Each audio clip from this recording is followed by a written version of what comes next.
Wit, Wiles and Courtship, written by Jenny Goutet, narrated by Stevie Zimmerman. Chapter 1. Kington, Herefordshire, September 1806. 15-year-old Everard, the 5th Earl of Poole, clasped his hands behind his back and leaned over to peer at his 10-day-old niece, addressing the infant's mother over his shoulder. "Allow me to offer my condolences, Dorry. I've never seen a more ill-favoured child." Lady Camilla Rowlandson frowned at her brother as she cradled her eldest sister's swaddled newborn, whose tiny nose and pink bow lips would win over the most hardened of hearts, even with sleepy lids covering her large blue eyes. She knew the look on her brother's face well enough. Where his sisters were concerned, Eva had mastered the art of provocation. She also knew from experience that she should ignore him, but in true sisterly exasperation, ignored her own good sense instead. "You are wrong, as usual. Little Augusta is without flaw." "And that's another thing," he continued, the look of studied cynicism belied by the impish glint in his eyes. "Augusta! Why ever did you saddle the poor child with a name like that?" "Evo," Lady Sophia scolded gently. It was the second eldest sister's turn to come to her niece's defence. "Augusta Marie Shaw is a good, dignified name. She will grow into it beautifully." Camilla, third in line of the Rowlandson sisters, gazed at the sleeping baby in her arms, and privately thought Evo had a point. Augusta was a difficult name for a child to bear, especially in her tender years. One was expected to be wise and staunch with a name like that.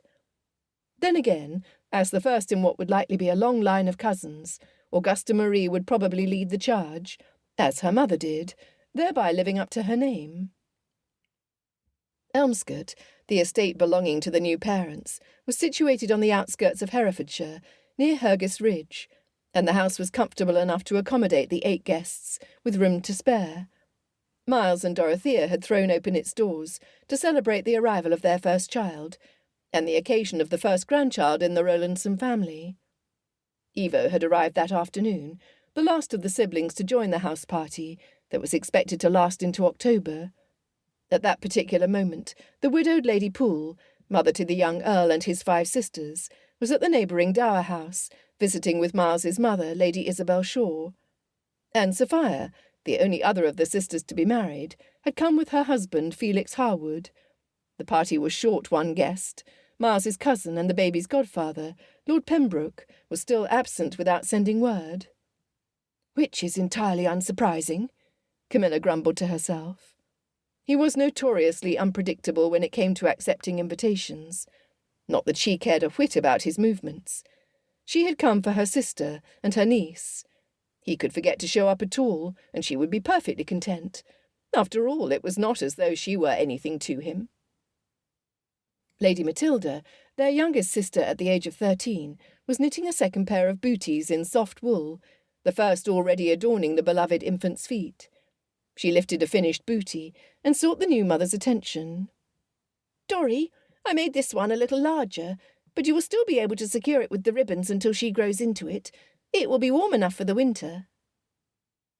Lady Dorothea expressed her admiration and turned to the door, her smile ready, as the sound of her husband's approach echoed in the hall. A moment later he entered with Felix, and the only Rowlandson sister as yet unassembled in the drawing-room. At 17, Lady Joanna fell between Camilla and Evo, and was devoted to animals, the outdoors, and adventure of every kind.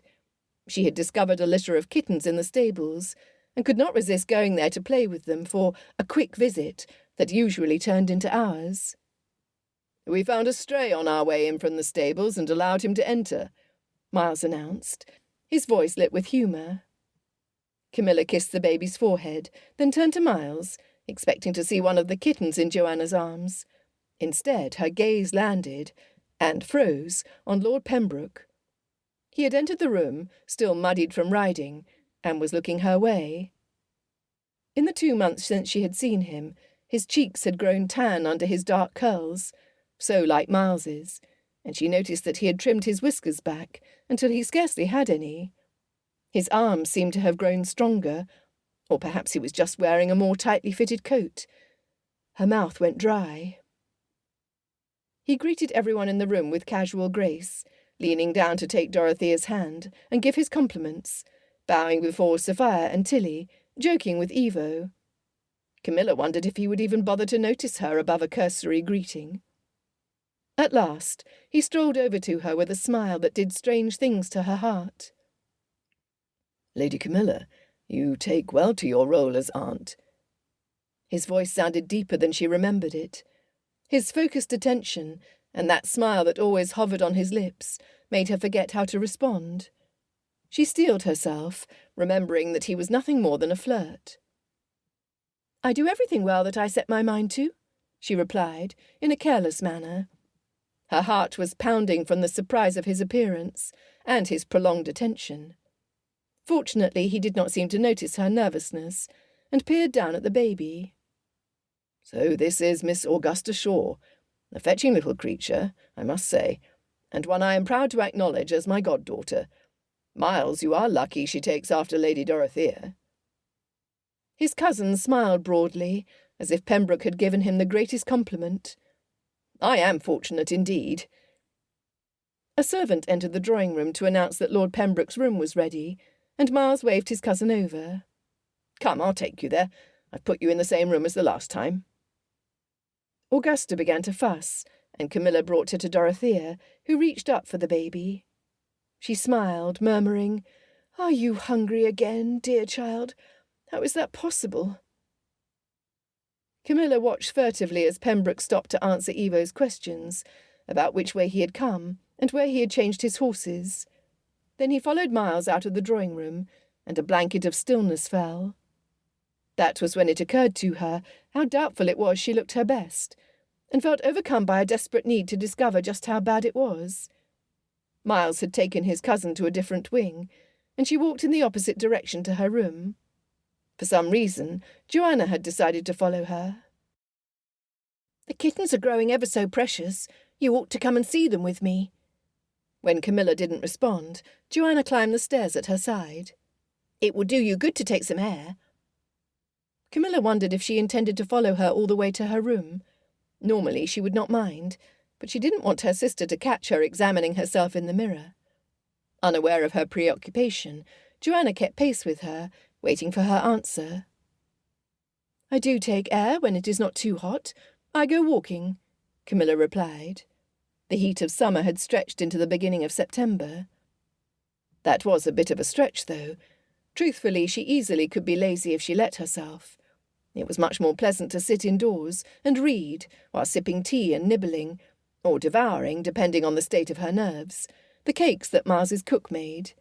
She had to push herself to go out and walk, to remember how hard she had worked to lose the extra fat that had made her gowns tight last winter, to remember how good it felt when there was room to breathe in them, or the joy she experienced the first time she could clearly see her collarbones. Still, it was a battle to keep to her good resolutions. Of course, once she was outdoors, she did enjoy it. She admired the way the sun filtered through the trees when walking along the shaded paths, and liked the way the earth smelled after the rain. They had reached her room, and Joanna followed her into it. "I wish you would go riding with me.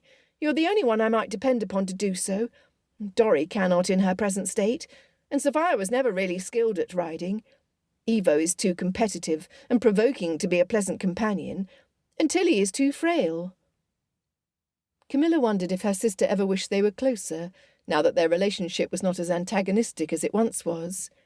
She hadn't considered the idea before, not when Joanna rarely sought any of her sister's company, but perhaps she had been unobservant. "I suppose I can come with you one of these mornings before the day grows too hot?" Joanna gave a little crow of delight. "Shall we go tomorrow? I've discovered a glade on the other side of the meadow that I wish to show you." "Very well," Camilla said, resigned. "But now I want to rest before dinner." "How can you rest in the middle of the day?" Joanna bemoaned. But having achieved her purpose, she was already on her way out.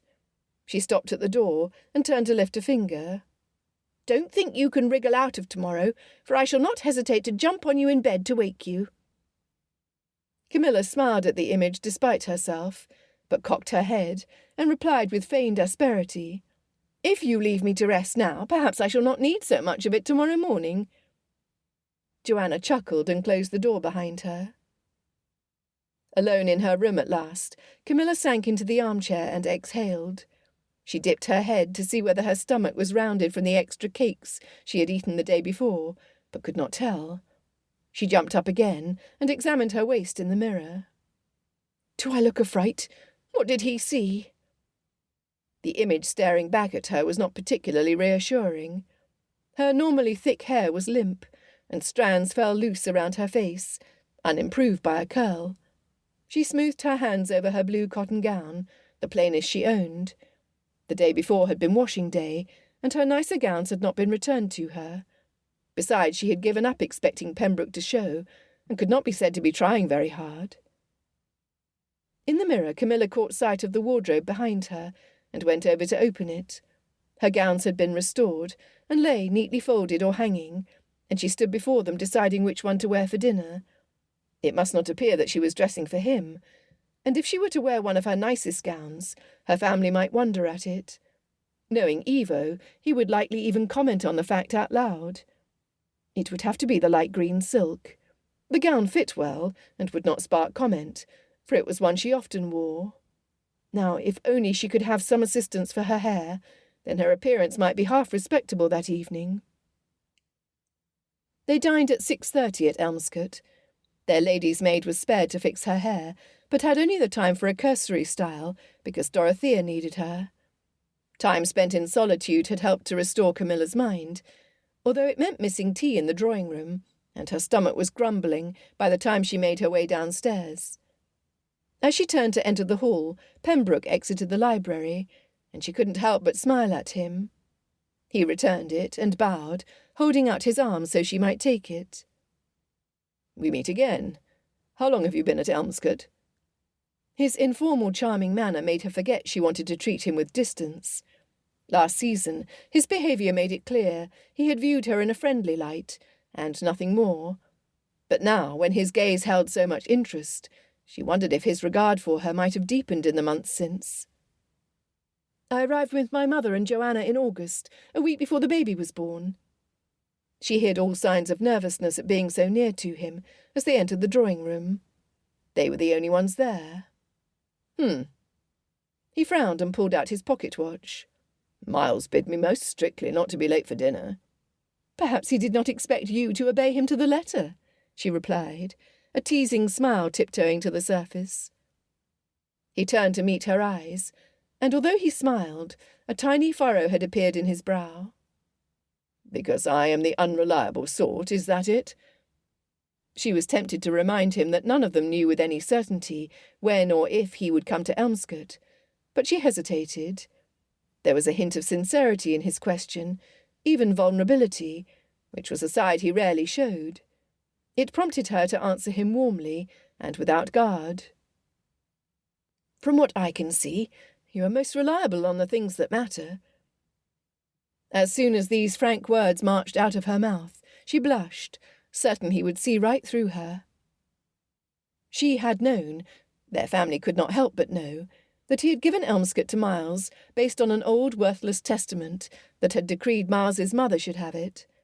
Camilla had admired him before he had done the deed, but that gesture tipped her esteem into something deeper and more lasting. Even so, she could not leave his self-satisfied look unchecked, or herself so exposed. "It is, however, a sad fact that you are fickle when it comes to all else. What a trial you must be to your mother and sister." He met her statement with a quick grin, but anything he might have replied was lost to her, as her mother entered with Tilly and Joanna. "Lady Poole," he said, striding over to her and bowing. "You look very well. I believe the country air agrees with you." "How good to see you, Pembroke." She allowed him to slip his arm under hers and lead her over to the sofa. "I have been visiting your aunt. She intended to dine here tonight, but began to develop a headache and sent her excuses." "I'm sorry to hear it," he replied, depositing Lady Poole comfortably into her seat. "I will be sure to visit her tomorrow to see how she goes on." Camilla admired his way of charming anyone he pleased, and was grateful for the attention he bestowed upon her mother. Lady Poole had never possessed a forceful character, and any possibility of developing one was quashed by an overbearing husband during their 20 years of marriage. As such, she was easily overlooked, despite her title of Countess. Dorothea, whose personality was strong and decisive, had found their mother a particular trial in the years before her own marriage. Camilla herself was little better, and Joanna paid her the most perfunctory filial respect. That left Sophia and Tilly, the only daughters who until recently had truly appreciated their mother's qualities. The relationship had begun to shift as Lady Poole grew in confidence, and the 5 daughters in understanding.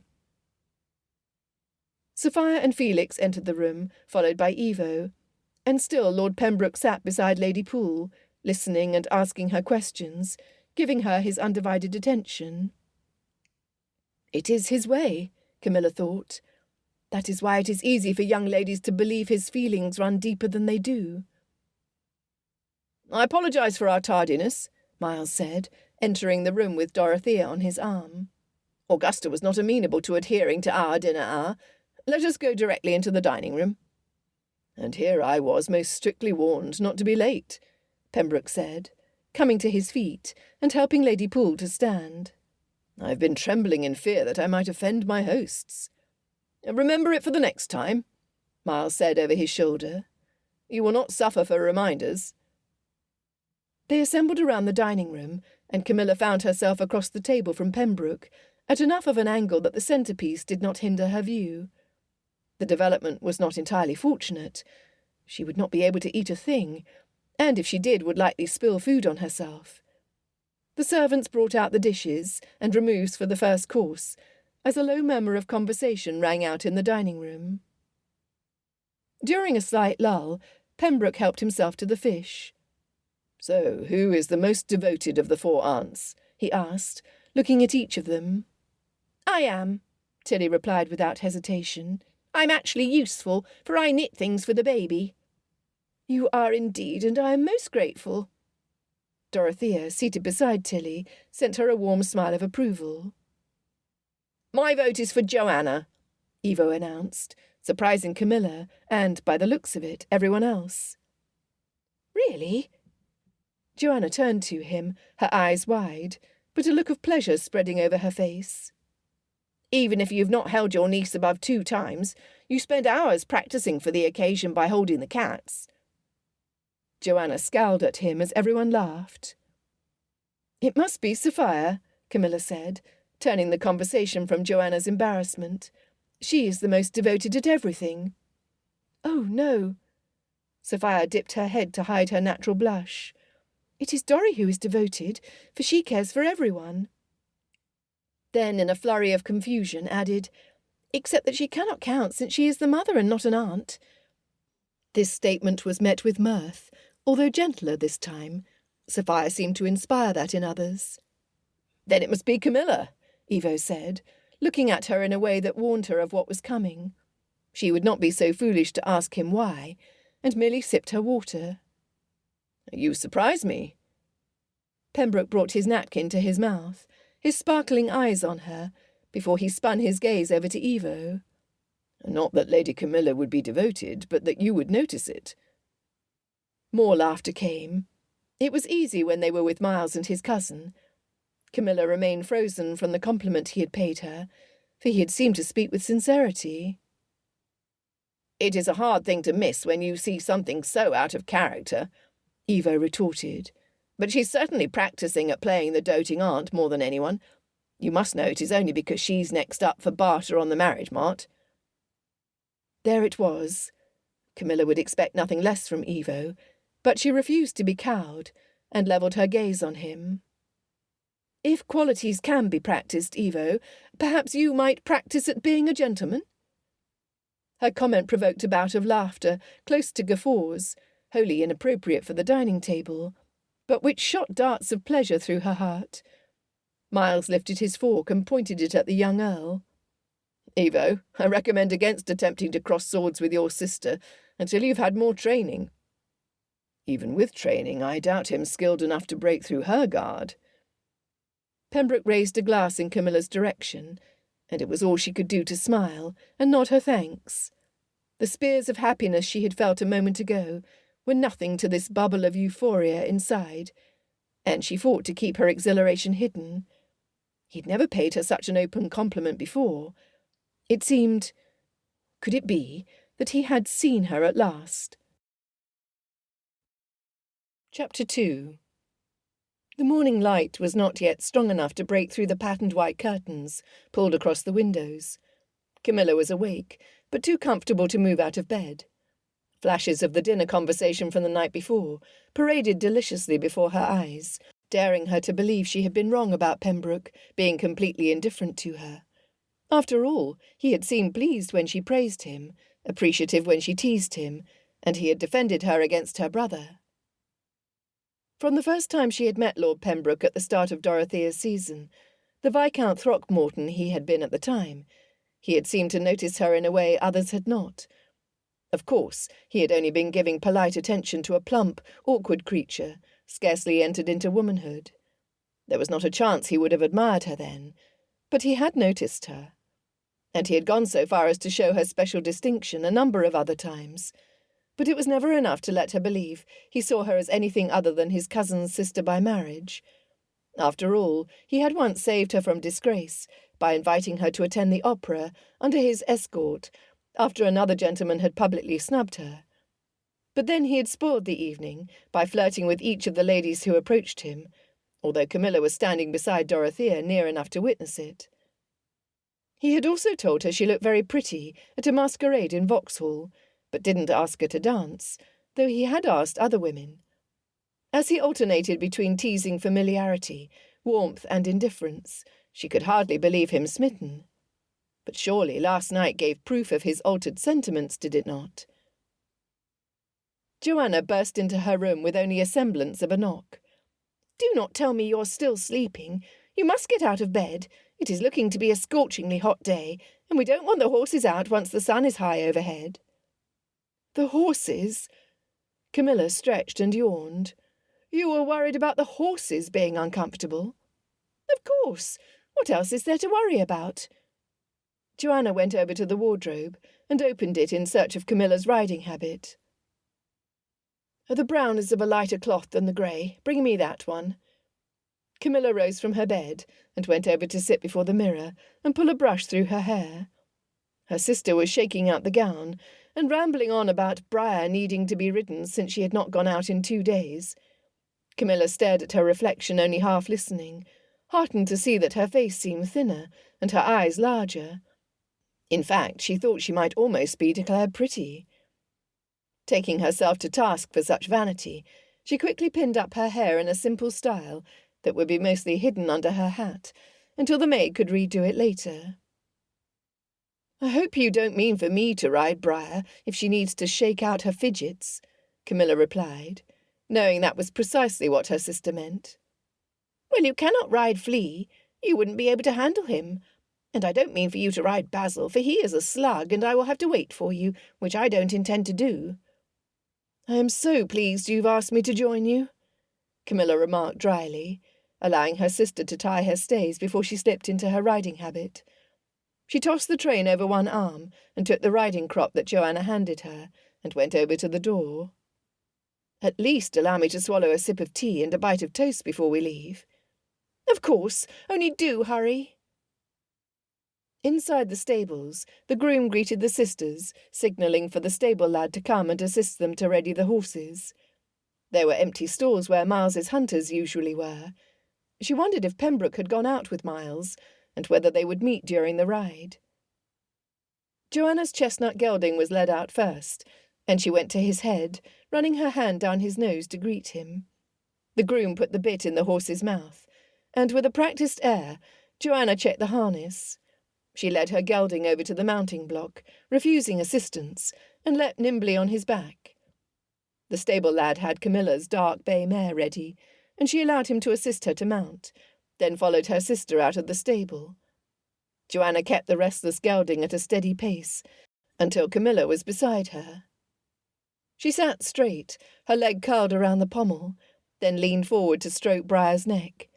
It was early enough that dew clung to the grass, and the morning air could still be described as fresh. But Joanna had been right in predicting a sultry day, for there were hints of it in the light breeze. "Shall we pick up our pace?" Joanna called out, and spurred her gelding on without waiting for an answer. Briar was a lady's horse, and served for all of the sisters except Joanna. Still, the mare was accustomed to keeping pace with more spirited horses, and they went at a brisk trot as Camilla breathed in deeply, smiling in contentment. It was indeed a pleasure to be outdoors, and to move at a faster pace than a walk could offer. She could even find it in her to be grateful to Joanna for having forced her out. In addition to these pleasant reflections, the flush of triumph from last night danced back into her mind. She had disconcerted Evo, which was no great victory in itself, but Pembroke had praised her aloud, and that was something to celebrate. Even with training, I doubt him skilled enough to break through her guard. But she did not know how long his stay at Elmscote was to be, but perhaps it would be long enough for his appreciation of her to turn into something deeper. "Shall we gallop?" Joanna proposed, and at Camilla's nod surged forward. The horses were given their head, and although Camilla had not ridden much of late, she was not inexperienced. One thing their father had not neglected in their education was riding and handling the reins. They charged forward at an exhilarating pace along a dusty path, and Joanna, who rode every day, cut through a large opening in the hedges on her left, then sped across a field toward the wooded area in the distance. As they travelled over the open space, a movement to Camilla's left caught her eye, and she turned to it just as Joanna began to rein in. They eventually slowed to a trot and converged with the party of 4 riders, who revealed themselves to be Miles, Felix, Pembroke, and Evo. "You couldn't convince Tilly or Sophia to come, I suppose?" Felix said as they exchanged greetings, then held up his hand. "Never mind. I should know best since I left Sophia sleeping. Not for them a gallop across the countryside before breakfast." "Too poor-spirited," Evo said. "I was not implying it," Felix protested. "Simply commenting on their preferences." "They're not poor-spirited," Camilla said in their defence, adding with a smile, "they simply have better sense." Joanna shot her a look. "Do not tell me you are not enjoying this, for I shall not believe you." "I am enjoying it," Camilla promised, resisting the urge to steal a look at Lord Pembroke as the 2 parties continued together. "Where are you headed?"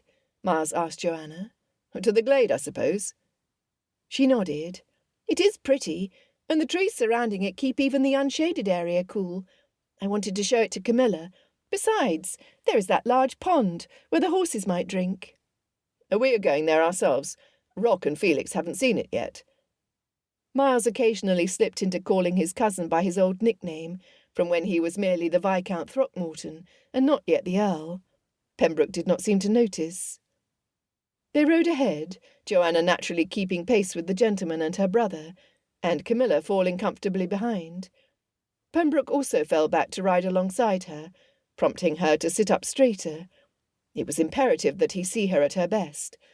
Otherwise she had no chance of winning his heart. "I had not thought you such an early riser," he said, his voice teasing. "Oh, and why is that?" She could not think of a flattering reason why he would say such a thing, even when teasing. Did he imagine her a slug-a-bed?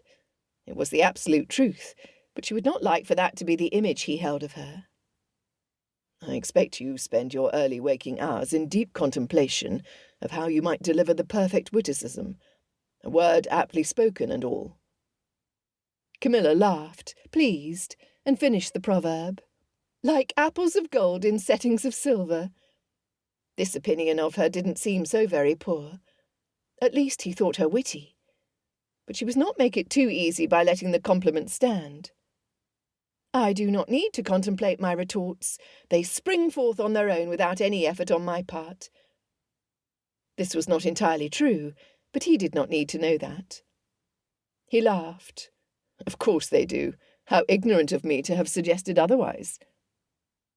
A short silence fell, and she wondered if she should break it and set them both at ease, or cloak herself in a mysterious aura where he had to work to keep her engaged. She was far from being mysterious, one of her great disappointments, but she thought she had grown at least a little in curbing her tendencies for outspokenness or awkward displays of enthusiasm. He glanced at her. "You handle the reins well." "Thank you. My father made sure we were all taught." He had drifted closer as they rode, and she wondered if he was conscious of it. Not that father would do it himself. He had our groom teach us. "Not overly involved, was he?" "Not at all," Camilla answered honestly. "His paternal responsibility began and ended with siring the 6 of us. He left us to our own devices to sort out the rest." When the words were out, she wanted to knock herself on the head. Perhaps she should spend time thinking of witticisms. Otherwise she would keep uttering such wholly inappropriate statements as the begetting of children. If Pembroke was shocked, he did not show it. "I did not know my father long enough to say this with any kind of certainty, but I suspect he was not dissimilar to the late Lord Poole. Fortunately, my grandfather seemed to dote on me. He claimed to do so to make me aware of my consequence, but there was true affection behind it." She dropped her gaze to her hands holding the reins, a smile lurking. "He must have seen the need. Even now your confusion over what is your due seems to have entirely stolen your confidence." His only sign of laughter was in the quirk of his lips. "You find that hard to believe, but I assure you it is true. I tremble at social engagements." "You tremble for fear that a single woman will set her sights on you," she retorted, her eyes directed forward. It felt good to say what she thought in the guise of a jest. She could speak honestly, but pull back and dissemble if it went too far. "I tremble about a great many things, but not about that," he replied smugly. "I am not so easily hooked." She closed her lips, the good feeling evaporating. He viewed engagement and marriage as getting hooked, with the result akin to a trout flopping about on land. What did he think? That single ladies were waiting in line with fishing rods? "I don't like that sound you made, or that look on your face. What is behind that and those puckered lips?" Ahead of them, the opening in the woods appeared, and it was not too soon to find shelter. The sun had already begun to beat down, and they still had the ride back to endure. Riding with Pembroke was not as pleasurable as she had found it at first. Not when her heart raced, ached, soared, or froze by turns. But he would not be put off from hearing her answer. "Anyone might understand your desire to hold off on marriage, or even escape the married state altogether, although you must own that for a man in your position, whose sole duty is to produce an heir, hardly a Herculean task, the ambition lacks sense. After all, once you have got your heir, you may then disappear into your clubs or escape to your hunting box." She tried to give him an arch look, but feared her true emotions were too visible. His answering laughter sounded uncomfortable. "It is not a Herculean task, but a Sisyphean one." Camilla darted a glance at him, suddenly understanding. He viewed marriage like a chore that was to be repeated day after exhausting day, in futility. With an opinion like that, how could he ever wish to marry? The knowledge depressed her. Determined not to show her dismay, and desirous of excusing his obstinacy, she resumed her light tone. "My dear Pembroke, how distressing you make it all sound." "Indeed," he replied, falsely contrite. "'Tis very distressing. Fortunately, I have good friends such as you, Lady Camilla, with whom I can be entirely open and not dissemble." "You are fortunate indeed." Pleased that he called her a good friend, she obeyed her first instinct and smiled at him. It was only when she turned forward that the import of his words sobered her. He could open up with her and consider her a good friend, because he did not possess any deeper feelings in her regard. If he felt half of what she did, he wouldn't be so complacent.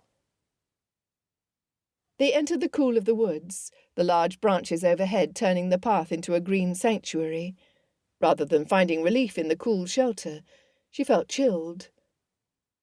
They shortly turned off the main path to follow a smaller trail. Pembroke rode ahead, and Briar followed the Earl's horse as he picked his way down the narrow path along the side of the hill.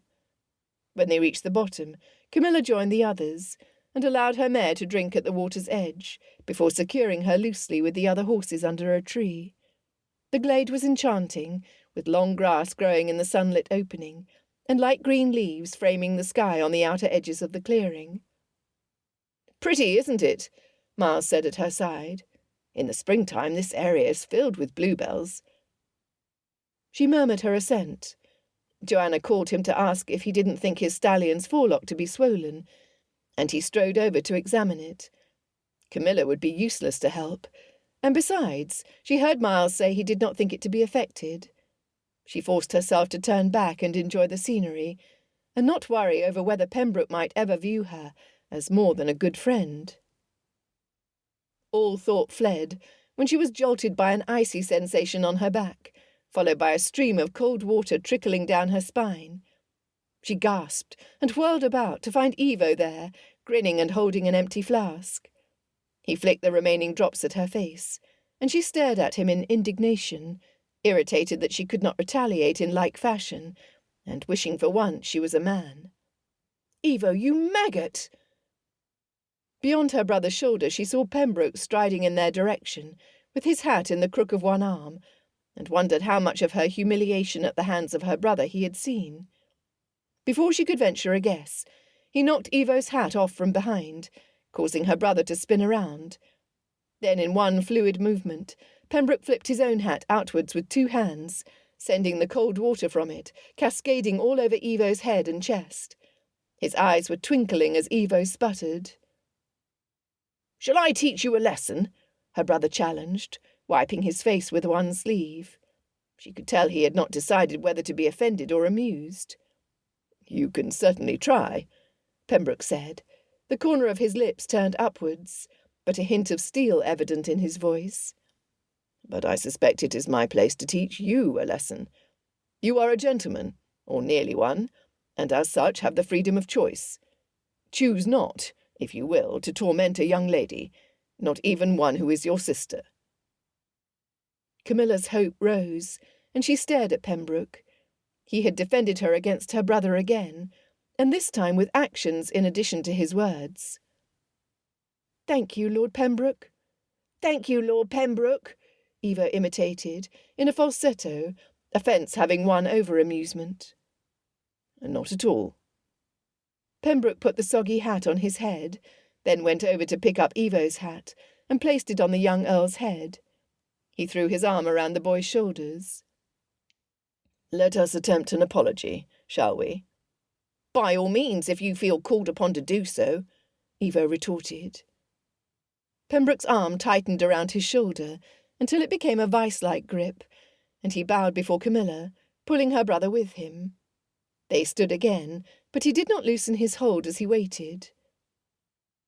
Evo seemed to feel it was useless to argue and said, "Oh, very well. I offer you my most abject and heartfelt apologies, dear sister." "You are forgiven, dear brother," she said. "That's the spirit." Pembroke loosened his hold and slapped Evo kindly on the shoulder. Camilla smiled at them both. The day now seemed more promising than it had a minute ago. Surely he couldn't be completely indifferent. Chapter 3. The air had grown heavy upon their return, and although there were no dark clouds in sight, it did seem as though it might rain. After breakfast, everyone retired to different parts of the house, and Camilla went up to see Dorothea, who sat holding Augusta. She looked up when Camilla entered the room. "Will you wet this cloth in the basin over there? She's red all over in this heat." Camilla hurried to comply, and brought the damp cloth over to Dorothea, who cooled her baby by wiping her face and belly under the cloth dress, and blowing on her. Augusta squirmed when her mother stopped, but did not protest. "Poor thing. Shall I walk with her a bit? Maybe she will feel cooler." Dorothea nodded and handed her the baby, who immediately nestled into the crook of her neck, and caused Camilla's heart to stir. She went to the side of the room away from the sun, where a window had been cracked, and a slight breeze flowed through it. She rocked the baby gently in her arms. "Have you eaten today? You weren't at breakfast, but you must remember to keep up your strength." Camilla looked back with a chuckle. Listen to me, I sound like the mother now. Dorothea sighed and leaned back in the chaise longue. Miles insists I take my breakfast in bed, and I have no desire to argue with him on the matter. It is all I can do to come down for dinner, for I am tired. That is only natural, I suppose. A soft knock was followed by Sophia's entrance. She came first to her niece and dropped a kiss on her head, saying, "Good morning, sweet girl." She laid her hand on Camilla's arm in greeting and went over to one of the chairs placed near Dorothea. "I wonder what we shall do today," Camilla mused. "It is too hot for anything out of doors." Dorothea threw aside the small blanket that was over her lap and fanned air into her skirt. "I believe Miles has challenged Pembroke in billiards. I'm sure they will happily make up pairs if Felix and Evo wish for it." "Perhaps," Sophia replied. "Felix is determined to teach Evo how to play chess, for he thinks it necessary if he wishes to develop any aptitude in strategy or governance. I suppose he will have to convince him to sit long enough, though." "Has Evo shown any desire to enter into politics one day?" Camilla asked doubtfully.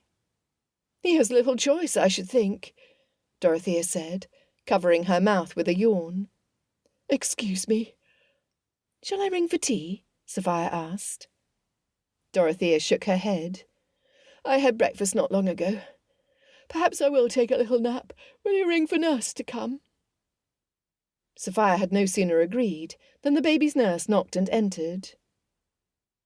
"Milady, I've come to ask if I should take the baby to the herb room and watch over her while she sleeps. It is cool by the kitchen, and cook will not begin dinner for another 2 hours." "An excellent idea." Dorothea indicated for Camilla to hand her the baby, and she did so, feeling immediately cooler.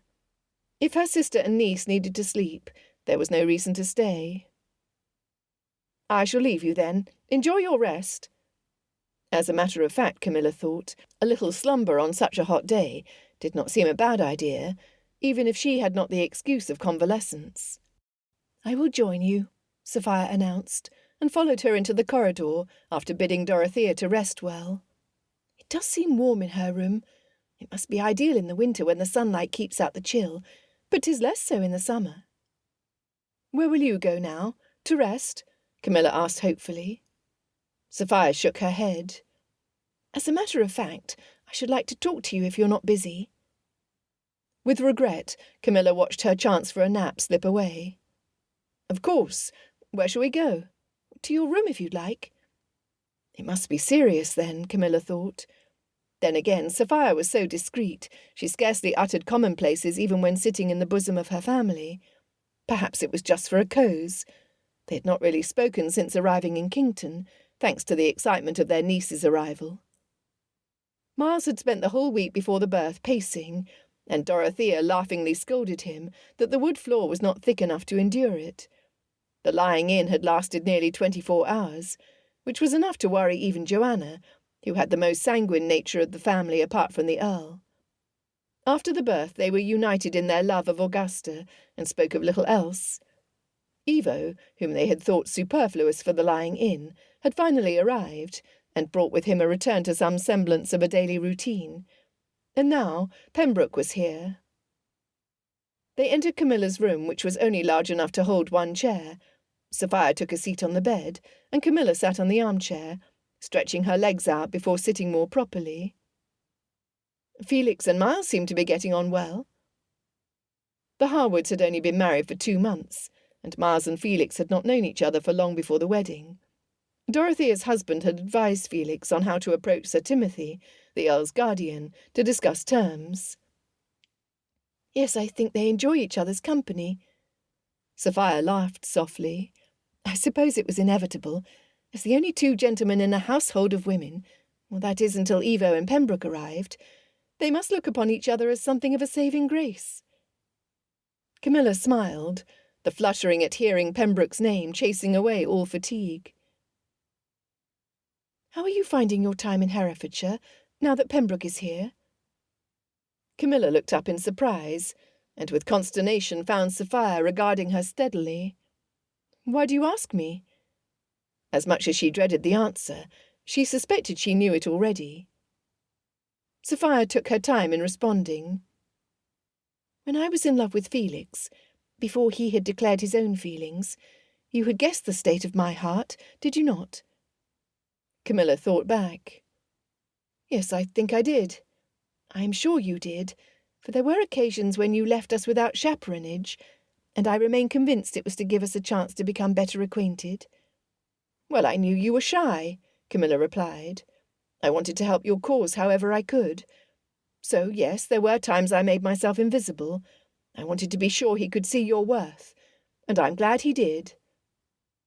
A smile tugged at Sophia's lips, and she nodded. It is what I thought.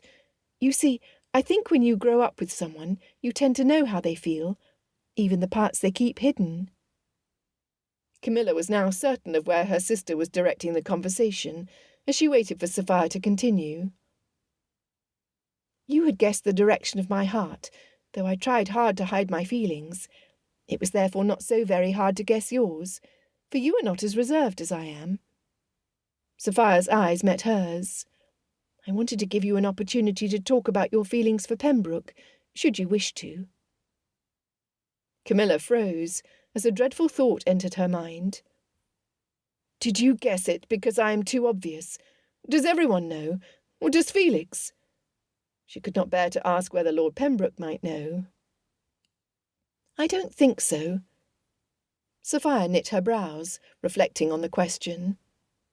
As your sister, I know you intimately, and that is how I guessed where your heart lay. Perhaps it is how you turn his way if he's somewhere in the room, and whenever he speaks, you are sure to pay attention and respond. But she sent Camilla an encouraging smile. I do not think such behaviour would cause anyone else to notice. After all, you would not be the only one to behave in such a way. Pembroke is highly sought after in society. He must be used to such attention. Worse and worse, Camilla groaned, sinking her face into her hands. You realise I must give up any infatuation I feel for him now, don't you? She laughed and strove for a light tone, but felt the pain in her bones.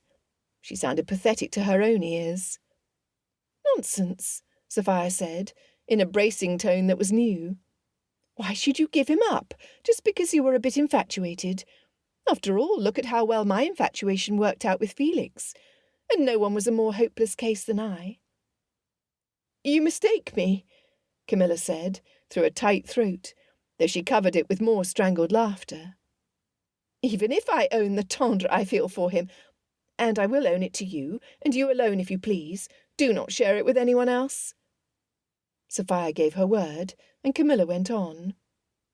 I must give him up as the masculine ideal, because I have too much pride to be another empty-headed woman in his court who hangs upon his every word. I see. Sophia was silent for a moment, and Camilla wondered if she would urge her not to give up. Perhaps she had seen promising signs that showed Pembroke returned some of her feelings. If she had, as Camilla's sister and champion, she would not hesitate to share them.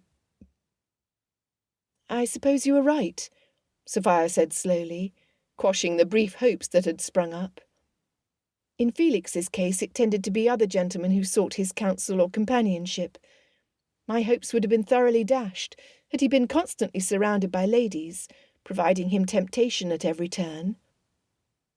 Her heart sank further. Not only was Sophia beautiful and capable of winning a gentleman's heart, unlike Camilla, she was also perfectly right. There could be no denying that when Pembroke entered a room, women drew to him like a magnet. Why would he ever choose her when presented with such dazzling options? It was her sister's way of telling her to give it up. Sophia studied her with sympathetic eyes. I do not say you have no chance, and I am the last person to tell you not to feel something you feel, or that you would do well to give him up. I will only tell you to be cautious in revealing your heart, so that you do not end up hurt. As much as her sister's advice stung, it was sound. She would have to control those wayward tendencies she had been having since he arrived, of hoping his feelings for her had shifted into something of a romantic nature.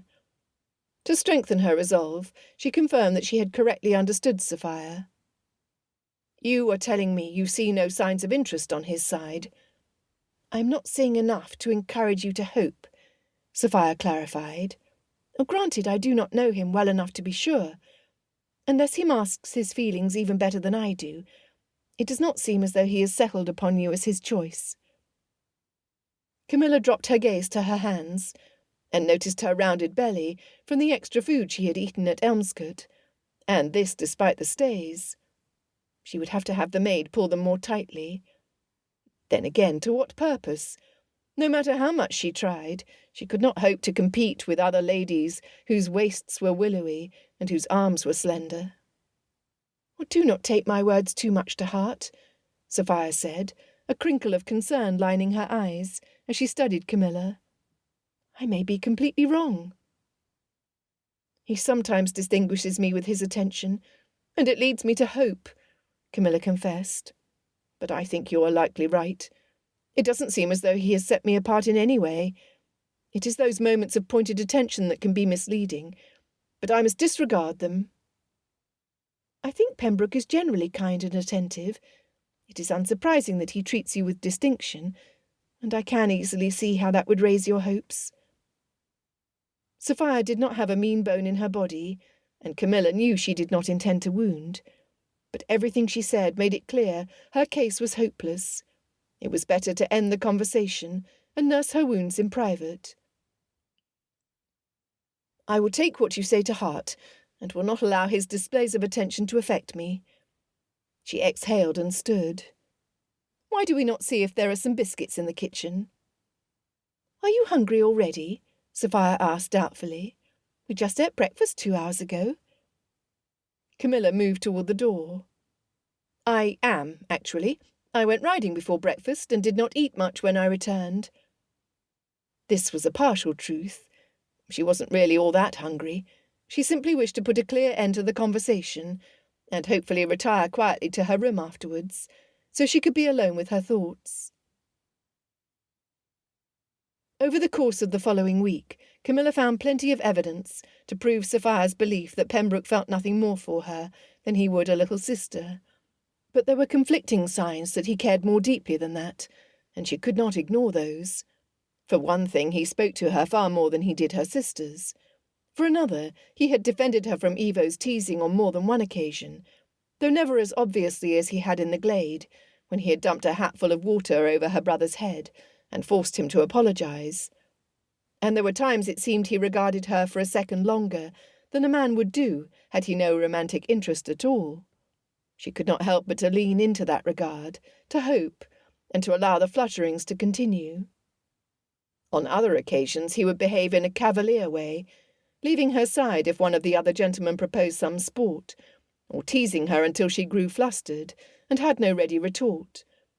Only then would he move on to another conversation, as if he had accomplished his purpose of putting her to the blush, and had no reason to remain. These sent her mind spinning back into doubt. The sultry air had lasted the week, with only a brief spell of rain to lighten it in the middle. Now at last the heat had reached its peak, and a storm erupted. As soon as it began, Camilla sought the library, where a window seat was wide enough to sit and pull up her legs. Through the small diamond panes, she watched the wind tossing tree branches in the distance, and the flash of lightning coming seconds before the thunder. Whiffs of the rain-scented breeze filtered through the draughty window frame, adding to the charm. She did not even need a book to be entertained. The soft click of the door opening alerted her to someone's entrance, but she didn't pull her gaze from the majestic view. I had a feeling I would see you here. She turned in the window nook and let her legs dangle, slipping her hands under her thighs. Pembroke stood in front of her, smiling and holding a sealed letter. Camilla did not permit herself to look too closely, for fear she would see a woman's handwriting.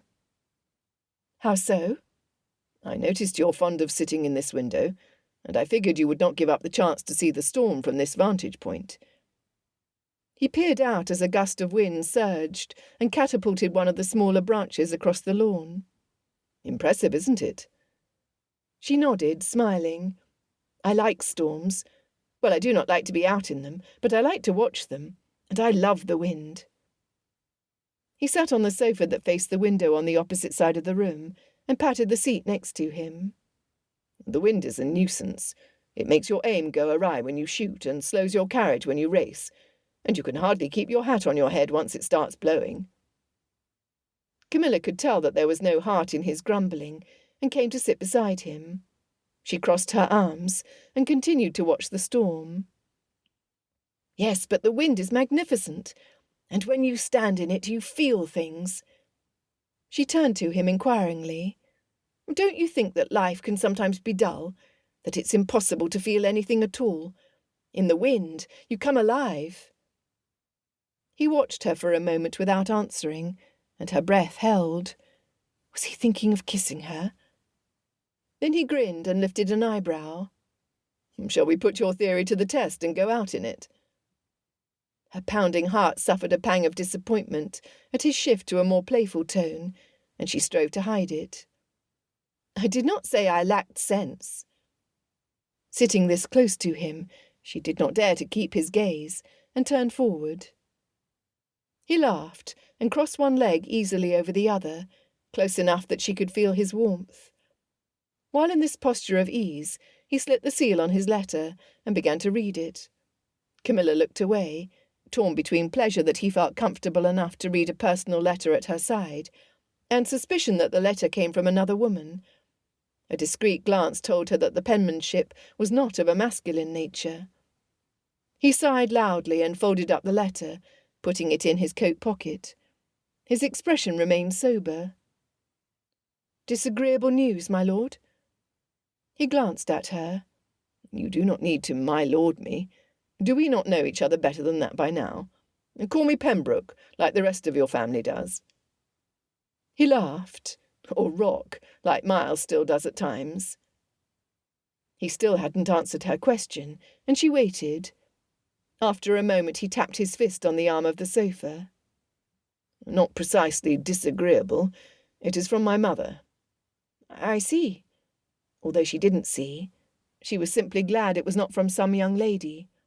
He must not get on well with his mother, she thought, but that was only a guess.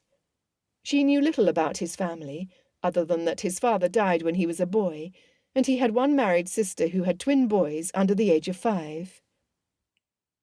Unsurprisingly, she has expectations of me. When Camilla stayed silent, he glanced at her and clarified. She has always been set upon me finding a wife before my 30th year, and has made no secret of it. The way his eyes bore into hers made speech impossible. The fluttering darts of her mind whispered that he meant for her to take on the role, but that was mere foolishness. Only when he looked away again could she breathe and speak. And we've established how you feel about the prospect. Yes. The rain thundered down outside, and Camilla listened to it, wondering if she should speak her mind once more. Before her mind had fully resolved upon it, her tongue made the decision for her. I wonder if I might ask you something. Anything.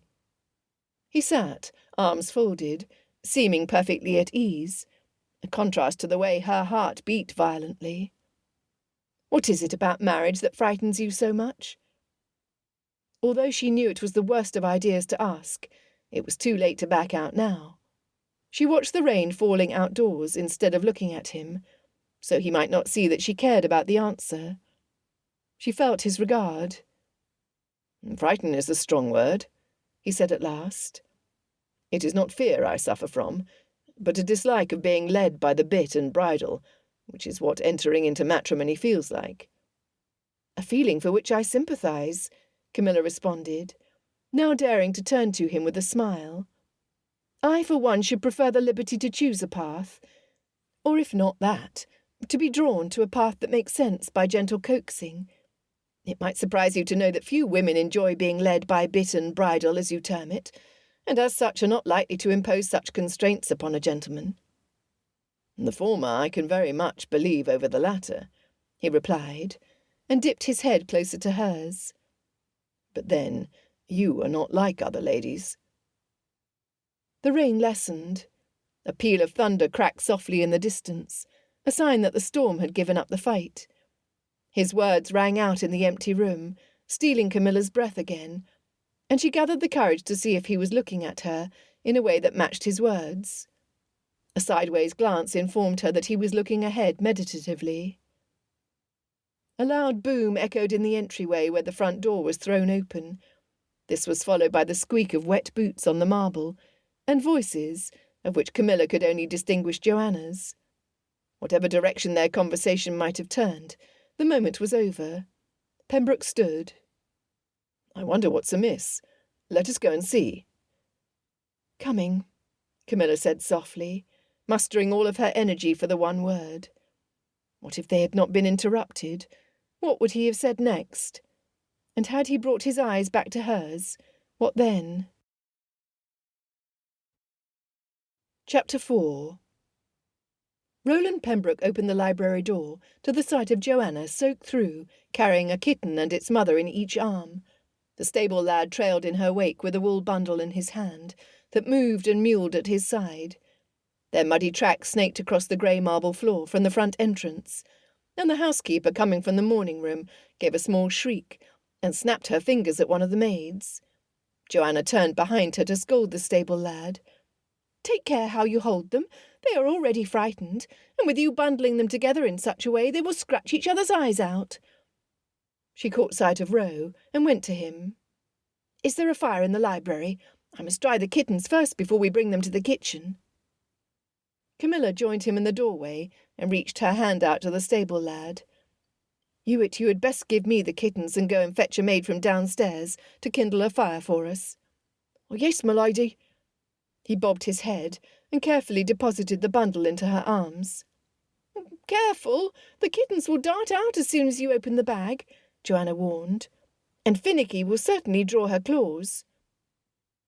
Roe assisted where he could, first in preventing the kittens from scratching Camilla when the bag was opened, then in tracking the felines to see where they ran, one underneath the sofa, another extending his claws to pick at the rug, two more exploring their new environment. Apart from the awkward question Camilla had asked him earlier, those few moments they had spent watching the storm had been as close to domestic bliss as a man, married or not, could expect. Nothing but peace, quiet conversation, and no pressure to make promises or hold to them. Now all was chaos and scrambling legs and paws, with Joanna on all fours coaxing one of the kittens from under the desk. At least he wasn't bored. "Here, use this trunk to hold them." Camilla emptied blankets and a maquette from the trunk sitting underneath the side table that held a globe. She began to drag it over, and he rushed to help and set the trunk close to the fireplace. She followed with one of the blankets and placed it in the bottom of the trunk, and he scooped up the two nearest kittens and set them inside where they could not escape. "Excellent notion," Joanna exclaimed when all the kittens had been accounted for. The mother cat had leapt up on the window seat and was regarding the scene with baleful eyes. The maid came in and, without paying any mind to the cats, began to build and stoke a small blaze in the chimney. "Why did you bring them inside at all?" Camilla took a seat on the floor beside the trunk and curled her legs behind her. "They were warm and dry enough in the stable. They were terrified of the storm. I did not want to leave them out there alone when they're so small." "They have their mother to comfort them," Rose said, shooting Joanna an indulgent smile. "Mother Nature does well enough for its creatures without needing our assistance." "Well, then, I brought them in because I wanted to," she replied, forced to honesty, which made him laugh outright. Camilla rested a set of merry eyes on him, then turned back to her sister. "They are a nice little diversion, but have you asked Miles whether he will permit a litter of kittens to reside in his house?" "I will do so," Joanna said, stubbornly unmoved by all remonstrations. "Once he sees how effective a mouser each will become, he won't be able to part with them." Camilla turned her attention to petting the kittens in the trunk, who had finally begun to settle in their temporary shelter. The details of the conversation they had just shared flitted through Rose's mind, and he studied her with brotherly affection. It was brotherly affection he felt for her, although the strangest sensation had come over him when he first arrived at Elmscote, and walked into the drawing-room to the sight of Lady Camilla, gazing down at Miles's infant daughter. It seemed many minutes had passed before she noticed him. Then she had looked up, and the spell was broken, or nearly broken. He was able to exchange a few light words with her, shifting easily back into the comfortable way they had with each other, precisely where he wanted their relationship to stay. He had always liked Camilla, from the first time he had met her a couple of years ago, while his cousin was pursuing Lady Dorothea.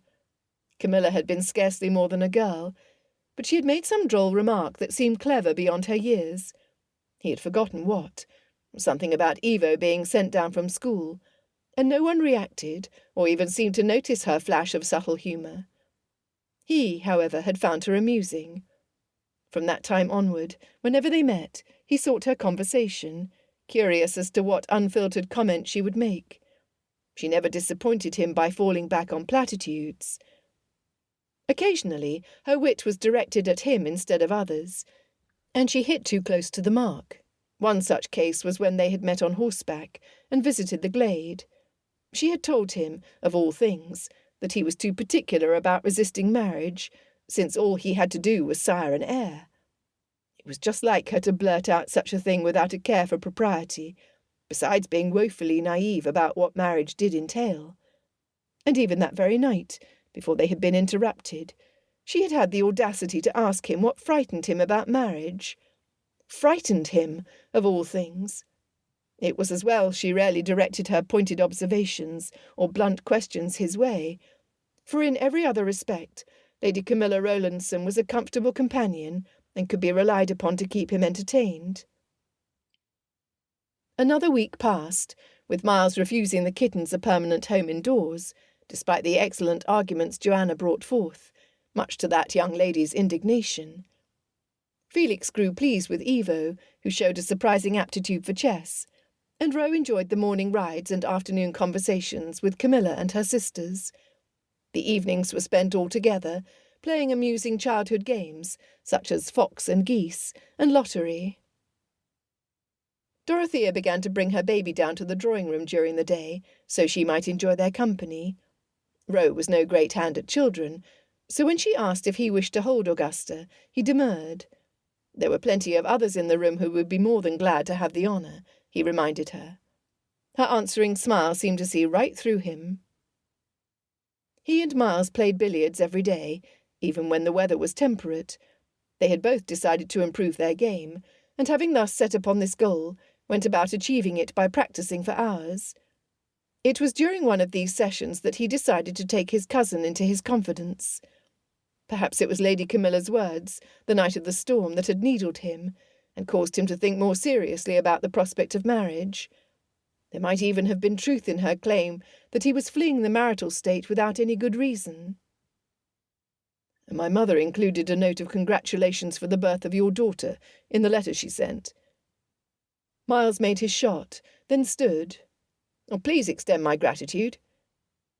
Roe leaned over the table to aim, but his concentration must have been off, since the ball went in an odd direction.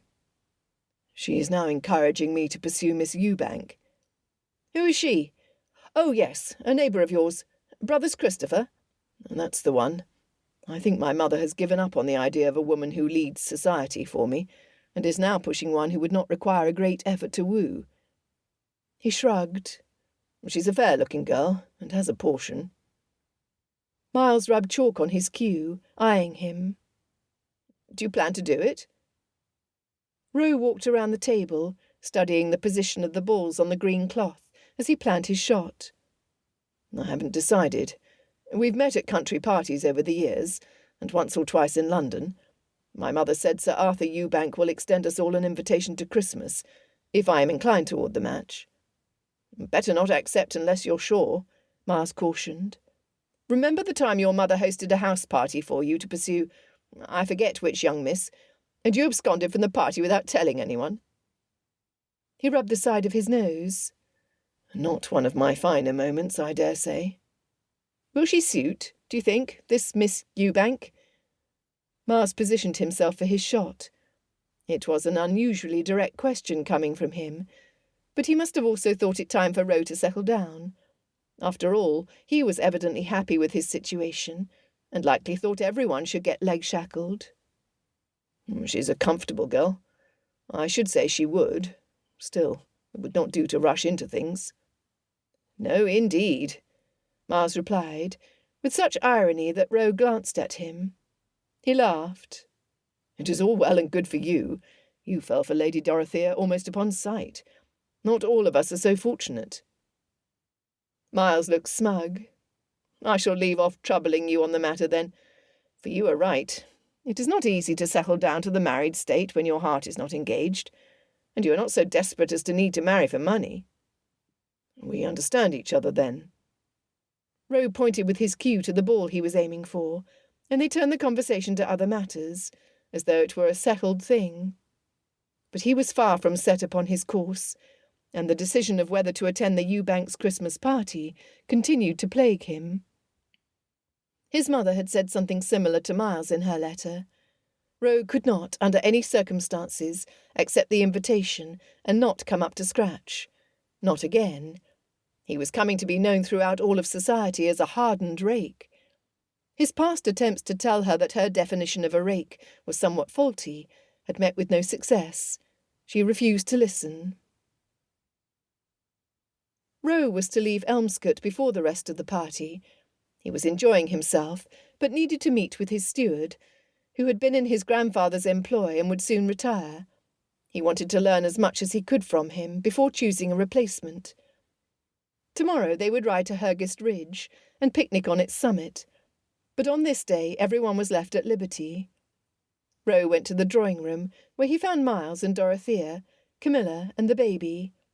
Sophia and Felix had gone for a walk outdoors, Camilla informed him, adding that for once Joanna was sitting with Tilly and Miss Cross in the nursery, where they had spread out fabric and patterns. They wished to sew outfits for Augusta to grow into after they had left. And you are not sewing with them? Despite the question, he was not unhappy to find her here. She shook her head and nodded in the direction of Dorothea. I'm keeping my sister company, for Nurse spent a sleepless night, and Dorry gave her leave to rest. Lady Dorothea, though pale, had been cheerful until the baby decided she was unhappy with some outrage she could not communicate, and would not be consoled. When Dorothea failed to soothe her, Miles tried his luck. He paced the room while Augusta exercised her lungs. Camilla exchanged a look with her sister, her brows pinched. It is not a pin sticking into her. It is not. I checked. Dorothea followed her husband's movements with a worried look. Miles peered down at his red-faced daughter, then walked up to Roe, holding his arms out. Pembroke, take my daughter for a minute or two, I beg you. Maybe she just needs a different set of arms to hold her. Before he could protest, his cousin deposited the baby into his arms, and he blinked in alarm at the dissatisfied creature. Miles positioned Roe's hand to cradle the baby's head, which wobbled alarmingly. I don't think, he began, then forgot what he would say. Out of instinct, or desperation, he bounced up and down, holding her close, then began humming low in his chest as he walked to the window. Camilla hovered nearby, watching him, but Roe began to grow in confidence that he would not drop the infant.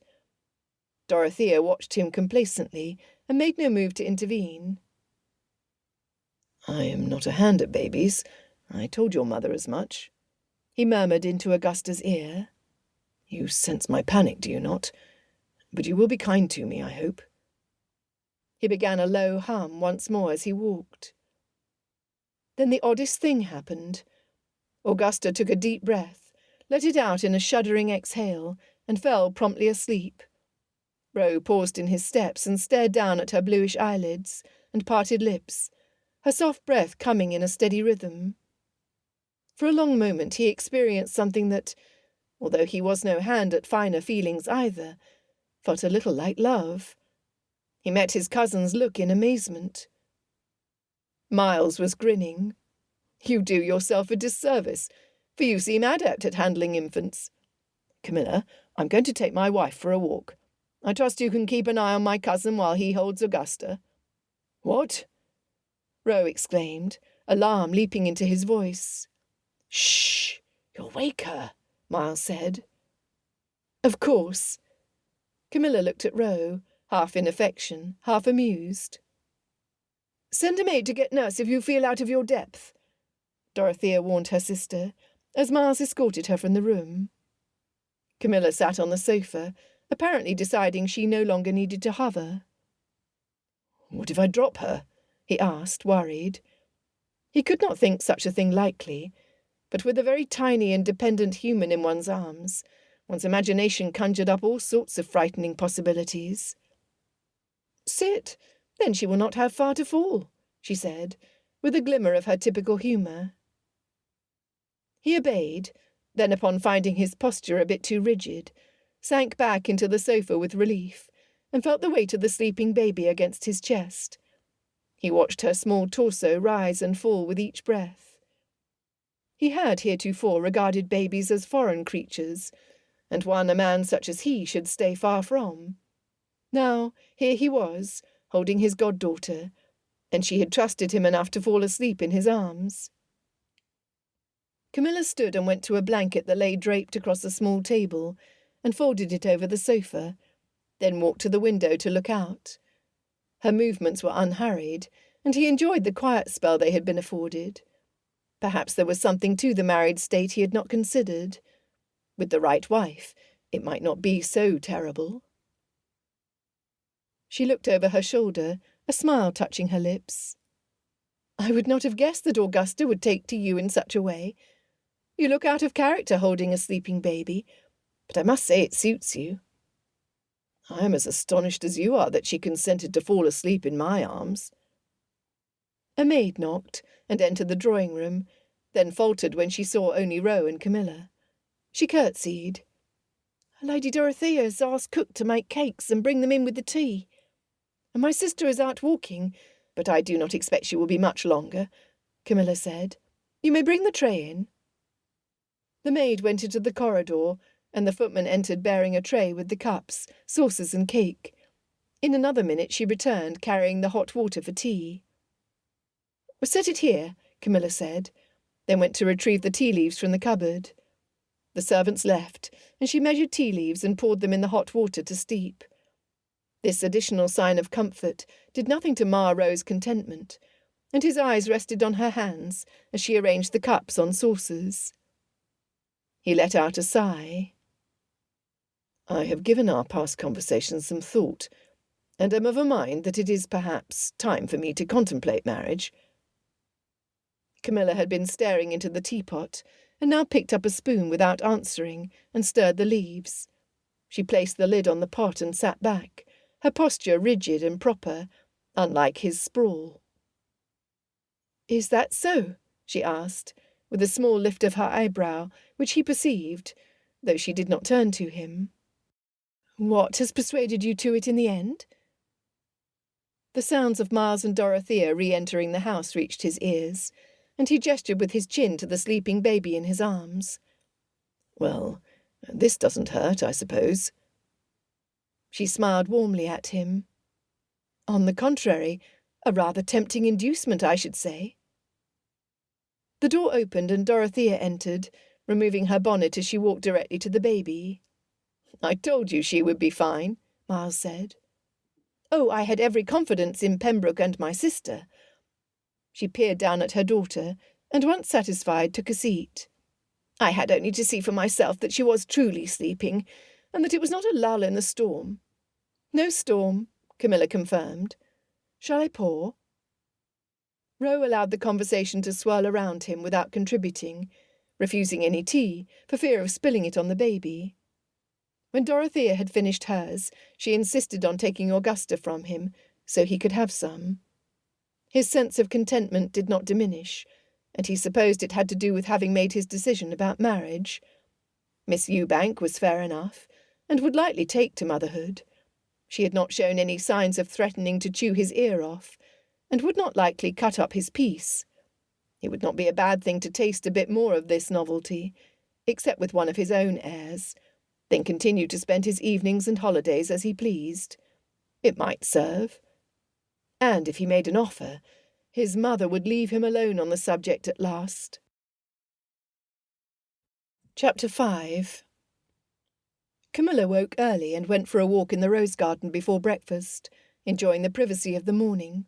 The light was soft, and sounds of nature sprang to life all around her. Some of the smaller rose bushes, and those climbing over the trellis, were having a second or third flush of blossoms to finish the season. Her favourite had large peach-coloured blooms, with hints of yellow, and the most delicious scent. Life was delicious too. Although she could not say with any certainty that Pembroke felt enough for her to make an offer, she knew his esteem for her had grown. She felt it in their exchanges, which had deepened in intimacy during his visit, culminating with last night, when he had declared he was finally ready to settle down at the very moment he was holding her niece. He wouldn't say that if he did not mean with her, would he? She had spent the last 2 years hardly daring to hope he would think of her at all, other than as Dorothea's little sister. He had always been attentive to her, and responded when she spoke, understood her humour before anyone else, and sought her out whenever he came into a room. But last night was different. He had given such obvious signs of attachment that surely even Sophia would encourage her to hope, had she been there to witness it. But Camilla would not tell Sophia, not yet. This she would keep to herself, she decided, as she returned to the house. They were to go on their picnic at Hurgist Ridge, and the day they had chosen for the outing was a fine one. The hot weather had ceded its place to autumn without yet growing chilly. A gentle sun shone, and the blue sky above set to advantage cotton-white clouds. Neither rain nor humidity would spoil their pleasure. Although the party had been in advance with their preparations, they suffered various delays over forgotten items before finally setting off in a small train of curricle, gig, and horseback. Only Dorothea stayed behind with their mother and Lady Isabel, neither wishing to leave the baby with nurse, nor thinking it wise to bring her. It was decided that Miles would drive Camilla and Tilly in his curricle, with Felix borrowing an older gig to drive Sophia. Joanna insisted on riding beside the carriages on horseback, and was joined by Pembroke and Evo. In the shade of the curricle, Camilla was content to look at the scenery and keep to her own thoughts. She resisted the urge to let her eyes drift toward Pembroke. There were many thoughts to contemplate, and hardly a one to distress her. In the carriage beside them, Sophia talked to her husband in a gentle stream of confidences, as they smiled with that first blush of love. Joanna rode beside Miles and entertained Tilly, squeezed in the middle, by pointing out things she thought might interest her. In a half-hour they arrived at the base of the hill, and the horses pursued the easiest trail to the top. The journey going up was longer than the one to reach the base of the hill, and they stopped once to allow the horses to rest and drink from a stream. At last they arrived at the flat summit, where they did indeed have the promised unhindered view in all directions, giving them the sensation of being on top of the world. Camilla had come once before, when visiting Miles and Dorothea after their marriage. On that particular day, however, the sky was too grey to see anything. Today was different. They had come without servants, and as soon as Tilly leapt down from the curricle, she went to the boot and pulled out 3 roll blankets. "It is a good thing we've come in September, considering there are no trees to give shade." "Yes, it is not recommended to come unless the weather is fair." Miles finished unhitching the horses. "Here, allow me to carry the basket." Joanna and Evo continued on to the side of the ridge, and let their horses walk along it a way, stopping to point at natural landmarks in the distance. It had been agreed upon by all that they would eat first before setting out to see the scenery. Camilla helped to set up the picnic, sparing a few glances at Pembroke, who had finished caring for his horse, and now went to have a few words with Felix. "Evo!" Miles waved him over, and Felix and Pembroke broke off and came over to the blankets, where everything was laid out. Camilla sat on her heels and handed a stack of plates to Tilly, refraining from showing any signs of being flustered when Pembroke sat beside her. Tilly placed sandwiches on each plate, and Camilla began to cut the pears she had added at the last minute, thinking they would taste well with the other picnic fare. There was no board to cut them on, so she sliced them in her hand, taking care not to cut herself. What can I do to help? Pembroke asked. Pour the lemonade, she suggested. You ought to see the view, Joanna exclaimed, as she arrived with Evo, flushed with good humour. We will walk over and see it after we eat, Camilla said, wanting to make sure everyone was cared for. They had had a late start, and it had been some hours since everyone had eaten breakfast. Hand me another sandwich, will you? Evo coaxed, bumping Tilly's arm with his plate. Leave off, Evo, she retorted. I want to make sure everyone has been served first. Camilla smiled at her sister. This confidence was new. Well done, Tilly. That is how you must keep him in line. Your sister knows best about such matters, Lady Matilda, Pembroke said at her side. Camilla turned to him with an amused glance, but the distraction was ill-timed, for she had been bearing down with the knife and felt a sharp pinch in the palm of her hand. Oh! She cried out, then hissed as the pain began to pulse. The yellow skin of the pear grew red, and she dropped it. Camilla! Lord Pembroke whipped the handkerchief from his waistcoat pocket and wrapped it around her palm and applied pressure, then looked at her in concern. Are you well? Can you bear it? She nodded, though she didn't feel well at all. When he opened the handkerchief to examine the wound, she saw the beads of red before he quickly applied pressure again. Sit back, Eva urged, as he sat facing the other way, presenting his back and adding, Lean against me. She obeyed and realised she was trembling. Tilly had begun to cry, and Sophia went to sit beside her and offer comfort. The others had gathered around Camilla in concern, and she was thankful for Evo's slender, solid back, which kept her upright without effort. Although the edges of her vision seemed hazy, she was more conscious than anything of Pembroke cradling her hand in his large, warm palm as he applied pressure to the cut with his other. I don't suppose you have any spirits with you? Something strong? Mars asked Felix, who was now sitting beside Sophia, supporting her as she tended to Tilly. He shook his head. Pembroke tilted his head in the direction of his horse. I've a flask of Highland Scotch in my saddlebag. I had forgotten about it. Downing pressed it upon me when I was leaving his estate in Lancashire. Said it's a Glenlivet and I should appreciate it. I had thought to use it to clean the wound, Mars said hesitantly. I suppose it won't do. No, fetch it. This is more important. He brought his gaze to Camilla. You're not feeling faint, are you? She was, but she shook her head. Mars brought the flask over and unscrewed the cap. I am sorry for your Highland whisky, Rock. I'll try not to use it all. Taking Camilla's hand from Pembroke's, he added, I'm afraid this will burn. She was unable to speak, and just nodded to tell him to proceed.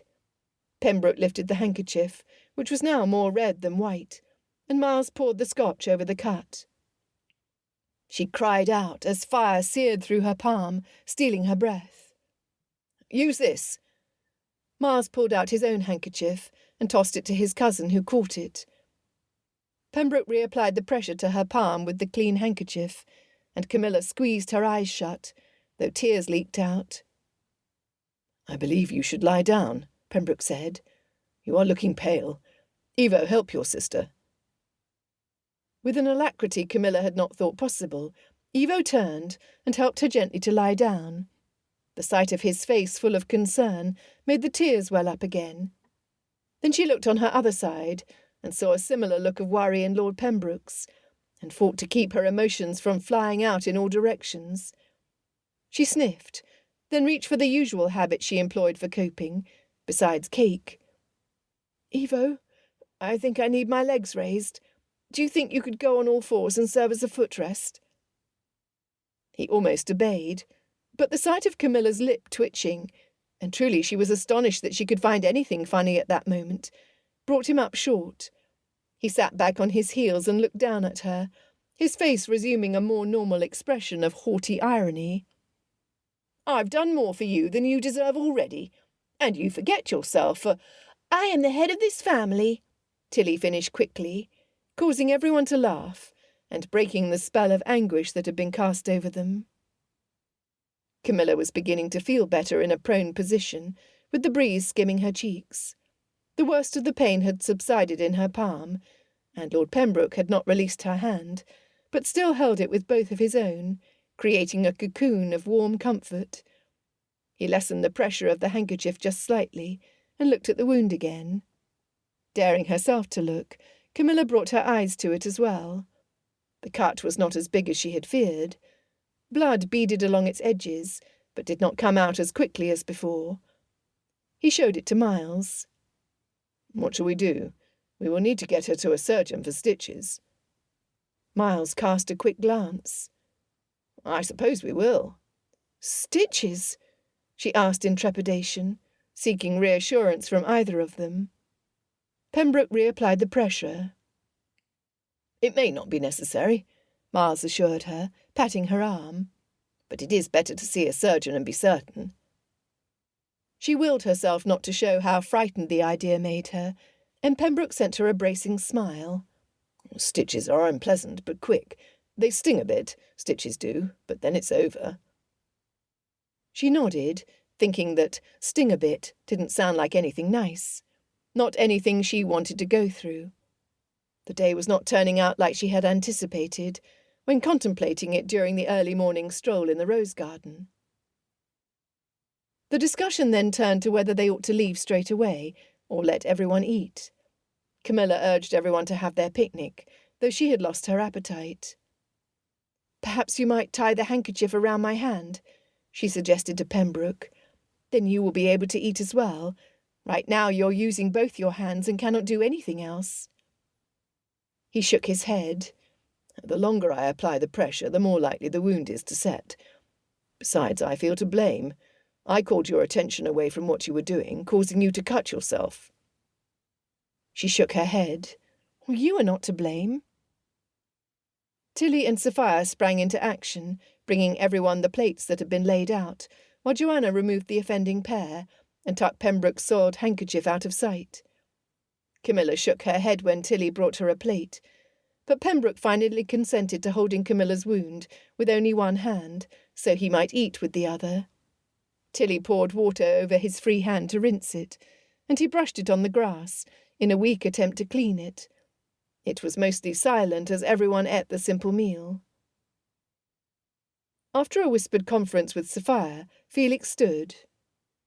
"I propose to ride ahead with Sophia and fetch the surgeon. We can easily ask for directions from the cottages we rode by on the way here. That way he will arrive at Elmscott not much later than you." "It is a good idea," Miles said. "Mr. Johnson doesn't live far from us, and anyone in those cottages should be able to tell you where to find him." They did not tarry after Felix and Sophia left. Tilly brought the baskets to the carriage, and Joanna picked up the glasses and stacked them carefully. "Do you feel you can stand?" Pembroke asked her.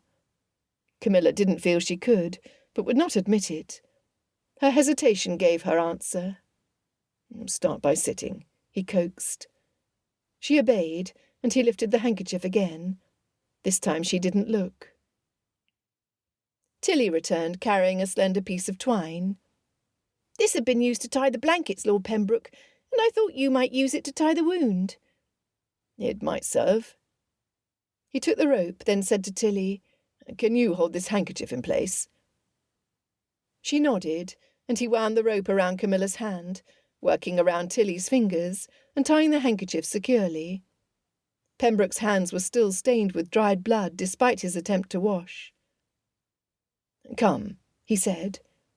He leaned down to help her up, putting his arm around her back. Tilly assisted as she could on her other side, and Camilla walked with shaky legs back to the curricle. Pembroke did not leave her until she was settled safely into the seat.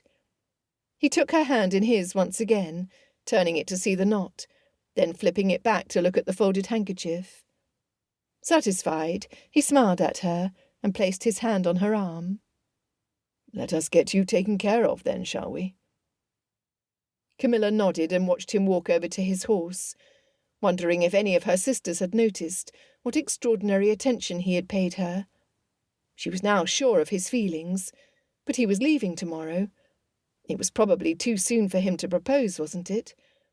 She would not hope for it, and in that way would not be disappointed. She ran her fingers over the makeshift bandage and twine, the bubble of something approaching happiness, nearly taking away the pain of her cut, as well as her dread of what was to come. Dorothea was surprised to see their party's return so early, but was prepared to receive the surgeon, who came shortly afterwards with Felix and Sophia. Camilla, faint with anxiety as the doctor examined her, did indeed have to endure 3 stitches. Although tears squeezed through her eyes clenched tight, she did not utter a sound, something Pembroke found to praise her for that night at dinner when he learned of it. "I'm only sorry our picnic was cut short," she replied, pleased by the encouragement. "Oh, we will have plenty of other opportunities," Miles said, with Dorothea adding, "and we will be sure to have Cook cut the fruit for the picnic next time." Despite the day's events, their dinner was taken in relative calm. There was teasing, and Ivo had returned to his provoking self. Camilla was tired from all she had endured, but had already decided she wouldn't miss the evening for anything. No, for Pembroke might find an opportunity to speak to her on an important subject. She wouldn't hope for it, but she would not make it impossible for him to do so either, should he wish it. "Will you all come to London next season?" he asked, his question directed at his cousin, but his regard encompassing everyone. A little shoot of happiness sprang up in Camilla's heart, along with a confidence that he was asking for her sake. Miles exchanged a silent look with Dorothea, and shook his head. "I do not think we will. The baby will not yet be a year, and the journey will be much for her. Besides, I have no pressing obligations there." "We will," Lady Poole said. "I want Camilla to have her season, and we have acquaintances in London we long to see." This was a newer development, considering the fact that before Dorothea's season they scarcely knew anyone in London, as the late Lord Poole had not made any efforts to introduce them to society. But that had begun to change. "Well, I will see some of you then," he replied, smiling. And although Camilla would not have admitted it to anyone else, she thought his smile rested on her the longest. "Shall we leave off the port, and have one more game of billiards before joining the ladies?" Miles proposed to his cousin. Pembroke agreed to it, and Ivo needed no persuasion to play chess with Felix, rather than sitting with them over port, which he had no taste for. This left Camilla, her sisters, and their mother to talk, and wait for the tea to be brought. More than once her mother expressed her distress over Camilla's injury, whilst Sophia reassured her that it would quickly mend, and no harm had been done. Tilly showed Dorothea the embroidered signature she was perfecting for her creations. Camilla thought of nothing but Pembroke's return, wondering if he would seek a private audience with her, before she could remind herself that she was not getting her hopes up. The servants brought the tea, and left again before Dorothea thought to ask them to retrieve the gentlemen from their game. She turned to Camilla. "Will you go and see if Miles and Pembroke have finished?" She nodded, her heart fluttering from anticipation, and left with Sophia, who went the opposite way to the library to find her husband and Ivo. Camilla directed her steps to the narrower corridor, and as she approached the billiard room, heard Miles say, "Nice shot." "A lucky one, I'm afraid. I was aiming for the other ball." Pembroke's humorous voice rang out in answer, and her steps slowed. The corners of her lips lifted. At a second smack of balls striking, Camilla took another step toward the door. "Have you decided to propose, then?" "Oh, my heavens!" A rush of excitement shot through her so quickly she felt faint. "I shouldn't be here. They're discussing matrimony. How embarrassing to be found listening." She turned to hurry away. "To Miss Ewbank? I am almost decided to do so." Camilla froze in place when she heard Pembroke's reply. A roaring sound filled her ears, and she felt the blood drain from her face. Another clink of the cue hitting the ball. "I urge you to it. She seems amiable enough, and you've always said that was the quality you wish for most in a wife. No arguing, no high drama." "True. I suppose I shall do the thing once I can bring myself to it. Over Christmas, perhaps. To Camilla's ears, Pembroke sounded resigned, bored. He also sounded determined. She could scarcely breathe, and the pain in her hand was nothing to the dull pain that now filled her chest. And Christmas? Why not? You know your mother will keep putting forth prospects until you choose one. As well you put a stop to it by settling on a bride yourself. You were very right, even if my mother was the one to suggest it. He gave a humourless laugh. At least she can put forth no objections. Camilla did not stay to hear more. She retraced her steps as quietly as she could, and when she turned the corner, came flush up against a footman. "Excuse me," she said, in a voice barely audible. "I had intended to announce to Mr. Shaw and Lord Pembroke that tea was being served in the drawing-room, but have forgotten something in my bedchamber. Can you inform them of it?" "Yes, my lady." She began to move past him, but turned back to the footman. "Do not tell them you saw me." "No, my lady." Now she hurried away as quickly as she was able, and could only breathe again when she was out of sight. She crept up to her room and closed the door quietly.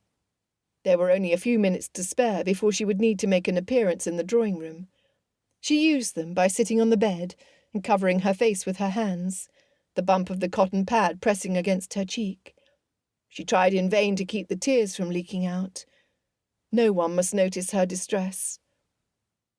The disappointment was acute. Ever since she had been old enough to love, she had refused to allow herself to think anyone might love her back.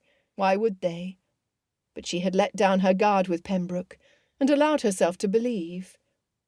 The enormity of her error doused her in shame. Had she revealed her hopes in his presence? Had he been able to read them? "Stupid, stupid, stupid," she whispered. "Pembroke is not interested in you. He never was. He is holding out for an amiable wife. A Miss Ewbank, it appeared. It was time to stop thinking of him as a friend who might one day see something more in her. Time to stop viewing him in anything of an intimate nature. He must be Lord Pembroke to her, and nothing more. The thought plunged her into despair again, and she knew she would have to ring for a maid, and send her excuses that night. There was no point in remaining in the drawing-room for tea, now that she knew she had been grossly mistaken about his intentions. Her knife wound served in this, at least, for no one would think it odd of her to claim fatigue after such a trying day. She removed her hands from her face, and clenched the uninjured one into a fist. Never again would she be so foolish as to convince herself of a true attachment based on such meagre signs. She had mistaken his comfortable posture around her, his small actions of protection or kindness, as a sign of something deeper on his part. But she had been wrong. Fortunately, she had learned of it before he knew her heart. She had her pride, after all, and would be hero-worshipping him no longer. It was finished. Chapter 6. Grosvenor Square, London, April 1807. Camilla and her sisters had arrived in their London house, along with Lady Poole and their old governess, Miss Cross, whose main duty was to Matilda now. Without Dorothea there to urge them to enter the fray, they spent a week quietly at home, settling into their routines and leaving cards for those families they wished to see. In return, invitations had begun to arrive, and that evening they would be attending their first ball of the season at Lord and Lady Wrexham's. Their mother returned from her morning visit to Lady Berkeley's to inform Camilla, the only one of the unmarried sisters to attend, that they would see Mr. Neville and his wife Anne, née Kensington, Dorothea's friend. Also in attendance would be Lord Pembroke, Lady Milton and her daughters, and some other names which held little interest for Camilla. Lord Pembroke's name held no interest for her either, other than to warn her to find some pressing occupation, should he chance to speak to her. The Harwoods, in London since Parliament opened, had also received an invitation, and Sophia promised to come to the party, if for no other reason than to support Camilla. After all, she could well remember what it was like to be forced to attend all the events the season had to offer, and how terrifying it could sometimes be. Camilla felt nothing close to terror, but she had to admit to some nervousness. Nerves, and a stubborn determination to abandon the foolish fancies of her past, and win over one or two suitors for the sake of her pride. Lord Pembroke should not see her sitting against the wall, even once. The bedroom formerly occupied by Dorothea was now hers, and she sat in front of the mirror, dressed in a new ball gown, which she thought flattered her figure. She slipped on a veil of confidence, and practised the smile she would wear for those who sought an introduction. A knock on the door preceded Tilly poking her head in before entering. Not for the first time, Camilla noticed how much her youngest sister had grown in the last couple of months. She was now 14, but suffered none of the awkwardness Camilla had at her age. She was slender, and although it did not appear she would be tall, her movements were graceful. "I wanted to see your gown." Tilly came to her, cocking her head to one side. "I knew this shade of orange would suit you, but the arrangement of your hair—" She reached for a strand of it next to Camilla's face and wrapped it around her finger. "It needs more of a curl here." "Oh, you needn't fuss," she protested weakly. But Tilly went over to the fireplace, where the rod was still heating. Camilla fell silent and allowed her sister to train the front of her hair into a curl and arrange her coiffure, adjusting a pin here and a decorative pearl there. Her sister had a talent for anything that required arranging, be they house decorations or dress. "With hair as heavy as yours, you ought to cut the sides to allow for more of a curl," she said, her fingers now deftly twisting the back of her coiffure and pinning it into place. "You've said that, but I do not know that I'm ready to do so. I'm not sure what it will look like if there's no one available to curl it. Perhaps like one of those dogs whose fringe covers their eyes." Tilly laughed. "But you always have someone to curl your hair. Marjorie, or Pen, or me." "I suppose," Camilla said. The truth was, she liked her long hair when it was brushed out, and feared to cut even a portion of it. Tilly said no more on the topic as she put the last touches. "There, you are perfect." Camilla acknowledged that it was an improvement. Her sister had added volume to the top of her head, and framed her forehead with curls. Her thick hair was her only claim to beauty. As for her figure, it might have improved some with her attempts at limiting what she ate, but she would always see herself as too big and ungainly. She swallowed the words of criticism that rose up in her when she studied her image, deciding there was no good in uttering them, or even thinking them. There had been a time over the summer when she had felt almost pretty, but then she overheard Pembroke's decision to propose to Miss Ewbank. After that, the positive, hopeful feeling she had begun to develop toward herself evaporated. After all, if she could not secure him when she was looking her best, and they were spending every day together, she would not stand out in the midst of glittering society ladies. Now that she was about to begin her first season, she could scarcely imagine securing anyone. Tilly flitted about the room, chatting and effecting subtle changes that somehow made everything more pleasant. A fold of the blanket here, the chair turned, clutter organised on the desk. Camilla was only required to give occasional responses, which allowed her to continue her train of thought. She appreciated Tilly's presence, but was distracted at present. Lord Pembroke had not proposed to Miss Ewbank in the end, and from what Miles had let drop over Christmas, had also turned down Sir Arthur's invitation to the house party. Miles had gone on to say that everyone in London, even his own mother, despaired of him ever taking a wife. The fact that he was still free afforded Camilla a little satisfaction. At first she had been heartbroken. Then, after she had learned of his latest escape from the clutches of matrimony, as he must have viewed it, she finally decided she would not waste her time any longer on a man who raised false hopes in a woman's breast, then ended his pursuit by doing nothing, or who would be so attentive and at ease with a lady, and not even consider the possibility that she might suit him as a wife. No, Camilla would enter her season with her heart open to other prospects. Tilly had exhausted her flow of conversation and room improvements, and went to the door. "Mother bid me to tell you that you should eat something before you leave for the ball tonight. Shall I inform her that you will come down?" "I am coming." Camilla took one last look in the mirror and nodded. "Thank you for arranging my hair. It always looks well when you do." Tilly smiled and waited for Camilla to take her cloak and accompany her downstairs. Lady Poole was already seated in the dining room with Joanna and Miss Cross, who dined with them when there were no guests. They ate a simple meal, then Camilla and her mother stood to leave for the party. "Have a pleasant evening," Joanna said.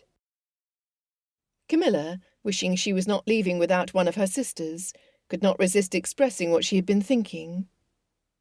"I would not have minded if you had come out this year, but I suppose you would not have wanted to do so, or at least that is what you've said in the past." Lately Joanna had begun showing more care in her dress, and even at times consulted her mother on style. With such signs of maturity, she might have changed her mind. "I'm not ready for my season this year. However," she pursed her lips in contemplation, "I think I will be ready next year, or the year after that. We shall see." Tilly had been listening. "You will certainly be ready next year, and I will help. You have the prettiest cheekbones, and a natural blush that needs only the right colour gowns to set it off." Joanna stopped to regard her sceptically. "Have you truly become this sainted? It is not an act." Tilly giggled, and Camilla could not help but smile. It was true their youngest sister had transformed from a child prone to pouting and tantrums to a seeming fount of encouraging words and unending patience. She pretended to glower at them. "Just cross me once, you will see how saintly I am." Sophia and Felix lived at a distance from Grosvenor Square, and it was arranged that they would meet at the ball. Lady Poole had grown in confidence since the late Earl's death, and she no longer balked at going out for evening parties without a male escort. However, she had made no advancements in punctuality, and by the time she and Camilla at last arrived at Lord Wrexham's, it was not too soon. The receiving line was still in place, but the ballroom was already packed, and the dancing had started. They greeted their host and hostess, then Camilla followed her mother into the ballroom, where Sophia came quickly to their side. "How glad I am that you are here. I've been talking to Anne, but I did not wish to talk her ear off while I waited for you." "I hardly think you could talk her ear off," Lady Poole replied, with an indulgent smile. Sophia no longer suffered from crippling shyness, but she was a long way from being loquacious. "Is Marie Edwards coming?" Camilla asked. Marie was her closest friend from Surrey, and she had married a rising officer in the Admiralty only 3 weeks after Sophia and Felix's wedding. "She could not come." Sophia then leaned in over the music to speak in confidence. "It is not widely known, but she is in an interesting condition. She had intended to take full advantage of the season, but it will depend each night on how she is feeling. Unfortunately, her sickness has continued longer than is usually the case." Camilla could not imagine being in an interesting condition, but she hated more than anything the feeling of nausea. That alone seemed enough to deter any sensible woman from entering the state. Not that women had any choice, it appeared. "Poor thing!" Lady Poole returned a nod of greeting from another matron. "Camilla, I know I can safely leave you in Sophia's hands. There are some people I wish to see." "I am the responsible chaperone now, it seems," Sophia said, with a glint of humour after their mother had left. "I understand Lord Pembroke is to come tonight." "I've heard," Camilla replied, in a voice of studied distraction. She would not let Sophia know how much her hopes had once rested on him.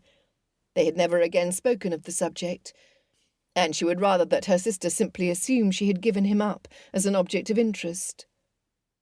"Do you suppose Felix might present me to an eligible partner for a dance?" Sophia looked over to where her husband was speaking with other MPs. "I have already asked him. Most of his connections are in politics, but you do not mind that, do you?" "Not in the least. I wish only for entertaining conversation and some dancing."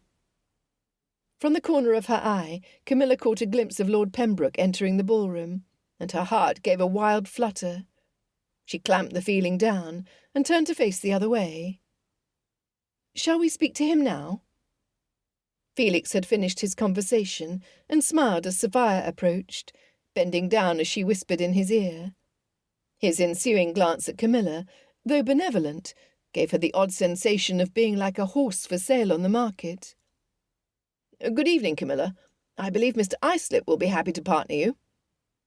When she expressed her appreciation, he added, "I did try to think of someone who would not bore you, but whether I have succeeded in that I cannot say. I only know him as one who shares an interest in politics." "Thank you for having it in mind, at least," she answered with a wry smile. She did not know which was more tortuous, a man who stepped on your feet when dancing, or one who forced you to smother your yawns. A touch on her elbow caused her to turn, and she found Lord Pembroke standing beside her. "Now, here is a party I would be happy to join." He bowed to all of them. "Good evening, Harwood. Evening, Lady Sophia, Lady Camilla." He directed his next words to her. "I believe you have only just arrived in London." "A week ago." She remembered her resolution to keep him at a distance, and continued in a polite tone. "How good to see you again, my lord. I hope you will excuse us. Felix was just about to perform an introduction, and I should not like to keep the gentleman waiting." "Oh, certainly." She turned to leave, but not before catching a glimpse of Pembroke's face as she walked by him. He looked confused, and she might almost add hurt. But she would no longer guess or attribute feelings to him. He might feel whatever he wished, for it did not concern her and would not guide her own steps or actions. "Do you mean to teach Pembroke a lesson?" Felix asked her curiously when he had caught up. Sophia had also come and turned to look as though she too were curious about the answer. "No, what do you mean?" Camilla was determined to play this game well, for no one must know that she was simply standing up for herself. It was not to exact revenge, or play at being hard to get. She did not want anyone to know that her feelings had been deeply wounded, only that she had other subjects to occupy her at the moment. "You behaved differently toward him this evening, as though you scarcely knew him. But when we were all at Elmscott together, you seemed to be good friends." "Oh, that. No, it is only that he is as much like a brother as any unrelated gentleman can be, so I did not wish to stand on ceremony with him. I am looking forward to meeting Mr. Islip." "Ah, if that is all." Felix exchanged a look with Sophia, and led the way to a tall, spare gentleman, whose serious expression eased when Felix approached him. "Camilla, I wish to present you to Mr. Islip." He then turned to the gentleman. "Frank, this is my wife's sister, Lady Camilla." "A pleasure to meet you, Lady Camilla." He bowed, and she returned the greeting. "You are newly arrived in London, I understand. Your first season?" "Yes, we arrived a week ago, and this is my first season." "My luck, then, to have made your acquaintance so early on. Will you join me for the next set?" When she answered that it would be her pleasure, he gestured over to the side of the room. "Why do we not stand ready, so we might take our places? I do so love to dance. Do not you?" "Very much," Camilla agreed, then touched Sophia's hand. "I will see you afterwards. You will check on Mamma?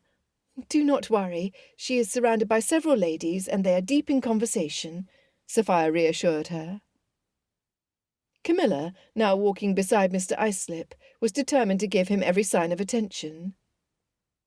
"Are you in politics as Mr. Harwood is?" "Yes, my father and elder brother did all they could to help me win the borough, saying that as long as they were not the ones who had to fall asleep during the long speeches, they would do whatever I needed to win." This amused her, as he had intended for it to. "Fortunately, I do not mind the discussions, and have no desire to fall asleep." Perhaps she would learn more about what the world of politics was like, and whether the drawing-room discussions on the subject might interest her. "What do you enjoy about it?"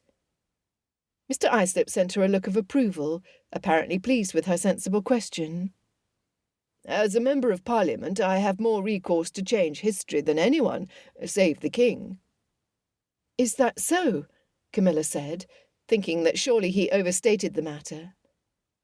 Mr. Islip continued in this vein, enumerating the duties of the parliamentarian, some of which she had heard already from Felix, although never at such length. As Mr. Islip launched into protracted speech, she began to realise with dismay that she was probably too frivolous a creature to make a proper wife to a politician. He finished with, "But I suppose you must have heard all of this from Harwood himself, and here I am going on and on." "Oh, no, it sounds fascinating." While this wasn't precisely true, Camilla was sure it could be fascinating if the topics they discussed were ones for which she could develop an opinion. For the moment, Mr. Islip had only spoken of his own advantages in entering Parliament. As for Mr. Harwood, Mr. Islip. She was not destined to finish, which was just as well, since she hadn't determined exactly what to say about Felix's society manners that would not make Mr. Islip look poorly in comparison. Now her attention was caught by a well-looking gentleman who came to stand in front of them, blocking the view of the dance in progress and getting in the way of one couple. "Do introduce me to this enchanting creature you are standing with." He smiled, which only increased his attractiveness, and Camilla's surprise at his noticing her at all. "Ah, Mr. Laverlock." Her partner didn't appear pleased to have been obliged to make the introduction. "Allow me to present to you Lady Camilla Rowlandson, a sister to the Earl of Poole." "Lady Camilla, is it?" Mr. Laverlock said, as though committing it to memory. She had the strangest feeling that she had seen him before, but she would most certainly have remembered him if she had. "A pleasure to meet you, Mr. Laverlock." She dipped into a curtsy, pleased at his attention, at the combined attention of two gentlemen paying her court. Across the room she caught sight of Pembroke, and could not help but to look at him. He stood beside another gentleman, watching her. Mr. Islip dismissed Mr. Laverlock with a polite bow. "As a matter of fact, we were about to join this set. Will you excuse us?" "Only if you will promise me the next one," Mr. Laverlock said, addressing her. "Well, certainly," Camilla replied, bemused. Why had he singled her out? He expressed his pleasure before leaving, and she turned inquiring eyes to Mr. Islip. "I know Mr. Laverlock from the clubs, and would put you on your guard. Though he is accepted everywhere, there is a whiff of scandal about him." Mr. Islip led her into the centre of the floor. "Nobody knows where his wealth comes from, though there are hints of winning it on a turn of the cards. I'm only sorry I was obliged to make the introduction." "I see." Camilla glanced after Mr. Laverlock, then turned her attention back to her partner. She didn't think it proper of him to speak that way about another gentleman. It was not as though it was his place to warn her against an imprudent connection. "Well, there is no harm in partnering with him for a dance." The music started, and he bowed with a noticeable flourish, his arm in front of him. The gesture caught her by surprise, and she had to suppress her laughter. He didn't appear to notice, and assured her, "Now that you are forewarned, you will be perfectly safe." The lively manner in which he danced the jig called attention to them both. Clamping down the urge to laugh, she tried to match his enthusiasm without reaching his level of theatrics. Too little, and the disparity would be noticeable. Too much, and she would look as ridiculous as he. My, but it took one's breath away to dance with such vigour. When the steps brought her again in the direction of Pembroke, she found him watching her still. Only this time he seemed to be laughing. The fact irritated her to no small degree, and she turned her attention back to her partner, who smiled in all readiness to extend his compliments. "You dance very well. You seem to enjoy the livelier sets, as I do," Mr. Islip said. Nothing was further from the truth. Camilla attempted to catch her breath enough to speak. "Quite. The livelier the better," she fabricated. A stitch began to form in her side. For the rest of the dance, she did not even attempt to respond to his conversation, nor did he seem to require answers anyway, since his were observations rather than questions put to her. When the first dance mercifully came to an end, she was thankful to make her way to the side of the room, and even more thankful when he proposed they take a glass of refreshments. "I am not often blessed with such a delightful partner as you," he said, as he handed her a glass of chilled ratafia. She took it gratefully. His words caught up to her, and she struggled to understand what had caused him to utter them. She was not delightful, she was not anyone special, and he hardly knew her. Perhaps it was this that caused her to question him. "I am pleased to hear you say so, Mr. Islip. If you will forgive my plain speaking, for I certainly do not intend to fish for compliments, what is it about me that you admire?" "You are able to hold an intelligent conversation, and you dance well, my lady." "But isn't that what every lady of quality is taught to do?" She smiled, to remove any hint of criticism in her voice. "Not everyone is so skilled in these arts." He seemed sincere, and it touched her that he had found something in her to esteem. It was unfortunate that he had such a theatrical approach to dancing, for it quite destroyed her comfort. And it was almost time to perform the next act. The second dance was similar to the first, but she had the element of knowing what was to come, and bore it better. Breathless at the end of it, she was smoothly passed into the hands of her next partner, with the whispered admonition of, "Remember what I told you." She did not acknowledge it. Mr. Laverock, for all he might have whispers of scandal trailing in his wake, did not have theatrical airs when it came to dancing. The dance was also more sedate, and they were able to carry on a conversation in between turns around other partners. She wished she could ask him why he had singled her out, but she had already been rather too forward in her conversation with Mr. Islip. Instead, she let him lead the conversation, and was content to allow silence to settle between them when natural. She should have done more of that with Pembroke, when she had still harboured hopes in his direction. Then she wouldn't have made such a cake of herself, even if it was only in her own eyes. After all, it wasn't that hard to stay silent. "Lady Camilla, you will wonder at my seeking an introduction so pointedly," Mr. Laverock said, calling her back to the present. "I did wonder at it, for you do not seem on close enough terms with Mr. Islip to have requested it. Besides, his standing at my side made it clear we were engaged for the next dance." "You are very right," Mr. Laverock acknowledged, "but I did not wish for him to have all of the luck where charming dance partners are concerned." They were separated by the steps, so she was not able to satisfy her curiosity immediately. As soon as she was given the chance, she did so. "It is kind of you to say, but you could have hardly known how charming a dance partner I could be, since we have never danced together, nor even met." "Ah, now that is where you are mistaken." Mr. Laverock's laughing eyes brought out her smile, though she knit her brows. Whatever could he mean? "Am I? I cannot hazard a guess as to when we might have." As soon as she spoke the words, she inhaled sharply with her answer, and looked at his eyes more closely.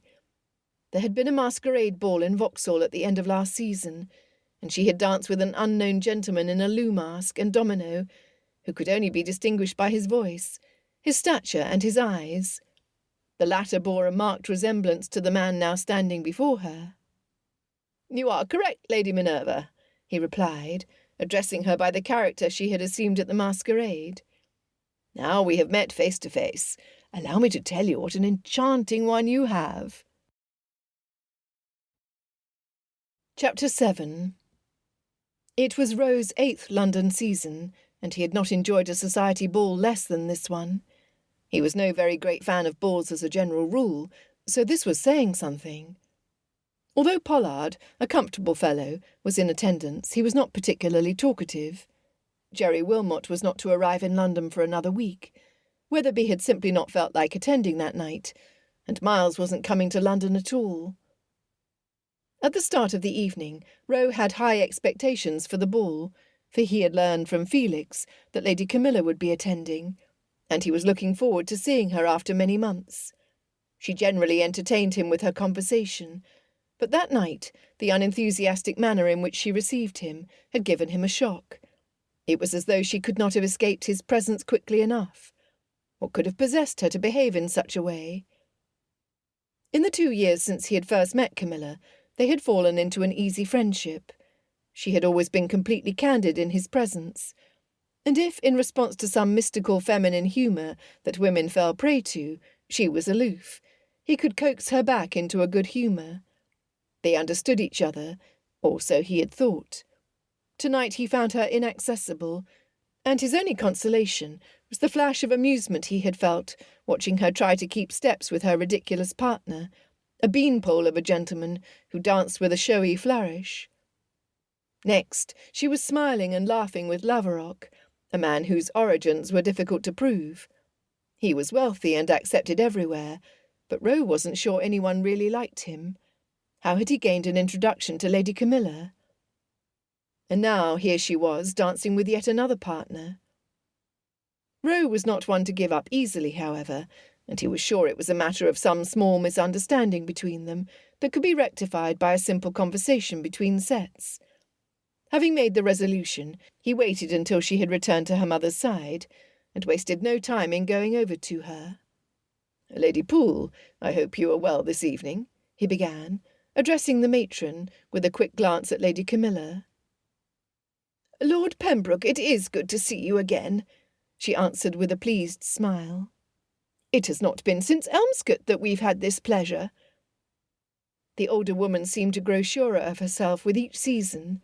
It showed in her bearing, and her voice, which was no longer so frail he had to strain his ears to hear her. "No, indeed. I must tell you how pleased I am to see you all tonight." He turned to accomplish his objective, and coaxed Camilla down from the high boughs to which she had flown. "Lady Camilla, I hope you will grant me the pleasure of dancing the next set with you." "Thank you, I accept." If her tone was distant, her smile indecipherable, she had at least accepted him. Once they had begun to converse, she would again grow at ease in his presence, he told himself. Still, he remained puzzled, for she did seem strangely altered. "Shall we?" He gestured forward, and she moved to walk at his side, but did not take his arm. Perhaps he had not been obvious enough when offering it. She looked well, he decided. Her hair was styled in a very pretty fashion, and the gown she wore was becoming in shade and cut. Lady Camilla, too, grew in confidence and elegance each year. Although she would not lightly take the temps by storm, for while beautiful she was not a beauty in the classic sense, she clearly had no trouble attracting suitors. He led her to an opening on the side of the room, and turned to watch the set in progress. "I have been meaning to ask, how is your hand?" By instinct or by habit, he reached for the one she had injured, and went to lift it. As it was encased in a glove, he could not see the scar. She gently removed her hand from his. "There is a small scar, but it is nothing to speak of. Fortunately, it is hidden away on my palm, so I don't have to explain its presence. Scarcely anyone notices it." "I'm glad to hear it." There was another small silence, and he hoped he would be able to break through her armour before the music signalled the start to their dance.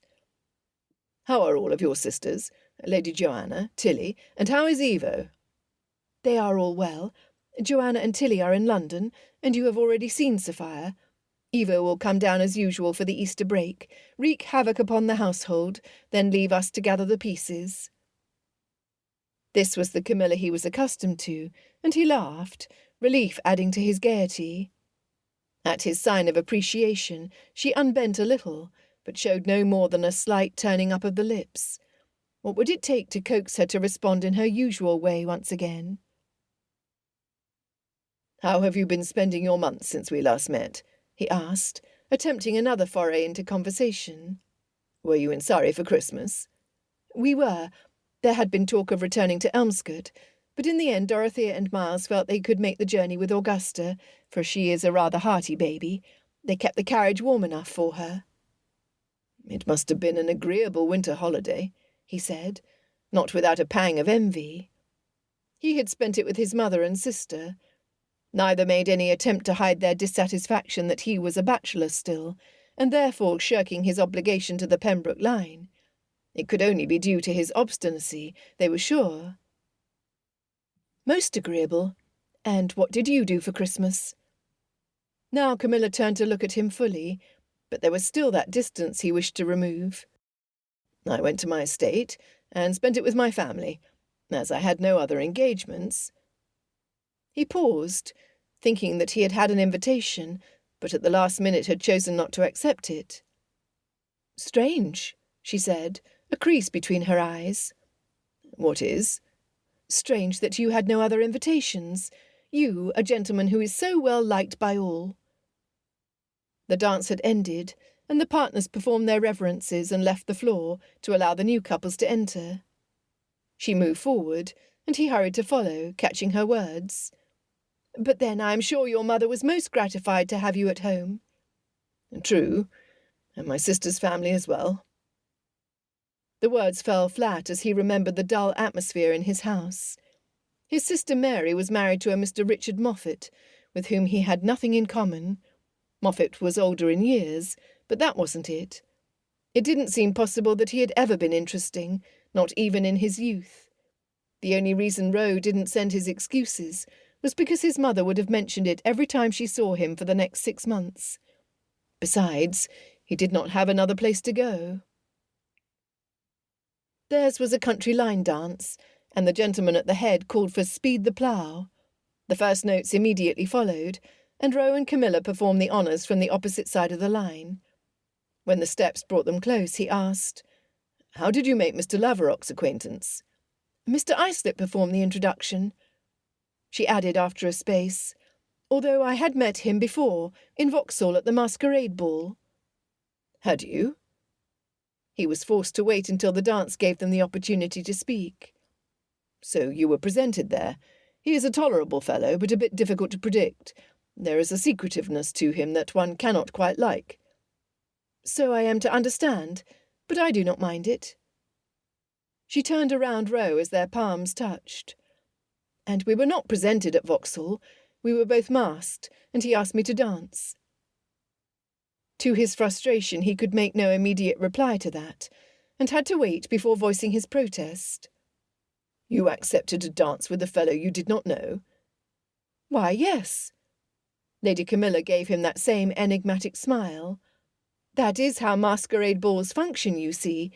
We dance with people we do not know, or at least we cannot be sure whether we know them." He was once again obliged to wait before speaking. "And here I was attempting to protect your younger siblings from all of Vauxhall's vices, while you were partaking in them." He had meant those words in a humorous vein, but the effort fell short. It came out as a reproach, which provoked an uncharacteristic crease between her brows. "I am sorry you feel yourself to have wasted time on my siblings, my lord." They separated as they moved to the end of the line. The dance came to an end, and he was bowing before her. "No, it is not that. I cannot regret how I spent my evening. I'm just surprised by your revelation. But I suppose I have no claim over you." "Precisely." This time she smiled more softly. "Shall we have something to drink?" "Yes, you must be thirsty." He uttered the words by rote, but he was far from feeling in his element. Usually he was the one to propose refreshments to a partner, and he was the one to be reproached by some discontented female. It was not the other way around. By the time they reached the table of refreshments, he suggested they go and join Sophia and Felix. She agreed to it, and he led her in that direction. He would see how she behaved in her sister's company, and fully expected to find the Camilla he was accustomed to. Surely she could not have changed that much. "Pembroke, I see you are dancing tonight instead of hiding in the card-room," Felix said. "You must have set many a heart beating, for the maidens will now hope to receive an invitation from you as well." He was teasing, but Roe had no humour for it. Just what he wished for, to be the knight-errant of every woman attending the ball, who had the misfortune to be overlooked. But then he supposed there was no reason he had to stay at the ball after all. "There's time enough for that later. Lady Camilla, shall we have our second dance?" That night, as Camilla readied herself for bed, she ran the events of the evening through her mind. The most significant of them had happened at the beginning of the ball. She relegated Mr. Islip to the category of acquaintance, for she could not reconcile herself to his style of dancing. Even his conversation left much to be desired. However, she was glad enough to have met and danced with him, rather than occupy a chair on the side of the room. And Mr. Laverock was an interesting addition to her circle, even if he was not universally liked by men. She would make up her own mind about him. He was a flattering addition to her coterie as well. He had recognised her, had even sought her out. She was surprised he had noticed her at all. When she asked him what had inspired his invitation to dance at Vauxhall, he answered that she had stood out to him with her owl's feathers. When pressed on how he was able to recognise her again without a costume, he replied that he had been given a glimpse of her hair when her domino had fallen back, and had also recognised her form. She did not know how to receive this second piece of information. What did he mean by form? Did he distinguish her because she was larger than everyone else?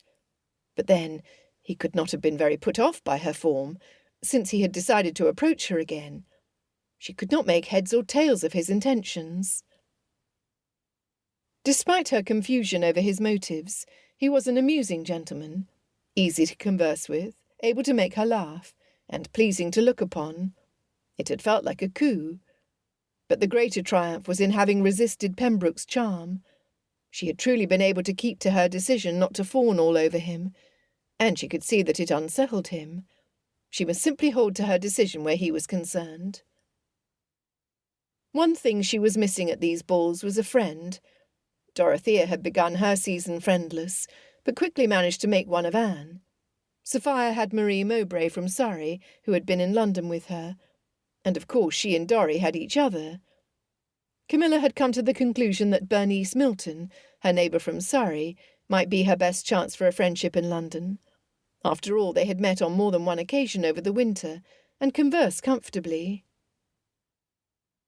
Joanna tapped on the door to her bedroom and entered without waiting.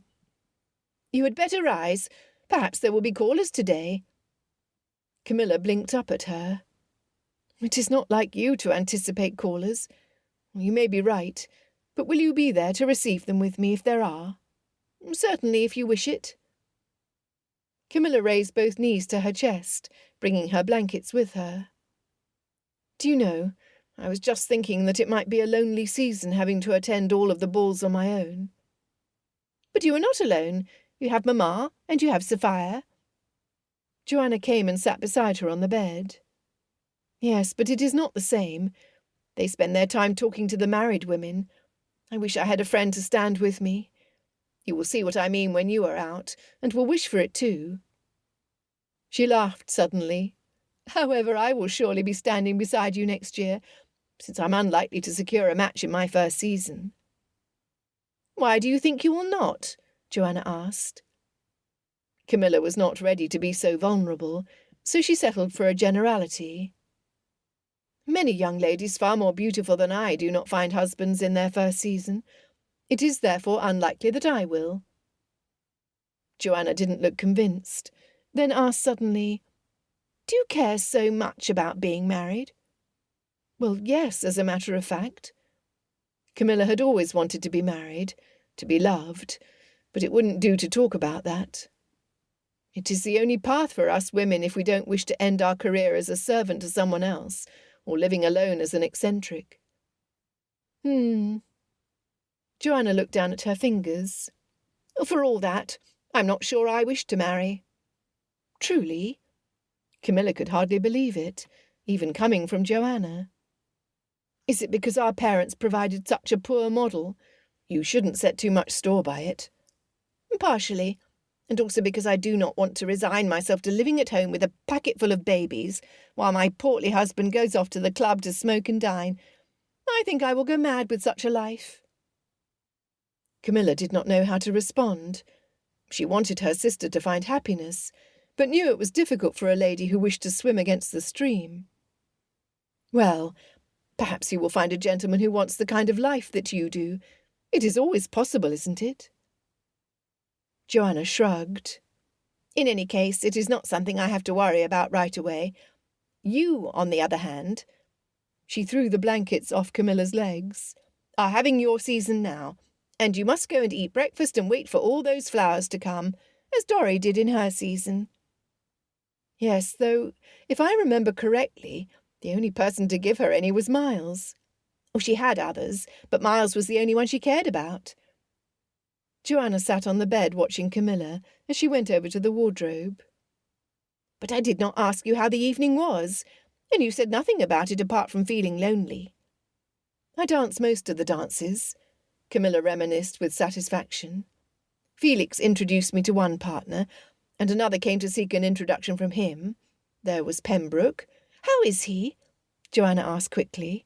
We haven't seen him in an age. He is well. Camilla pulled her stays over her shift. That is all, Joanna said, looking at her curiously, then gesturing for her to turn around so she could tie the ribbons. You used to have such glowing praise for Pembroke. Now it is just, he is well. Camilla laughed uncomfortably, wondering if everyone around her had known how much she had pined for him. Well, he is. What more is there to say? Perhaps he will come and pay us a visit, Joanna said hopefully. That would make the morning calls more pleasant. Camilla had her doubts after the way they had left things last night. She had not encouraged him in the least. She had kept her distance throughout their second dance, though she was careful to thank him for the honour at the end. By the time they parted ways, he had lost his easygoing smile. Besides, without Miles or Evo here, he was unlikely to come just to see her and her younger sisters. After breakfast she went into the drawing-room, where her mother sat at the desk, pen in hand. I have finished writing to Dorothea, but there is space at the bottom to add a few lines. Would you like to write something? Camilla took the pen from the inkstand and jotted down the first thing that sprang to mind. How is my niece? Is she jollier than ever? I cannot wait for the summer to see how she has grown. We are at this very moment preparing for the morning visits that may or may not come, just as you once did 2 years ago. If I am to have any of the luck you and Sophia had, I will be betrothed by the time the season is out. Camilla stopped and bit her lip. No, then her sister would think she was desperate for an offer. That would not do. But it was too late to change what she wrote, and she could not cross it out. She would just have to turn the phrase. After cudgelling her brain for a minute, she added, "But do not think I wish for it, for you would be quite out. After all, you and Sophia have already secured a husband in your first season, so it will be no victory for me to do so. My only true ambition is to have a drawing-room full of flowers, so there is no room to sit. Then I will have forged my own path." She had run out of room at the bottom and turned the page horizontally so she could write crosswise, though it was only 2 lines. Dorry should still be able to read it. She added her love, then stood to look around the drawing-room. Her mother had left, likely to return to her bedroom. She was stronger than she had been, but one could not precisely call Lady Poole industrious.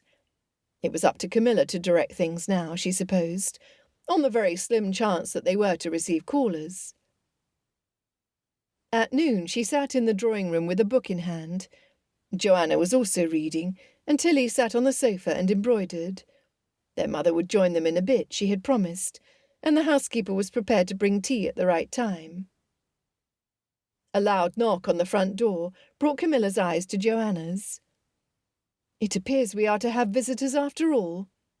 "I knew we would," Tilly said confidently, going to collect Joanna's and Camilla's books and bringing them over to a side table along with her embroidery. "It is a shame we cannot continue to embroider while we receive visitors. It is more pleasant to discuss things while our hands are occupied." "Yes, it is a wonder," Joanna said. "We might hand them our darning to keep their hands busy, and free ourselves up for other amusements later in the day." Tilly made a face at her. "Lady Milton, Miss Bernice Milton," Turton announced. Camilla was pleased, since it was her objective to befriend Bernice. Last season they had seen them less often, because the youngest daughter, Abigail, had been preparing for her marriage. Neither Camilla nor her sisters felt any warmth toward Abigail, so it was a welcome change that she would no longer be joining the Miltons on morning calls. "Good afternoon," Joanna greeted. "I will go and find my mother. She will surely wish to see you, Lady Milton." "When did you arrive in London?" Camilla asked. "At the start of the season. Sir Humphrey missed his dinners at the club, I believe, and was anxious to be back." Lady Milton gave a tittering laugh. "Have you attended many balls before last night?" Camilla addressed this question to Bernice, hoping her mother would allow her to answer. It was not to be. "We hardly have a night at home, do we, Bernice? What with all of our particular friends, and my youngest so suitably connected. She married Mr. Quarles, you know. No title, but quite a fortune. Yes, we had heard," Camilla replied, when Lady Milton had paused to wait for her confirmation. She hoped she would not feel the need to elaborate. The door opened, and Lady Poole entered, followed by Joanna. Thank goodness their mother had arrived, for she knew just how to handle Lady Milton. All she did was to listen and murmur a reply when required, which answered very well. So successful was her mother's handling of Lady Milton, Camilla was able to engage Bernice in a private conversation under the guise of showing her a gown in La Belle Assemblée. "How do you find life without your sister at home?" "Not much of an improvement, I'm sorry to say." Bernice brought her quiet regard to Camilla's. "My mother still speaks to me in the same way, except that she seems more frequently in a sour mood than before. I suspect she misses my sister's company." Camilla dropped her eyes to the magazine, not wishing to add to Bernice's discomfiture. "I am sorry to hear it. And has your relationship with Abigail improved? I was often at odds with my sisters in the past. Well, except for Sophia.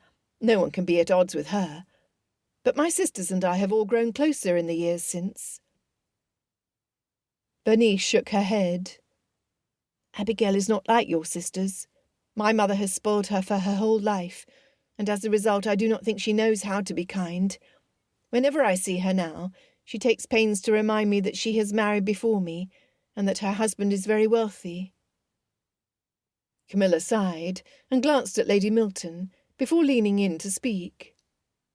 "I am sorry to say such a thing about your blood relation, but Abigail is insufferable." Bernice smiled. "You would only be saying what I say in my head all the time." Camilla met her gaze, suspecting she would also appreciate having a friend. "Perhaps we might spend more time together, if you would like that." "I would," Bernice replied warmly. "Very much, in fact. Thank you for proposing it." The Miltons were to be the only visitors that afternoon, which suited Camilla. Contrary to her show of indifference, and her private purposes for shunning Pembroke, she found it in her to regret he had not come. But then, it was hardly surprising, since she had given him no reason to do so. She had made a wise decision, however, and would continue on with the course she had set. Chapter 8.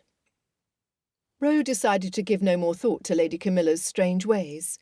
After all, since when had he ever spared any thought about the way a lady behaved toward him, if it was not to discourage her from casting lures? He would therefore not think about Camilla, though he admitted to some disappointment, for he had thought they were friends. Although it was not in his nature to worry, he had found it odd that he had received no response from Camilla when he had gone to the trouble of writing to Miles over the Christmas holidays.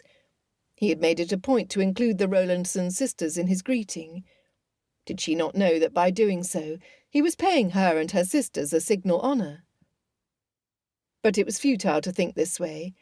Ever since he had sent his regrets for the Christmas house party at the Ewbanks, he had begun to think that perhaps he wouldn't marry at all. In this ambition, he brought to mind Mr. Thomas Crosby as the ideal. Crosby was an established bachelor of independent wealth, and matchmaking mammas had given up all hope of securing him for their daughters many years since. He lived life for his own pleasure, a tantalizing prospect, and provided Roe a model of how such a thing might be achieved. If he could not bring himself to propose to a woman whose unassuming nature practically guaranteed he would be left in peace, then he was not likely to propose to anyone at all. In those early winter months, when he was occupied with managing his estate, staying with friends in their hunting boxes, or riding to hounds, he had begun to dream what life would be like without the shackles of marriage. Could he resist the pressure to do what everyone expected of him? The current heir was a second cousin, who was even obliging enough to possess a brother. It was not as though the Pembroke line would die out with him, contrary to what everyone had always told him. The importance of marrying had been pushed upon him too young and too often to hold any enticement, even if the pressure stemmed from justifiable reasons.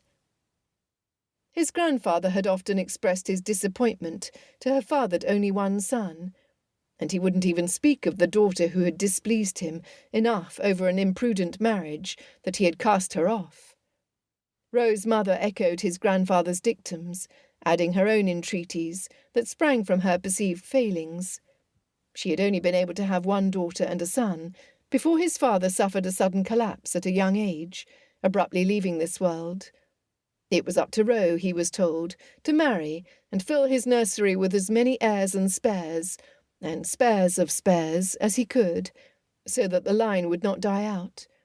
It was enough to make anyone with the remotest desire for independence leap on the fastest hunter in his stables and ride off.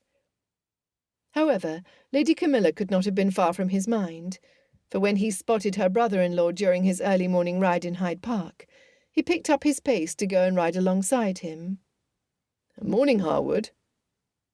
Felix turned to see who had addressed him, and, smiling, returned the greeting. He looked cheerful and in good health, despite having entered the married state. At least for Harwood, the life he had chosen agreed with him. "How is Parliament?" Ro asked him. "Have you outlived the scandal?" When they had met last August, it had been too soon to discover whether the effects of a jealous rival, who spread false rumours about Felix, had hurt his sway in the Commons. Robert Cunningham, the man in question, had certainly attempted to cause Felix harm, not only in politics and in society, but especially with Lady Sophia, though in that he had been caught short. As little attention as Ro gave to his duties in the Lords, he had used his influence there to clear Felix's name. "There are a couple of MPs who give me the cold shoulder still, but I suppose that is to be expected. Wherever humans congregate, so too does human nature." Ro chuckled. "Truer words have never been spoken." A silence settled between them, and he relaxed, appreciating the air that was free of the fog that sometimes rode in with the morning mist. Patches of blue peeked through the green underneath the trees, and a variety of birds chirped their mating calls in a lively chorus. "Lady Camilla seemed rather cold toward me the night of the ball." The words were not fully out before Ro felt surprised at himself. The one thing he knew never to do was to inquire after a lady, for it always led to raising hopes, and here he was doing it now. "Do you know of any cause she might have to be displeased with me?" "I asked her the same." Felix shrugged, looking beyond his horse's bobbing head. "She said something along the lines of viewing you like a brother or some such thing. Said she had no need to stand on ceremony with you." "Oh, is that all?" Ro laughed, but it sounded forced to his own ears. He should be glad that she viewed him in the light of a brother. Did he not view her as he would a sister? Not that she was anything like Mary, who was forceful. But no, he was glad. If that was all it was, then it explained everything. In no time he would jostle her back into that comfortable banter they usually shared. "I thought to go shooting at Manton's later. Will you join me?" "I would have liked it, but I have a committee meeting I must attend." Felix pointed ahead to the gate with his riding crop. "And I have to turn off here. You and I are in quite different directions." "Shame." Ro went to turn his horse to follow a path back to the main entrance. "But perhaps you might join us tomorrow night at Astley's?" Felix called out, slowing his horse to look back at him. "We have tokens for seats in the upper gallery, and there is a spare since I mistook the date of Evo's return to London." "You're attending with Lady Sophia, and all of her sisters, plus Lady Poole. It would please me to have another gentleman in our company," he added with dry humour, though Ro knew Felix himself had several sisters, and was attached to them all. "I imagine." He had made plans for the next evening, but it was nothing that couldn't be put off. "I'm promised to dine with Pollard at the club, but if I know him, he'll be open to a change. If you are not opposed, I will see if he wishes to meet us there." "Excellent notion. I believe we are to dine at Grosvenor at 5 o'clock. If Pollard will not object to meeting us at the theatre, I will ask Sophia to have a place set for you for dinner. After all, you are an intimate of the family." He was certain Pollard would not mind, and then he would have the privilege of seeing Camilla in her family setting, where she must surely treat him as she had before. "I'm obliged to you. Until tomorrow, then. Tell Pollard to find us in the right-hand boxes, the first tier. Good day." Felix touched his crop to his hat and turned toward the gate that led to his house in Russell Square.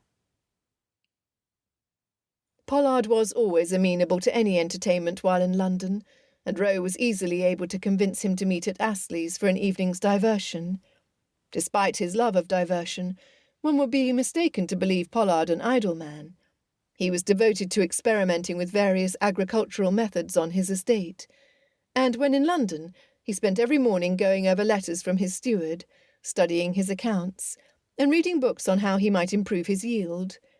If Roe wished for a second opinion on matters concerning estate management, he asked Pollard before anyone else. The next night, at 5 minutes to the hour, Roe knocked at Lord Poole's residence and was admitted by the butler. "Good evening, Turton," he said, removing his hat and cape and handing both over, along with his cane. "I trust the family is aware of my coming. Mr. Harwood extended the invitation to me." "Indeed they are, my lord. The family is awaiting your arrival in the drawing-room." The butler handed the items to a footman and led the way. The Rowlandson women, along with another young lady with a familiar air and introduced as Miss Milton, stood when he arrived. He greeted each in turn, surprised to experience what oddly felt like nerves, when he came to one lady in particular. "How do you do, Lady Camilla?" "Quite well, I thank you." Her enigmatic smile was still in place, which was mildly irritating, since this could not be explained away as her effort to avoid standing on ceremony. What was she doing now but standing on ceremony? In fact, she was being deliberately frosty. Well, if that was what she wanted to play at, he was no stranger to such games, and would give her back her own. "Excellent." He moved on. "Lady Joanna, if I am not mistaken, you are the one anticipating this evening's programme the most." "Indeed I am," she answered, eyes twinkling. "I've wanted to go to Astley's ever since I heard about its existence, and I'm astonished we have not yet gone in our 2 London seasons. Evo will be so put out when he learns that we attended without him," Tilly said, sounding pleased by the notion. "And perhaps I will take him again when he comes. When will he arrive?" Rose's gaze involuntarily sought that of Camilla's. "Tuesday," she replied, "unless he gives his tutor the slip again and shows up on Monday." A flash of her usual humour made a brief appearance in her eyes, then disappeared. That it was so fleeting worried him, despite his intentions to ignore her aloofness. Something was indeed troubling her. The dinner was brought out all at once, and Lady Poole begged his pardon for its simplicity. As the table was filled with viands, fish, side dishes and sweetmeats, with scarcely any room to spare, he assured her an apology was unnecessary. "If there had been even one more course, we would likely arrive late for the performance," he added cheerfully.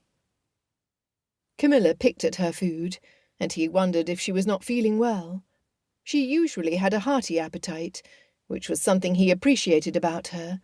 He viewed it as a part of her character, a woman who lived fully and did not pretend boredom or displeasure simply to be interesting. She did not hide behind a facade. Perhaps that was what irked him so much about her behaviour now.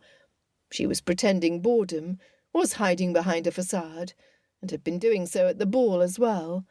It was unlike her.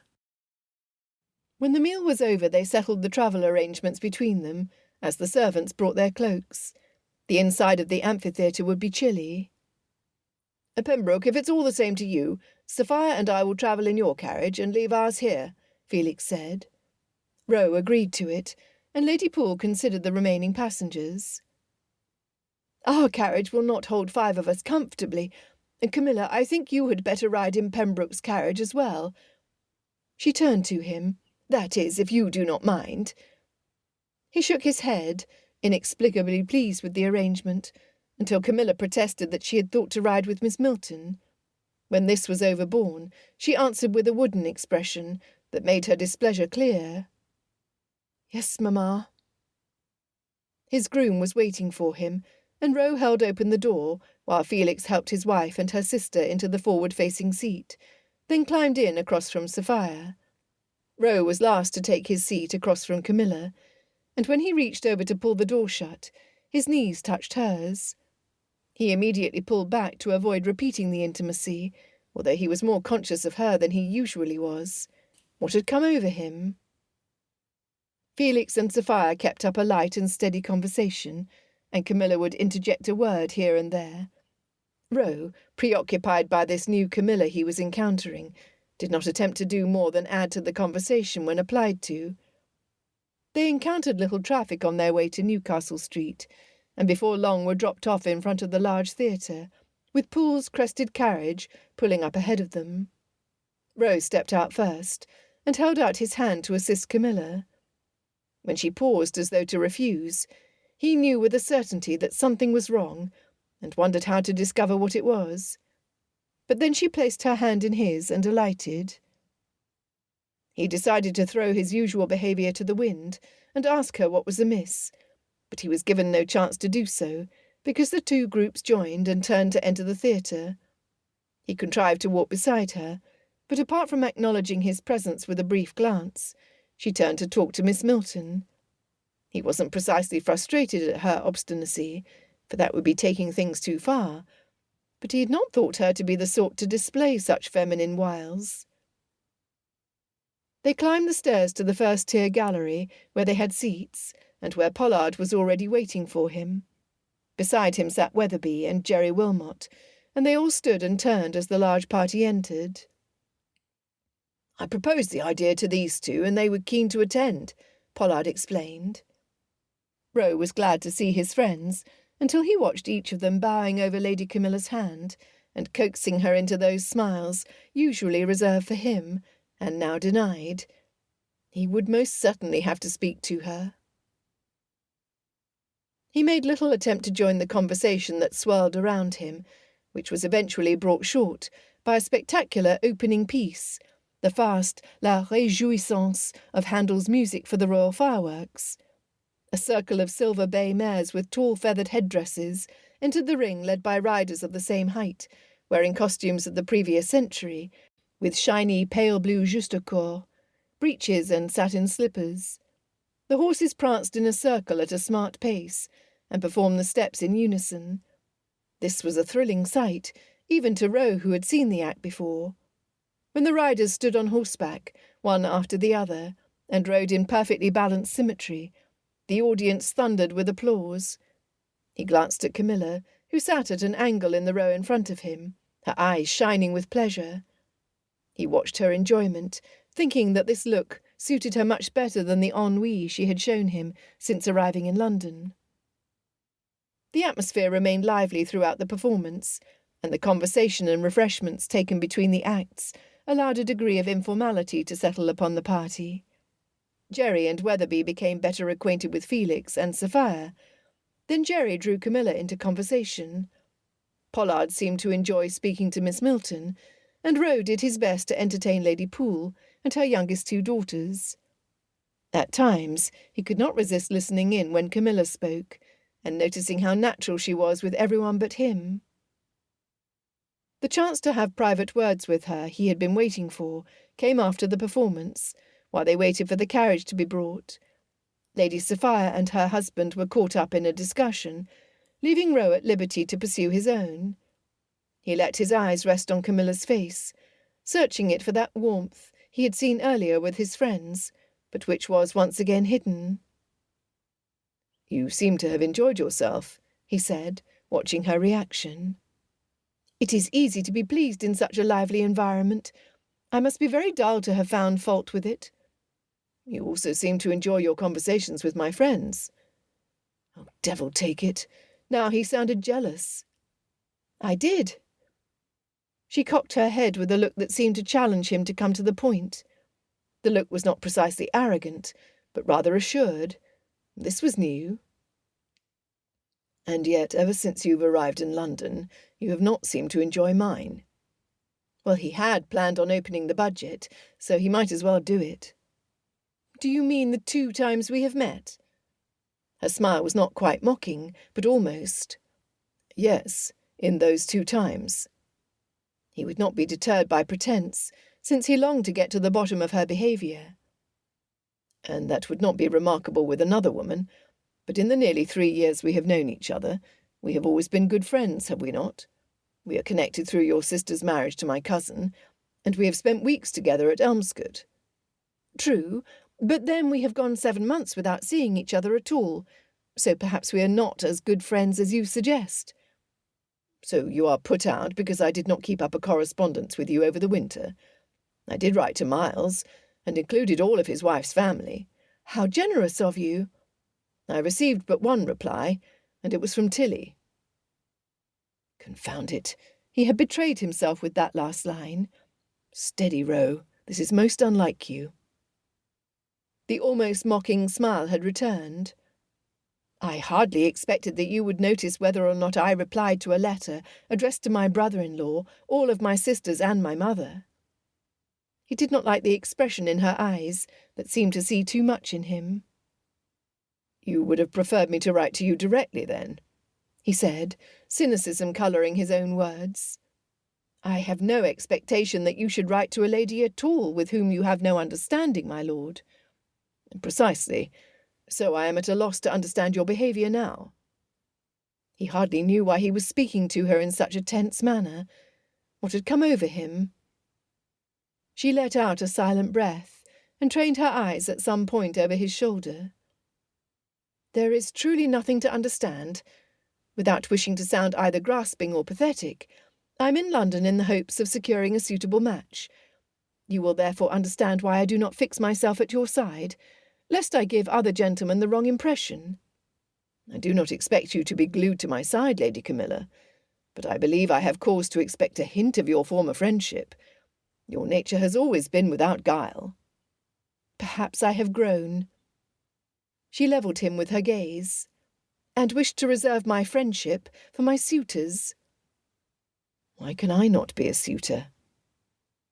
The words snaked into his brain before he could prepare his defence, and they shook him to his core. As soon as he had commanded of himself, he clipped this odd reaction and brought to an end this rare moment of unguarded speech. It would never happen again. You are right to warn me, my lady. I should not wish to frighten away any of your suitors. She dipped her head in acknowledgment, a scant turning up of her lips that infuriated him as much for its coolness as its condescension. Pembroke, that is your coach, I believe. Felix led his wife over to join them. Both were smiling, and he found it difficult to respond with amiability, but pushed himself to do so. They piled into the carriage, and he shut the door before they drove off, ending any further confidences. Chapter 9. Camilla had intended to ignore Lord Pembroke last night at Astley's, but the fates had been against her. For some inexplicable reason, her mother had forced her to ride with Pembroke and the Harwoods, not with Bernice Milton as she had planned. After the performance, Sophia and Felix had stood apart, talking, leaving her subject to Pembroke's conversation. Whether this was by chance or by design, she could not escape his attention. The discussion that ensued surprised her, for it had been very forthright. His manner, so unlike him, of laying things on the table, had shaken her, but neither had he remained unaffected. She could be proud of herself for holding her own, for she had answered without blushes or faltering. If there was still a part of her, however infinitesimal, that wished he had fallen at her feet and declared his feelings for her, she was doomed to disappointment. And if the secret longings of her heart wished to hear that no proposal to Miss Ewbank had occurred, because he had come to the realization that he was in love with her, then she must simply steel her resolve. To hope for such a thing was mere foolishness, for it was not his way. He was kind, thoughtful when it came to family, solid, but he was not of a romantic, effusive nature, the type to fall at a woman's feet and declare his eternal love. And if he were, she would be the last person to drive him to it. Although she shoved this next thought into a small corner of her mind, for its being so unreasonable, she wished he had countered her directive to leave her alone at the season's events, so she might find a suitable husband. He could have used that moment to declare that he wished to enter the lists.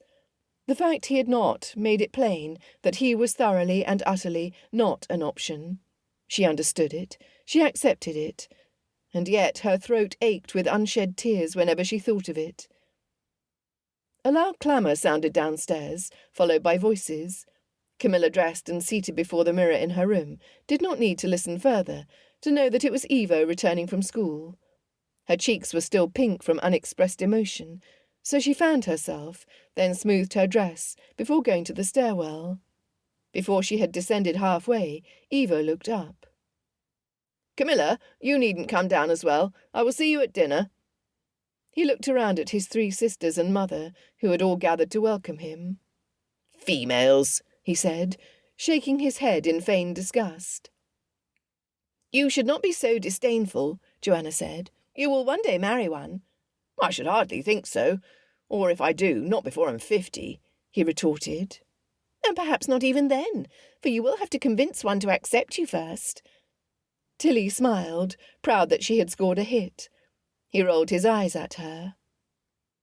"And since you will one day have to marry one," Camilla said, picking up the thread, "you might as well begin now by learning to greet your sisters and mother with a modicum of respect." "No, I need not. When I do marry, the lady will have to respect me. And if I'm not in the humour to speak to her, why then I'll send her off to her bedroom or the parlour, and I will go to the club." Lady Poole stood by the door to the drawing-room, as though waiting only for him to enter. At this display of barbarism, she frowned. "I hope you will do no such thing, Evo. That is a miserable life in store for any lady you take as your wife." Her reply was uncharacteristically tart. The handkerchief she had taken out, for the joy of the reunion, was now used to dab her eyes, and her emotions being impossible to master, she walked into the drawing-room. An odd silence fell, and Turton quietly opened the door to the retiring-room and gestured for the footman to follow him. They disappeared from sight, leaving Evo with his 3 sisters.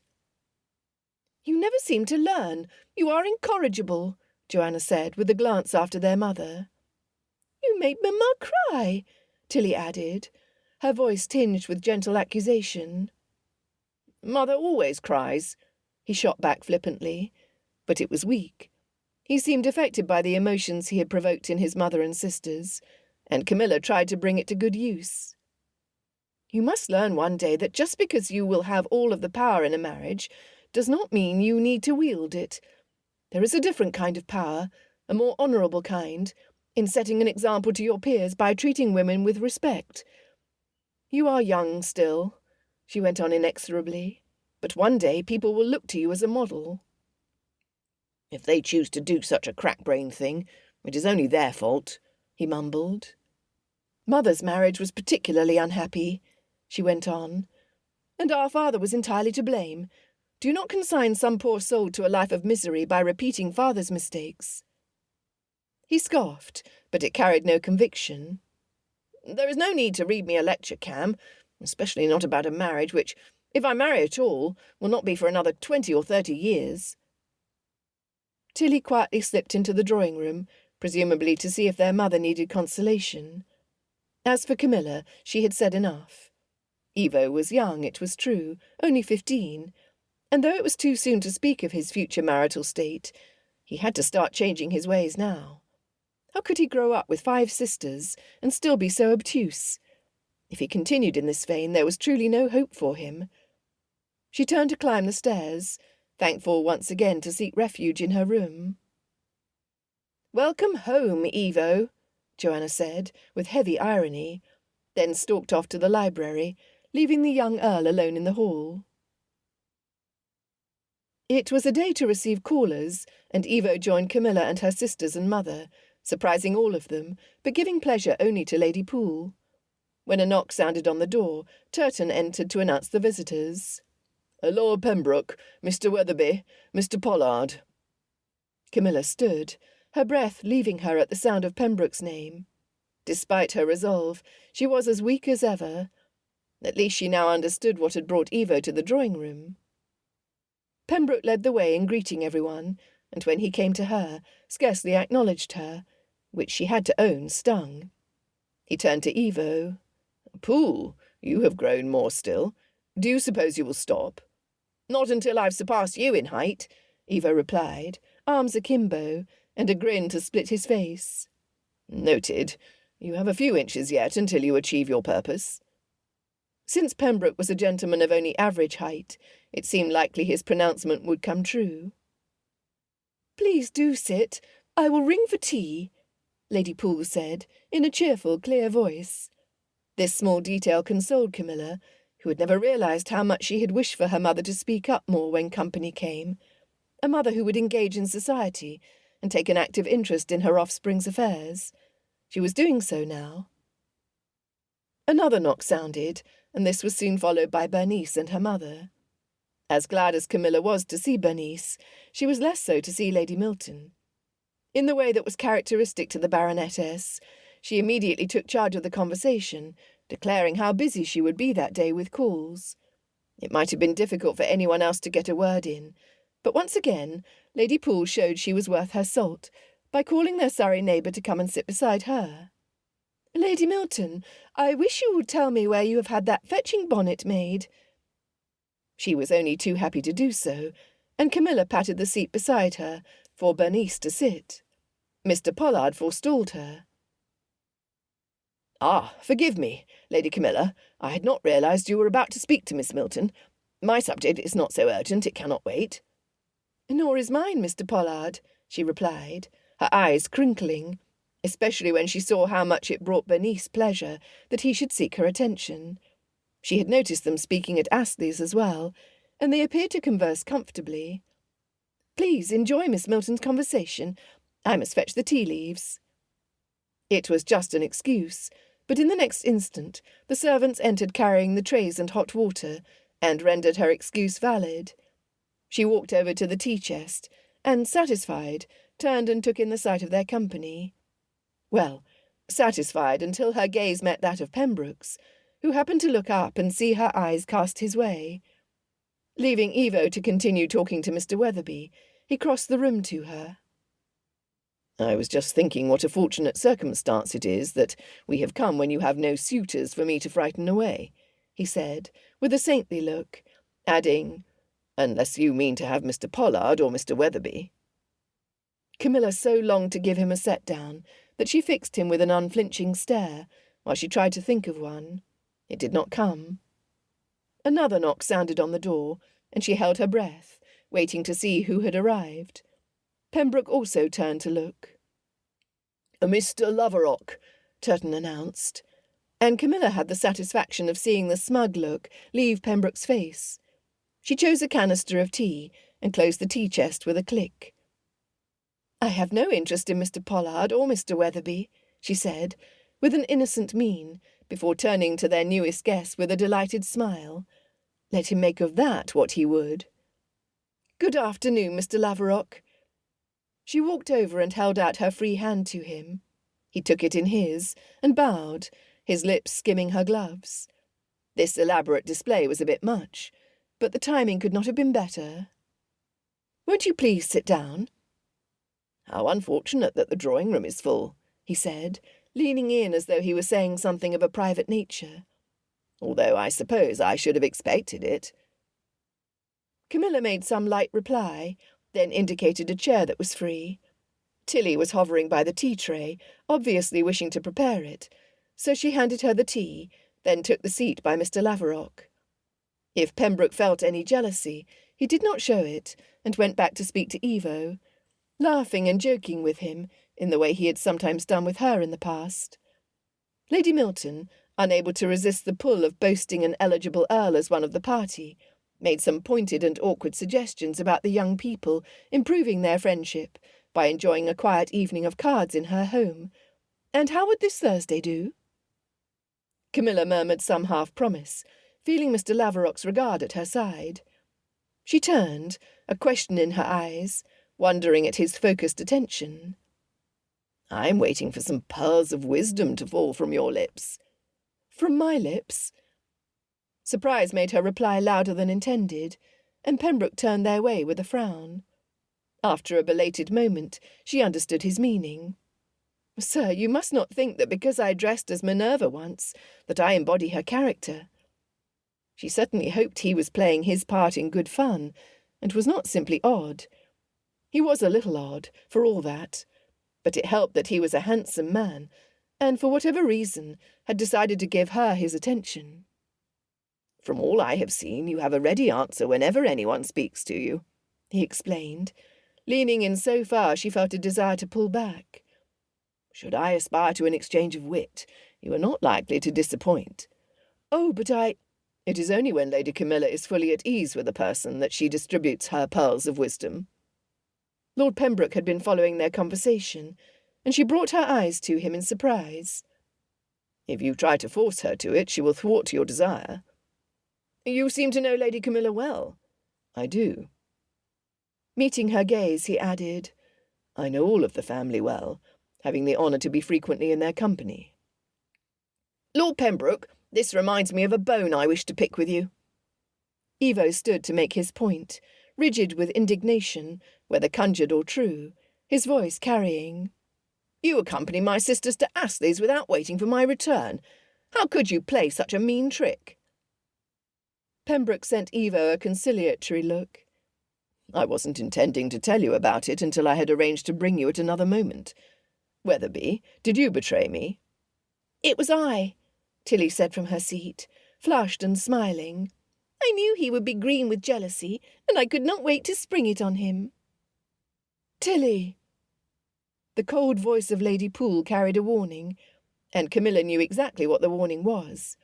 Her youngest daughter must not betray any hints of unladylike behaviour, or these unbecoming flashes of personality she had shown of late. But then, Camilla thought, disgruntled, it was perfectly natural for her son to crow his displeasure from the other side of the room. Tilly must be sent back to the nursery, Mamma, Evo called out. Poole, come here.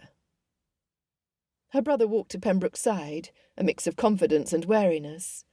Pembroke put his hand firmly on Evo's shoulder.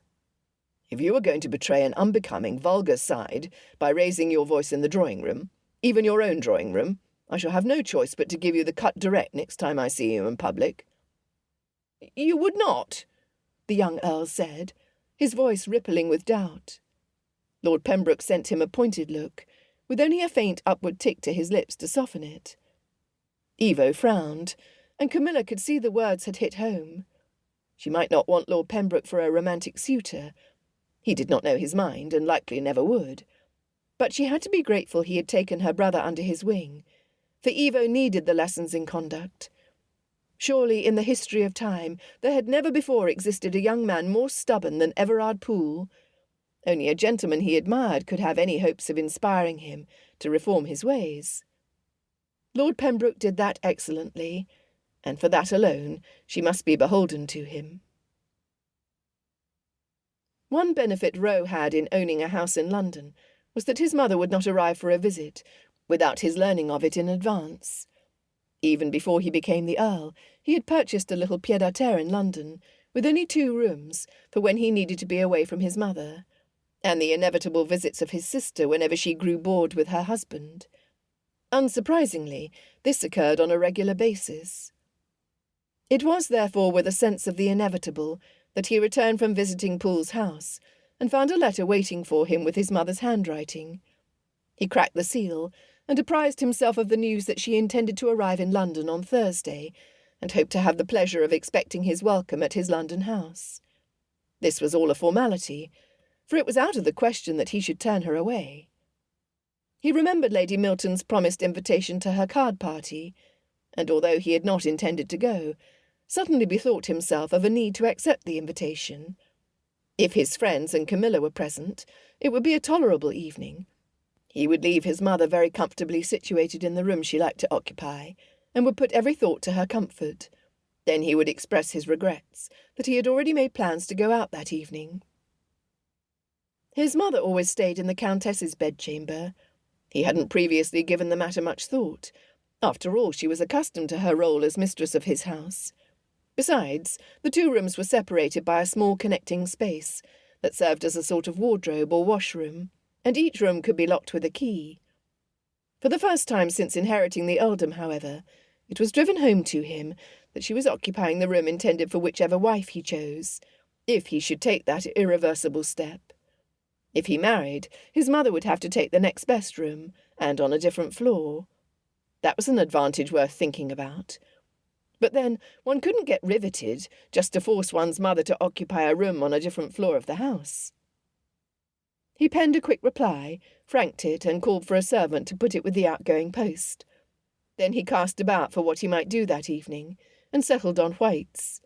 He had boxed yesterday, and had ridden that morning in Hyde Park. An afternoon at the club wouldn't go amiss. When he arrived, there was no one he knew well enough to invite himself to their table.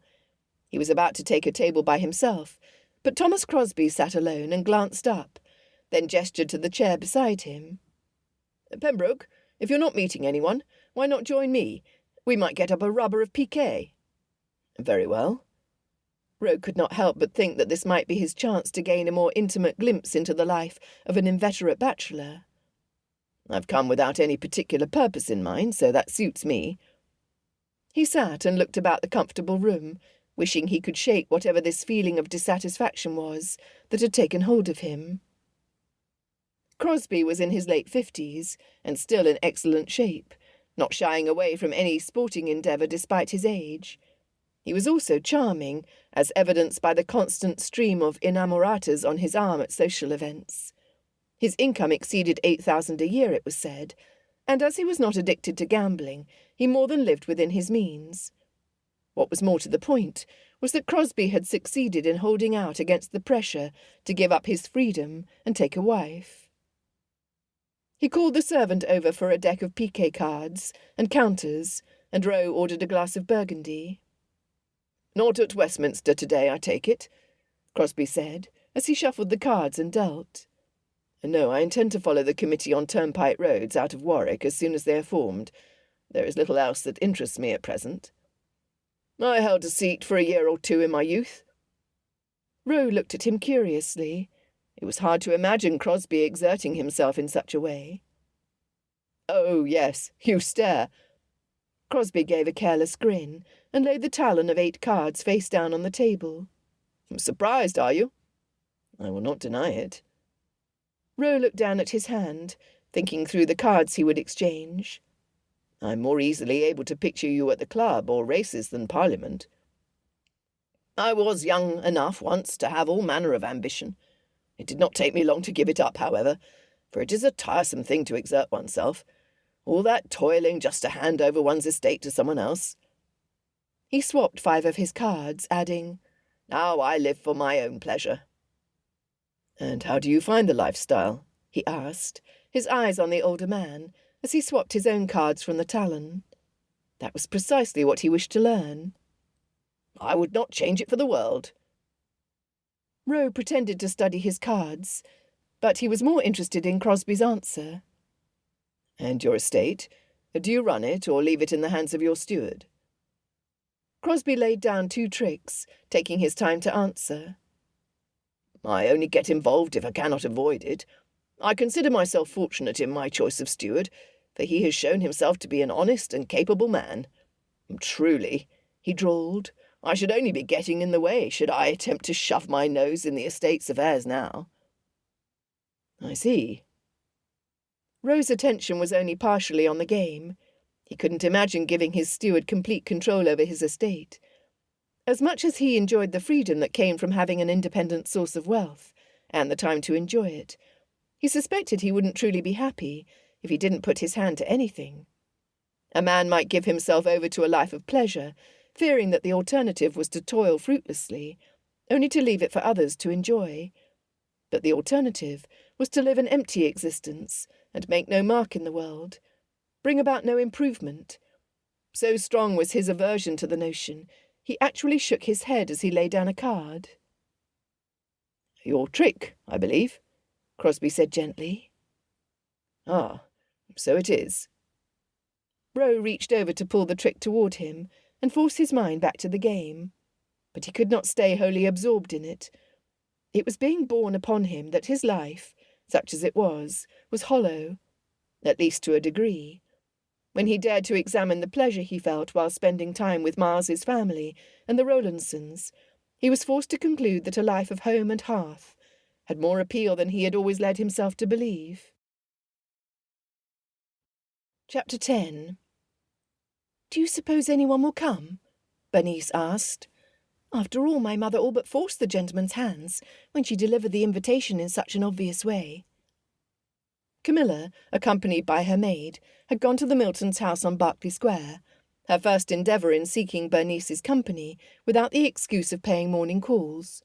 Not that she had paid a morning call at the Miltons more than a handful of times, with her mother and sisters, but she figured that if she wished to develop a more intimate friendship, she must make an effort to do so. "I think there is every reason to hope they might come," Camilla replied reassuringly, although she had doubts on that head. Surely the gentlemen would have some other invitation they preferred. But she did not wish to discourage Bernice. "After all, your mother is not the only lady of society whose ambition for her daughter leads her to organize a party." "If that is her reason, and not simply to boast of having attracted distinguished guests." Bernice smiled at her wistfully. "Your mother seems to have little ambition for any of you, and I do mean that in the kindest of terms. She is so good-natured and calm." Camilla adjusted her vision of Lady Poole to try to fit that of Bernice's. She had always viewed her mother with more of a critical spirit, but perhaps that was due to Dorothea's influence. Not the current Lady Dorothea Shaw, happily married and gracious, but she was not the same creature as the single Lady Dorothea Rowlandson. Miles had contributed to her transformation by the simple expedient of loving her for precisely who she was. It taught her to do the same to others. If it remained uncertain whether Dorothea had contributed to the vague criticism Camilla felt toward their mother, there was no question of whether her father had done so. The late Lord Poole was an autocratic, sarcastic, impatient man. He was a poor choice of husband for any woman, but particularly for one of such great sensibility as Lady Poole. She had married him at the tender age of 17, with no family to speak of who might shield her from an impossible-to-please husband. As a result, Lady Poole had simply disappeared into herself. For years, she had existed as a mere shadow in a loud and boisterous household. A young Camilla, observing this, had suffered under the neglect of a father who cared little, and a mother who had no strength to care more, and decided she would not fall prey to the same fate. She would have a voice. Bernice, looking around her drawing-room, had not seemed to notice that Camilla's thoughts had wandered, and was likely entertaining her own. She liked that about her. Bernice Milton was a restful person to be around. "Did your mother send the invitations out already?" She wanted to know whether they had received any replies. Would she come to a night of cards that required her to match wits with Pembroke? A part of her hoped she would, for it was exhilarating. Another part of her felt tired at the thought. It was not the matching of wits that was exhausting, but the keeping her heart's fortress intact that was. "She said she would speak to Abigail first, to see if she and Mr. Quarles could come." Bernice's grimace revealed what she thought of her sister's presence at the event, and Camilla privately agreed. Abigail was not a pleasant person to be around. "In the end, she said she is far too busy to consider such an unimportant invitation, and that we must do it without her. If we can manage to attract enough of a crowd, that is." "I'm sorry to say it, but your sister is not kind." Camilla reached forward and chose another small cake, though she had told herself she would only have one. She set it on her plate. "I know it," Bernice said, in the voice of one resigned. "I might have supported you against her back in Surrey had I had the idea to do so then." Camilla brushed the crumbs from her fingers and asked a question that had recently come to mind. "Why do you suppose we rarely spent time together when we were younger?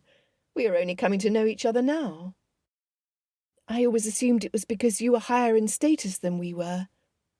Bernice shrugged, then leaned in for sotto voce speech. "At least that was the excuse my mother made. It didn't stop her from bringing us to visit you, however, for in the next breath she would say that we were not inferior, and invite anyone to dare to say it." "Of course you are not. What a silly thing, the notion of status, don't you think?" Camilla bit into the cake. "I suppose you must think it rich coming from me, but we have never gained a single advantage from it that I can see. My father set great store by it, and Dorothea followed him in his ambition for a short time. Thankfully she has more sense now." "You seem to have had an unusual upbringing for the daughter of a peer," Bernice said kindly, leaving unsaid the obvious that without a doubt Camilla had gained untold advantages from her status. She was being ungrateful. "I suppose. It is the only one I know." Camilla relaxed in the calm of the moment, appreciating this quiet exchange with none of the fanfare of morning calls, and displaying one's best side. It was like talking to Sophia in a way. "And you have not had an easy time of it with your mother and sister." Bernice shook her head. "But I have my father, and thankfully he is hale and hearty, for I should truly be loath to lose him." Camilla murmured her agreement. The solution to her friend's unhappy predicament presented itself, and she studied Bernice, a smile lurking. "You will simply have to marry. Then you will be mistress of your own household. Know of any candidates?" Bernice's ivory complexion was not generally given to colour, but her cheeks gave a good show of it then. Lips closed, she shook her head again. "Perhaps one will come along. You are only Sophia's age, and as shy as she has always been, she is now married, and rules her own home with an iron fist," Camilla joked, laughing at the idea.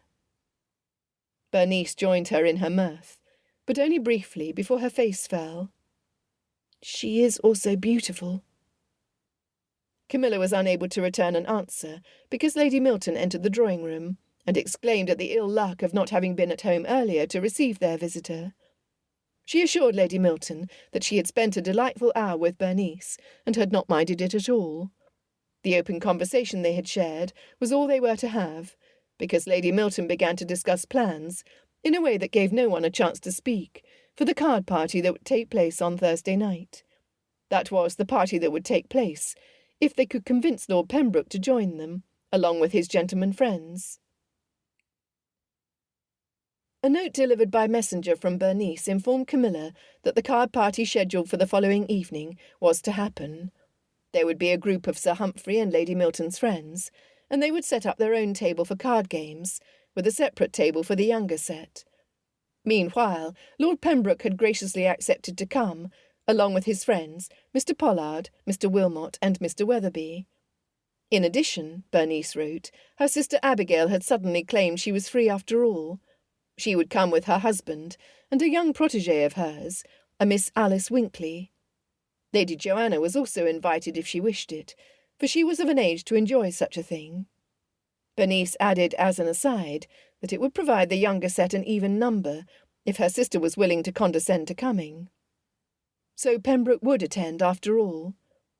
Camilla brooded over the news, unsure of how she felt. Surprised, surely, for she had not thought he would come. It would certainly make the party more interesting to have him there with his friends. It would also force her to be at her wittiest, for she could not let him win any encounter they had, whether it be cards or debate. She wondered what had caused him to accept the invitation, when he neither knew Lady Milton well, nor was the evening's entertainment likely to be one that would appeal to him and his friends. Joanna, who had no objection to going, and Camilla set off by carriage accompanied by a footman, and they arrived at the Miltons' residence at 7 o'clock. It was warm enough that they needed only a light cloak, even in the evening, which Camilla removed in the entrance and handed to the footman. They were presented to those assembled, which included mainly Lord and Lady Milton's friends. After greeting them formally, and Bernice more warmly, Camilla exchanged a cordial greeting with Abigail, before being presented to Abigail's friend. "How do you do?" Miss Winkley whispered. Miss Winkley was very becoming, with large innocent blue eyes and angelic guinea-coloured ringlets. With such a timid greeting, she reminded Camilla forcibly of Sophia. It gave her a measure of compassion for the girl, for she knew it was not easy to live with such shyness. She could not but wonder whatever had possessed Abigail to befriend her, for Miss Winkley was her opposite. A hearty knock sounded on the door, and the servant opened it to show in the first of the gentlemen to arrive, Lord Pembroke. Camilla hid all signs of nervousness behind a blank expression, as though the sight of him affected her not at all. "That is Lord Pembroke, an earl," Abigail whispered in the ear of her friend, which Camilla was close enough to hear. "I am quite certain he will be taken with you, and what a victory it will be when he singles you out." Miss Winkley blushed and disclaimed, looking almost alarmed at the idea of Lord Pembroke paying any attention to her at all. Camilla watched him greet the host and hostess, then pay a most gratifying attention to Bernice. That courtesy was to his credit, she admitted begrudgingly. He never overlooked or snubbed someone unless they deserved it. "You will see how I shall raise you up in society, so that you make the most splendid match," Abigail went on quietly. "You are truly too good, Mrs. Quarles," the ingenue whispered back. Camilla had been so interested in this exchange, perhaps because it had to do with efforts to secure Lord Pembroke, that she had nearly put the man himself out of her thoughts, until he was bowing before her. "Lady Camilla, I trust you are prepared to handle your disappointment over losing whatever card game we settle on, for you know I excel at cards." "I am not accustomed to disappointment, my lord, for I seldom lose." She brought her eyes to his. "This will give you the opportunity to practice dignity in defeat." "There is no dignity in defeat, at least not that I have experienced." "I understand," she said, with an air of faux compassion. "You are unaccustomed to behaving with dignity. Defeat you will soon learn, however." She experienced a flush of delight when he nearly laughed, and had to frown to hide it. "We shall see." His look cut into her as he leaned down for her ears alone. "I should have you know I never lose, Lady Camilla." Breathless from the interaction, she tried to gather her composure, while he greeted the trembling Miss Winkley. Although he was kind to her, he did not appear markedly struck by her beauty. That was a satisfying thought, until he greeted Joanna warmly, in rather the way he used to greet her, jovial and smiling. "Lady Joanna, how delighted I am to see that you've joined the party this evening. Are you out this year?" She shook her head. "I did not wish it. Perhaps next season. When last I saw you in September, you had spoken of your intention to buy a thoroughbred to add to your stables. Did you find one?" "Yes, before Christmas. I purchased a handsome gelding from Jerry Wilmot's uncle. What I think should interest you, however, is the set of matched bays I bought at Tattersall's a week ago, which are the envy of everyone who has seen them." There was a twinkle in his eye. "Indeed? What makes them so?" The discussion fell into more equine details than Camilla cared to follow. Besides, he had preferred her sister's conversation to hers, so she need not hang upon his every word. She turned to Bernice and quietly complimented her on the success of having every invitation accepted. The other gentlemen arrived a short while later, and soon the party was complete. They were all displaying their best behaviour, as if they had no greater joy than to be in attendance that evening, which raised them in Camilla's estimation. Perhaps one of them, besides Pembroke, might be a suitable prospect to consider for encouraging a courtship. Mr. Pollard belonged to Bernice in her mind, though she would not likely have considered him, even if he did not. His features were too commonplace, his demeanour too serious to suit her. Mr. Weatherby was handsome enough, and seemed to possess a genial personality. It was difficult to discern whether his thoughts ran deeply, for his conversation never rose above commonplaces. If that was all there was to him, she could not consider him in the light of a husband. Mr. Wilmot was cheerful, and the most like Lord Pembroke in character, but she simply did not know him or any of them well enough. Servants brought drinks to the guests who sat or stood in pockets around the room. None had as yet sat down at the green baize tables laid out. Camilla had never met Abigail's husband before, and she eyed him curiously now. He had certainly been considered a catch last year, when one examined his wealth and position. However, he seemed less like a man newly wed and in love, and more like a husband who had married with cold purpose, for he showed signs of impatience with his wife. Camilla knew a marriage like this was not something she wanted. "Mr. Quarles, we are glad that your plans have changed and that you could join us." Lady Milton went to the side of the room, where he seemed to be brooding, and brought him to the centre. I'm sure you were relieved as well, for you must not like to be separated from your bride so early in your marriage."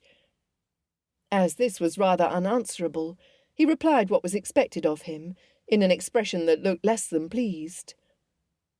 Lady Milton turned to the guests. "We have the table set out for whist, although we also have piquet cards if it should suit some of you to play in pairs." "I am sorry," Miss Winkley was heard to say, though it had been meant for Abigail's ears. "I'm not skilled at whist." Mr. Pollard was the first to speak. "I think many of us will be just as happy to play commerce, if that suits you, Miss Winkley." Bernice had appeared happy when he arrived. She was looking her best, with a becoming gown of pink crepe that brought colour to her cheeks, and which fit her beautifully. But her lips straightened at his show of gallantry, and Camilla suspected her tendre for Mr. Pollard was suffering a check. She could readily understand her, for few could compete against a girl as lovely as Miss Winkley. "Miss Milton," Mr. Pollard now turned to Bernice, "what would you enjoy playing?" Bernice went pink, and her smile reached her eyes. "I think commerce is an excellent idea, for it does not require any skill, and is fun besides." Camilla exchanged a glance with Joanna, and guessed from her keen look that she had understood the subtleties of the exchange. Bernice was smitten, and her case did not seem hopeless. She was happy for her. "And I will not disappoint any partner," Miss Winkley said modestly. "I cannot think you would disappoint any partner, for they have only to look at how lovely you are," Abigail said with a titter. "Do you not think so, Mr. Pollard?" Mr. Pollard wrenched his eyes away from Bernice and settled them on Abigail. He looked confused and tried to respond becomingly. "Why, of course, anyone here must be delighted to have you as their partner." "Then you shall have her," Abigail crowed. "I hereby declare Mr. Pollard and Miss Winkley to be partners for the evening." Joanna's eyes narrowed at such obvious petty behaviour, and Camilla began to suspect Abigail had invited a lovely woman for no other purpose than to draw away any attention her own sister might receive, like bringing a honey-pot to attract every winged creature. The only consolation was that Miss Winkley did not seem so unkind. Camilla was angry on Bernice's behalf.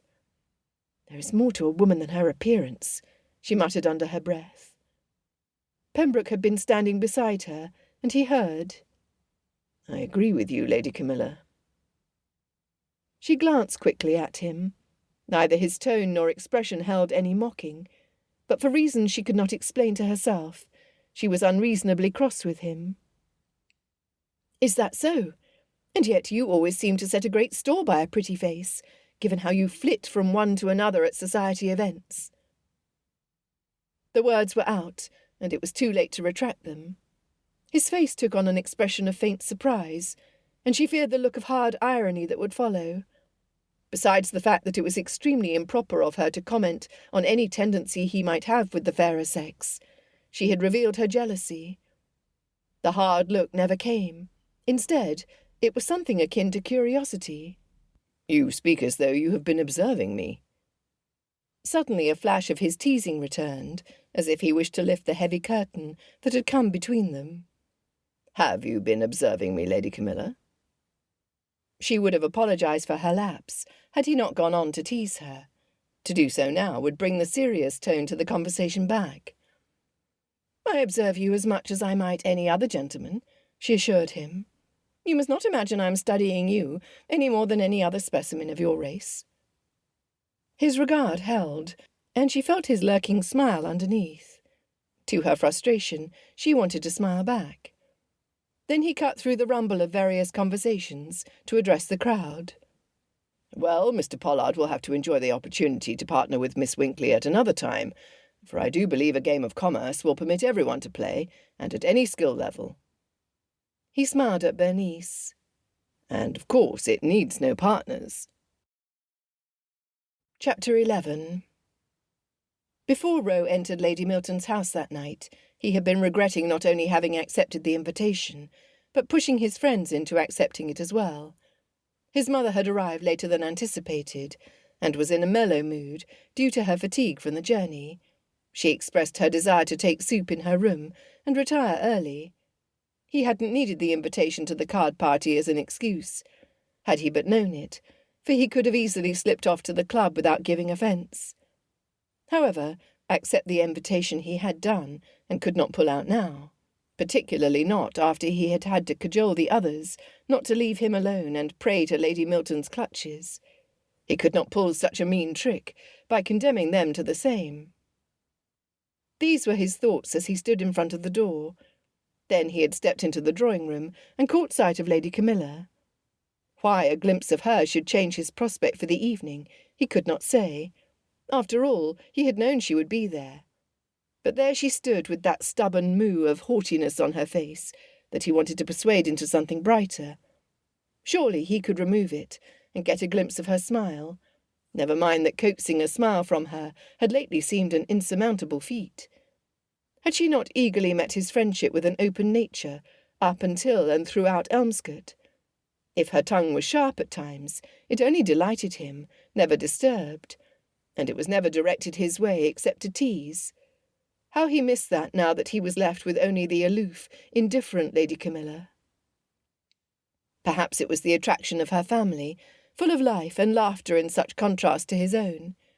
He remarked it afresh each time he went to the Poole residence. Maybe it was the blend of her sweet face with her dry humour, so that he never knew what to expect.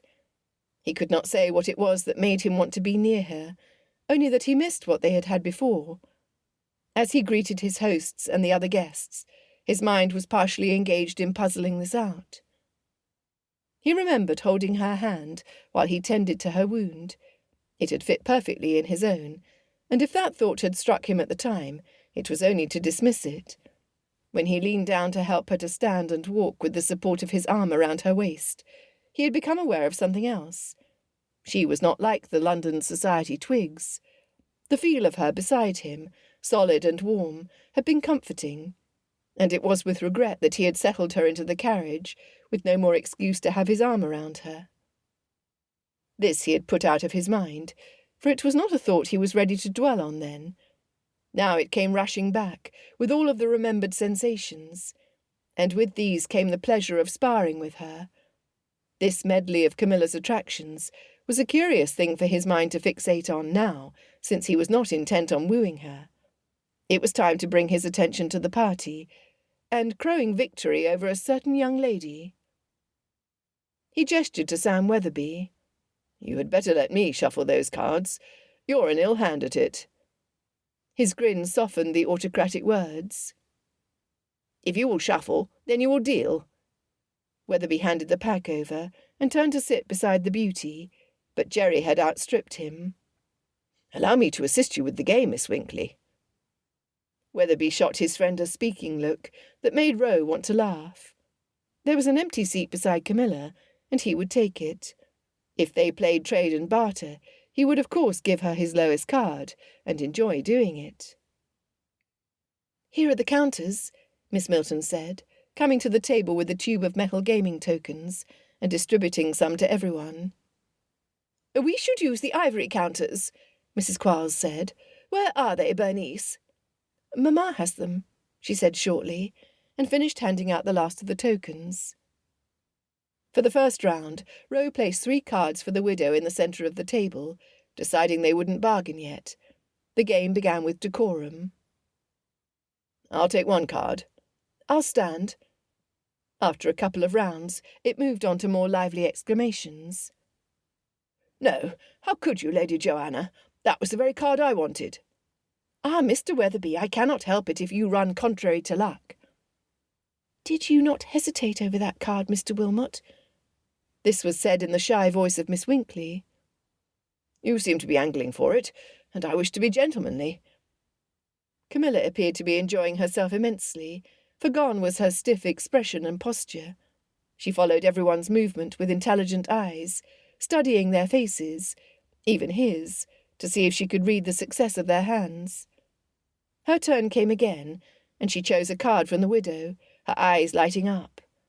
He suspected she had a promising hand, but was not sure enough to call commerce.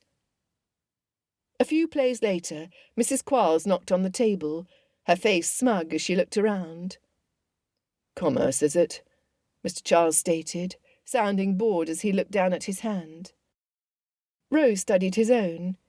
2 kings and a 7. It was a fair hand, but would not win him anything. Wilmot took a card from the widow, and it was replaced by a king. The sight of the very card he needed sent a surge of triumph through Roe, though he hid his eagerness. He imagined how Camilla would react when she had to surrender to him. Her turn fell before his, however, and she swiped the king from the pool in exchange for another card, and knocked. He kept his face schooled, but he was disappointed. She had thwarted his win, and as the dealer he had to acknowledge it. 2 have called commerce. Finish the round.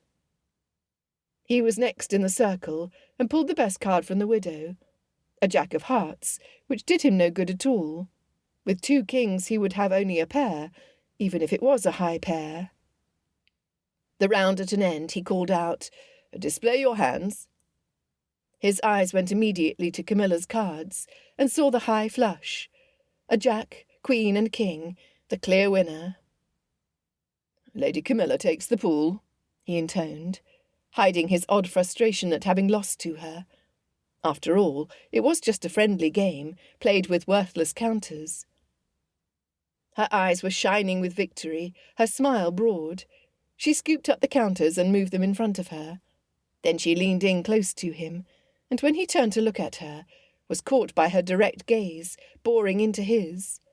A sort of buzzing began inside of his chest, and he waited to hear what she had to say. "How does defeat taste to you, Lord Pembroke?" There was laughter in her voice, which released him from the spell she had cast over him, but which transformed the sensation he was feeling into something else.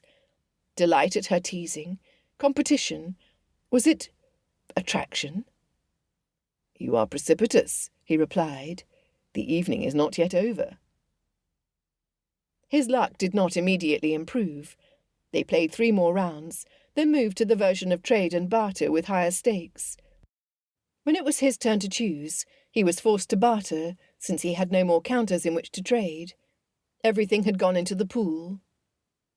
"I am terribly sorry to give you my leavings, but I shall not need this card," Camilla said, a triumphant sparkle in her eyes, as she handed him the card. A 4 of spades.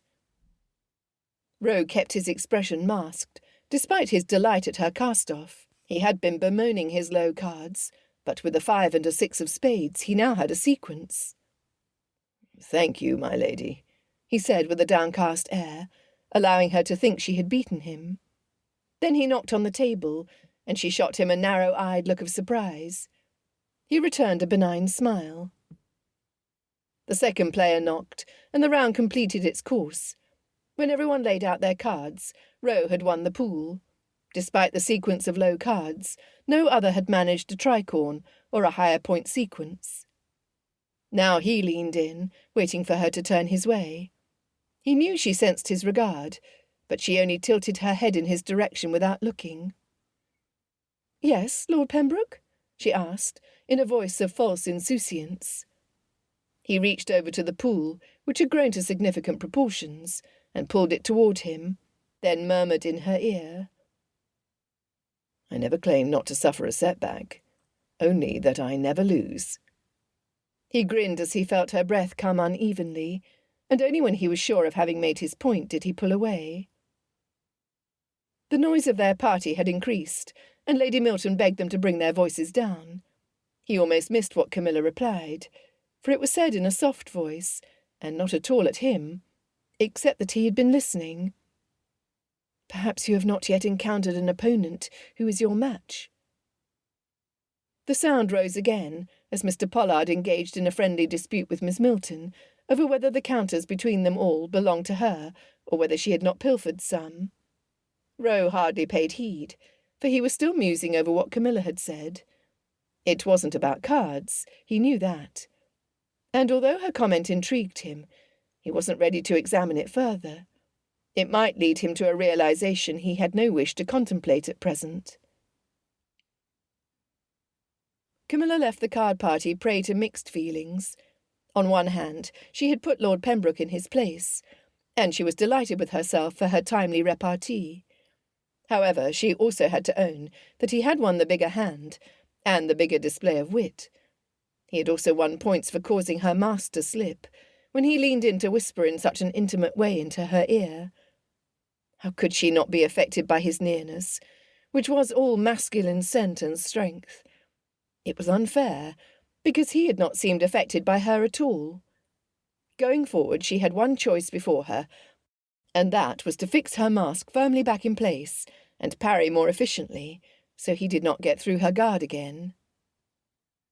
During the course of the party, Mr. Weatherby, his eyes directed to Miss Winkley, extended a general invitation for a day-long picnic at Beechcroft, his grandmother's house in Hampstead.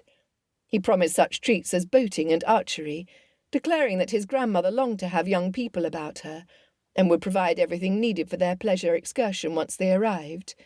He would find out when such a picnic would be possible.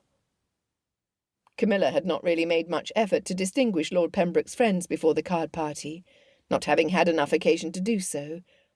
She had seen that Mr. Pollard was rather shy, and showed pointed interest in Bernice. As such, she must approve of him. Throughout the evening, she observed that Mr. Weatherby, who seemed rather serious, had a good laugh when he employed it, and didn't mind when people laughed at him. And Mr. Wilmot, whom Pembroke called Jerry, was carefree and ready to engage in any lark. Although she still thought he was the most like the Earl, a bit in looks and much in temperament, she had no problem distinguishing the two of them, for Mr. Wilmot lacked that kind consideration Pembroke had, when he was not breaking young ladies' hearts all over London. Not that he has broken your heart, Camilla. A week had passed without a glimpse of Lord Pembroke or any of his friends, and it was a relief to be spared his presence. It was also dull. Evo spent considerable time outside of the home with school friends who were also in London. This was a first, and from what she could understand, they were engaged in unobjectionable pursuits of pleasure. She was glad of it, for he was usually lonely when on break, and that only caused him to get into mischief. Joanna still rode every morning with a groom in attendance, but she was spending more time with Tilly. As for their mother, it seemed that Lady Poole had become a veritable socialite. Her face had filled out in a lovely way, and no longer looked haunted, and she occasionally went on social visits that did not include her daughters. Camilla decided to bring the matter up when they were on their way to Almack's. "Mamma, I wish to tell you that I find you to be in good looks lately, and you seem to be happy." She stopped, glancing at her mother in the carriage, hoping her mother would explain what had changed. "Thank you, my dear." Lady Poole wore a becoming cap, and a rather modish spencer. Her hair had thinned, but had been styled in a newer way, with those shorter strands curled on the sides of her face that Camilla had not dared to attempt. The whole presented a lovely image of one who, although having left youth behind, was still beautiful for her age. Her mother smoothed her glove with her other hand. "I am happy, although I had long since given up hope for such a thing." She glanced anxiously at Camilla. "I do not mean to say that I have been unhappy to be your mother. That is quite an honour. To have 6 healthy children is rather wondrous." Camilla reflected on this, and agreed it was indeed wondrous that her mother had brought 6 children into the world. "When I was young, I remember you, or perhaps it was father, declaring you were not strong, but I believe you were stronger than any of us thought," Camilla said with an encouraging smile. "It is not every mother who can deliver so many children into the world, and survive the ensuing chaos." "And chaos we knew," Lady Poole chuckled. Then her look turned thoughtful. "But now 2 of my daughters are happily settled, with good husbands who treat them well. I own that I was concerned for Sophia with how shy she is. I feared she would never entertain a suitor, or be able to return him an answer. I am very happy for them." In the pause that followed, a twinge of nerves seized Camilla, for she was about to ask her mother something she had long wished to know. "And do you fear for me? Do you fear I will be unable to make a match?" Lady Poole brought her face around, surprise showing in her features. "Not in the least. Why, your match should be a simple matter of choosing whichever gentleman pleases you most." Now it was Camilla's turn to stare, and she followed this with a laugh. "Do you think I have so many suitors waiting in line? Or do you not? You have Lord Pembroke, and that Mr. Laverock who came to visit. I believe Felix introduced you to Mr. Islip at Lord Wrexham's party, and from what I hear, Mr. Islip has expressed interest in furthering the acquaintance." Camilla heard little of what her mother was saying, for her mind had come to a halt at the first name. "Why do you say Lord Pembroke is a suitor?" "Oh, you and Pembroke have always had a special understanding, I think. And I've seen the way you look at him when he's in the room, and the way he always seeks you out as well." Camilla faced forward, hardly daring to breathe. "Lord Pembroke does not seek me out, mamma, I assure you. Or if he does, it is only because he is drawn near to me by accident, and is acting in a friendly manner. You may say so, but he does seem to appear in your vicinity by accident often enough." Lady Poole smiled to herself, and Camilla did not dare to dwell on her mother's words. It was hard enough to pretend her former feelings for Pembroke had disappeared, especially when he did such things as he had the night before, whispering in her ear in such an intimate fashion. They arrived at Almack's and handed their vouchers before disposing of their cloaks and entering the hall, where the dancing would soon begin. Mr. Islip spotted her and made a determined path in her direction. "And there is one of them now," her mother said pleasantly, as though Mr. Islip could be placed in the same category as Lord Pembroke. No, Camilla was not interested in Mr. Islip, and was unlikely ever to be. Truth be told, she had not thought of him again since the last time they had met. She had only viewed him as a gauge against Pembroke's perfections. "The way I formerly viewed his perfections," she corrected herself. "Good evening, Lady Poole," he said, bowing to the matron first. "Good evening, Lady Camilla. May I engage your hand for the first dance?" "You may," she replied, summoning a smile. Beyond her vision was Mr. Laverock, who had also caught her eye, and now dipped his head with a significant smile. The message was clear. He would be seeking her out as well. Goodness, the evening was settling into a sense of déjà vu, and still Pembroke had not come. He likely would not, since he was not interested in marriage, and was it not for that purpose that people came to Almack's? She wished someone would challenge him on his stubborn refusal to care about the future of the earldom. That, and his refusal to honour any of the season's young ladies with his notice. In fact, someone should give him a piece of her mind on how capricious a gentleman he truly was. Maybe you should be the one. After all, you have given him up as an interest in your own right, so you would only be doing him a service. Pembroke, and whichever lady he finally sets his sights on. That would make it a selfless gesture, would it not? She had no more occasion to give this any thought, for the musicians had finished warming up, and the couples were finding their places on the floor. Mr. Islip had not strayed far, and was already bowing before her, ready to lead her out. It was a rather dull beginning to her night. Chapter 12. Roe arrived at Almack's accompanied by his mother. He would likely have gone to the assembly hall even had he not needed to escort her, but his decision was removed once she expressed her desire to attend. She was friends with several of the patronesses, and it was a simple matter to have a voucher sent for her. He looked down the length of Almack's, and for some whimsical reason the room seemed enchanted. That was certainly a first. The conversation was light and airy, and the musicians played a gay tune. The chandeliers cast their glimmering candlelight against the pale drinks set out for the guests, and reflected on the jewels at women's throats. "You seem to be searching for someone. Who is it?" His mother was nothing if not blunt. "No one, I assure you. It is only that the room is so crowded it's difficult to see who is here." The thought occurred to him that he would do well to find friends for his mother. "Is there anyone you would like to see in particular?" "I suppose I will speak with Lady Berkeley if she is here, and I will wish to speak to Lady Jersey. It has been an age." "That should keep her occupied for a while," he thought. Out loud he said, "Lady Jersey wasn't at the entrance. Perhaps she is with the matron sitting there. Or maybe we will find Lady Berkeley." He gave his mother his arm. As they advanced counter-current to the crowd, he spotted Laverock, a man he normally would have ignored, but who now caught his interest because of the attention he paid to Camilla. Why he would be interested in her, Ro couldn't hazard a guess. It was not that she lacked wealth or beauty, for she had both. But why her? There was Lady Anne Beverin, also the daughter of an earl, who possessed both qualities in greater measure, and Miss Gumtree, who, although not of the peerage, was considered lovely and very well dowered. Without giving thought to his movements, he stopped to address him. "Laverock, how do you do?"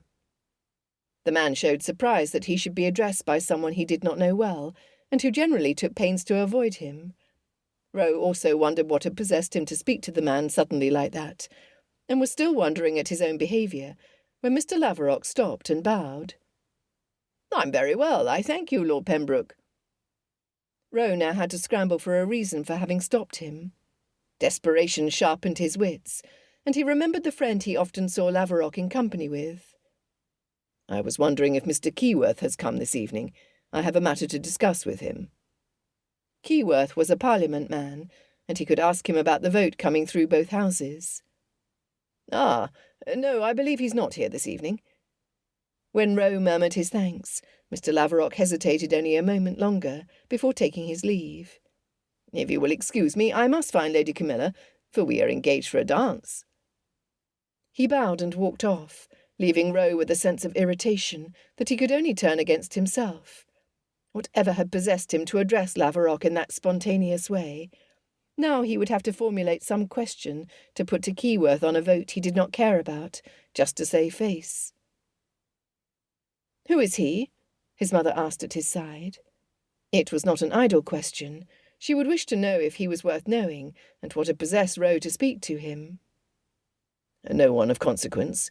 It is someone I know from the clubs, and we have met again in Lady Camilla's drawing-room." "And Lady Camilla is?" She let the question dangle, making him aware of his second inadvertent slip. He had not intended to let his mother know that Camilla held more interest for him than any other female, and if she did pique his interest, it was only because of their two families' connection. He viewed her quite as an old friend, and wished to look out for her. However, if his mother sensed even the smallest degree of interest on his side, she would examine Camilla's pedigree, then make an excuse to call on her. Lady Camilla Rowlandson lacked nothing in pedigree, but he did not wish to subject her to scrutiny, or lead her to the wrong conclusion. No matter how innocent his intentions, his mother would surely suspect something, for he never spoke of a lady in his mother's presence, and with good reason. Now, whether it was providence or a stroke of ill luck, Camilla was walking toward him. He hoped she was not going in search of Laverock, who was headed in the opposite direction. Her gaze snagged on his, and she slowed her steps. "You are about to meet her now," he said to his mother, before bowing before Camilla. "Good evening. Mother, this is Lady Camilla Rowlandson. Her sister is married to Miles. Lady Camilla, may I present you to my mother? This is Lady Throckmorton." "Good evening, my lady," Camilla said, dipping into a curtsy. "Your sister is married to Mr. Shaw, is she?" His mother's lips were pressed in a firm line, for when she had learned of Ro's gift to his cousin of one of the unentailed estates he had inherited, she had called it the highest piece of folly she had ever heard. This was not saying much, for there were many things she considered to be folly, but he knew he had greatly displeased her. To be giving away your parcels of land to impoverished relatives. Not for the world could she be made to believe that Miles wasn't an indigent relative. "Yes, Dorothea has had that fortune, and it is a pleasure to meet you, ma'am." Camilla smiled with more warmth than he had seen from her lately, and he wondered what it was about meeting his mother that would produce this reaction.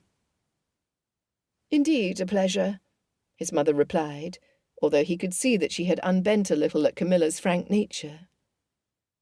Rather than hurrying off in search of her dance partner, Camilla stayed. He was torn between two desires, prolonging the conversation with her now, and asking her for a dance that would give them the opportunity for a longer conversation later in the evening. For this request, however, he did not wish for his mother to be present when he asked. Camilla spoke first, turning to Lady Throckmorton. "You must be proud of Lord Pembroke." His mother's eyes showed her confusion. "Naturally I am." Her lifted brows seemed to beg the question. "And you? What do you see in my son?" Roe wished he had that answer. "He is liked by everyone," Lady Camilla went on pleasantly, as though she were not saying anything out of the ordinary. "And from what Mr. Shaw has told me about his cousin, Lord Pembroke shows superior understanding in managing his estate, and this in addition to all the other pursuits in which he excels. Horsemanship, gentlemanly sports, a true Corinthian, some say." "I suppose that is so," his mother admitted begrudgingly, although she usually found more in him to criticize than to praise. "It is what I am forever telling him. But the only thing Lord Pembroke seems to be lacking in, and I do hope you will not object to my speaking so freely, is a willingness to settle down." A shock went through Roe at her audacity. "But then I suppose one cannot have everything." His mother narrowed her eyes in suspicion. "I suppose you have found the perfect match for him. Perhaps you consider that match to be yourself," she added, "since you are being forthright." One of Camilla's soft laughs accompanied the airy gesture of her hand. "Oh, no! I beg your pardon if my words were misleading. I'm not interested in Lord Pembroke in the slightest. It just seems to me a tragedy that someone with so much to offer the temps would not make haste to settle down and produce those heirs that must warm any mother's heart." Seduced by the logic of those words, his mother now turned to him. "As a matter of fact, I am in perfect agreement. This is the one fault my son has." Camilla shrugged almost apologetically. "It is not an easy matter to rectify, but I am confident he will eventually find a woman who satisfies his exigencies and settle down." She brought her enigmatic gaze to him before turning back. "I hope you will excuse me, Lady Throckmorton. I believe there is a gentleman waiting to partner me for the dance. Ah, yes, here he is now." Camilla smiled and dipped into a curtsy, then stepped toward Mr. Laverock, who held out his arm. Roe was stupefied. What game was Camilla playing at? For her to speak so openly to his mother in such a manner, and then to walk off before he could retaliate. Was she sending him a message to say she found his character to be fickle in general? Or did she wish to be the one who satisfied his exigencies? He was interrupted from these musings by his mother. "Well, that was an odd manner of speaking. Very forthright for a girl her age. But I suppose the fact that she is daughter to an earl explains her confidence." She paused only for a moment before adding, "I must say that I like Lady Camilla. Perhaps you should invite her and her family for dinner, so we might further the acquaintance." Roe had been certain of Camilla's having shocked his mother by her bluntness, so this came as another surprise. As much as he would not have minded having Camilla and her family to dinner, he cultivated the same reaction he did whenever his mother tried to set him up. Anything else would lead her to make some very false suppositions about his interest in Camilla. "No more matchmaking, mother, I beg you, for I will not believe that you have any other reason than that for proposing the idea." Her regard rested on him for only a moment, before she moved toward the circle of chairs where the matrons sat. "I was only suggesting dinner, not marriage," she replied, in an attempt at veracity. They were now standing in front of Lady Jersey, and he greeted the patroness with relief, before delivering his mother over to her care. Hopefully they would have a long chat that would keep her occupied most of the night. As Roe turned back, he wondered how he was going to find entertainment that did not involve watching Camilla dance with Laverock. He noticed Miss Ewbank standing alone at a short distance, and remembered he had not seen her since he refused her father's invitation to their Christmas house party. With a guilty start, he wondered if he should go and greet her, or if she would rather he stayed away. Their eyes met, and she gave a nod and polite smile, which was all the encouragement he needed. He went to stand at her side. "Good evening, Miss Ewbank. I have not seen you in London before today." "My father did not wish to come at the beginning of the season, and had no need to do so, since he's not required to be here for Parliament. He said the season was long enough without adding months of winter to it. Miss Ewbank smiled in her complacent way. She was a fair-looking woman, and he did not know why he could not bring himself to make her an offer, except that, upon further reflection, perhaps he did know why. Her conversation did not stimulate him in the same way that Camilla's did. He had feared that life with Miss Ewbank would lack excitement. However, he could not let Miss Ewbank feel anything of what he was thinking, and although he could not desire that she imagine feelings he did not possess, he would have to ask her to dance, if he did not wish to be rude. "I hope you will do me the honour of standing up with me for a set this evening." "I would be delighted, my lord." She hesitated. "This next dance is promised, as is the one after that." He was glad to see there were other gentlemen soliciting her hand. "Then I shall come and find you for the third set." He bowed and bid her a temporary farewell. There, he had acquitted himself properly. He had not given her cause to hope, at least he did not believe he had done so, but he had treated her with respect and consideration. Now, to see when Lady Camilla might be free. He found Pollard and Weatherby standing together in conversation, and went up to them. "Not dancing, either of you?" "In the next set, for I've engaged Miss Milton to dance." Poor Pollard. He was pale enough to throw a blush like any damsel, but Rowe had to admit that Miss Milton was well suited to him. Pollard had mentioned something about her sharing his interest in agriculture, a most unusual trait for a woman. Mr. Weatherby appeared more resigned than happy. "I suppose I shall have to dance, although I had hoped the fair Miss Winkley would be present. Perhaps she's not been given a voucher." That was a distinct possibility, for it was no secret that men were more easily able to secure vouchers for Almacs than women, be they of the same sphere. "I could not say." "I can abide the disappointment," Weatherby replied, his voice taking on a cheerful note. "For my grandmother has approved my plan for a picnic in Hampstead. We will have to wait 3 weeks for it, but I will make sure Miss Winkley receives an invitation." Jerry walked up to them and caught Miss Winkley's name. It seemed as though he would reply, but instead turned to Rowe, his look almost accusatory. "I saw you driving in the direction of Marlborough with a matched pair of bays. When and where did you get those beautiful steppers?" Rowe could not help but grin. He was proud of the horses in his stable, and, like his cousin Miles, thought himself skilled at judging horseflesh. 2 weeks ago at Tat's. I happened to be there early, and purchased them from an amiable gentleman before they went up for auction." Jerry made a sound between a groan and a protest. "You have all the luck, Pembroke, but you don't need another match pair. Sell them to me." This was said with a hopeful grin, but Rose shook his head. "Not on your life.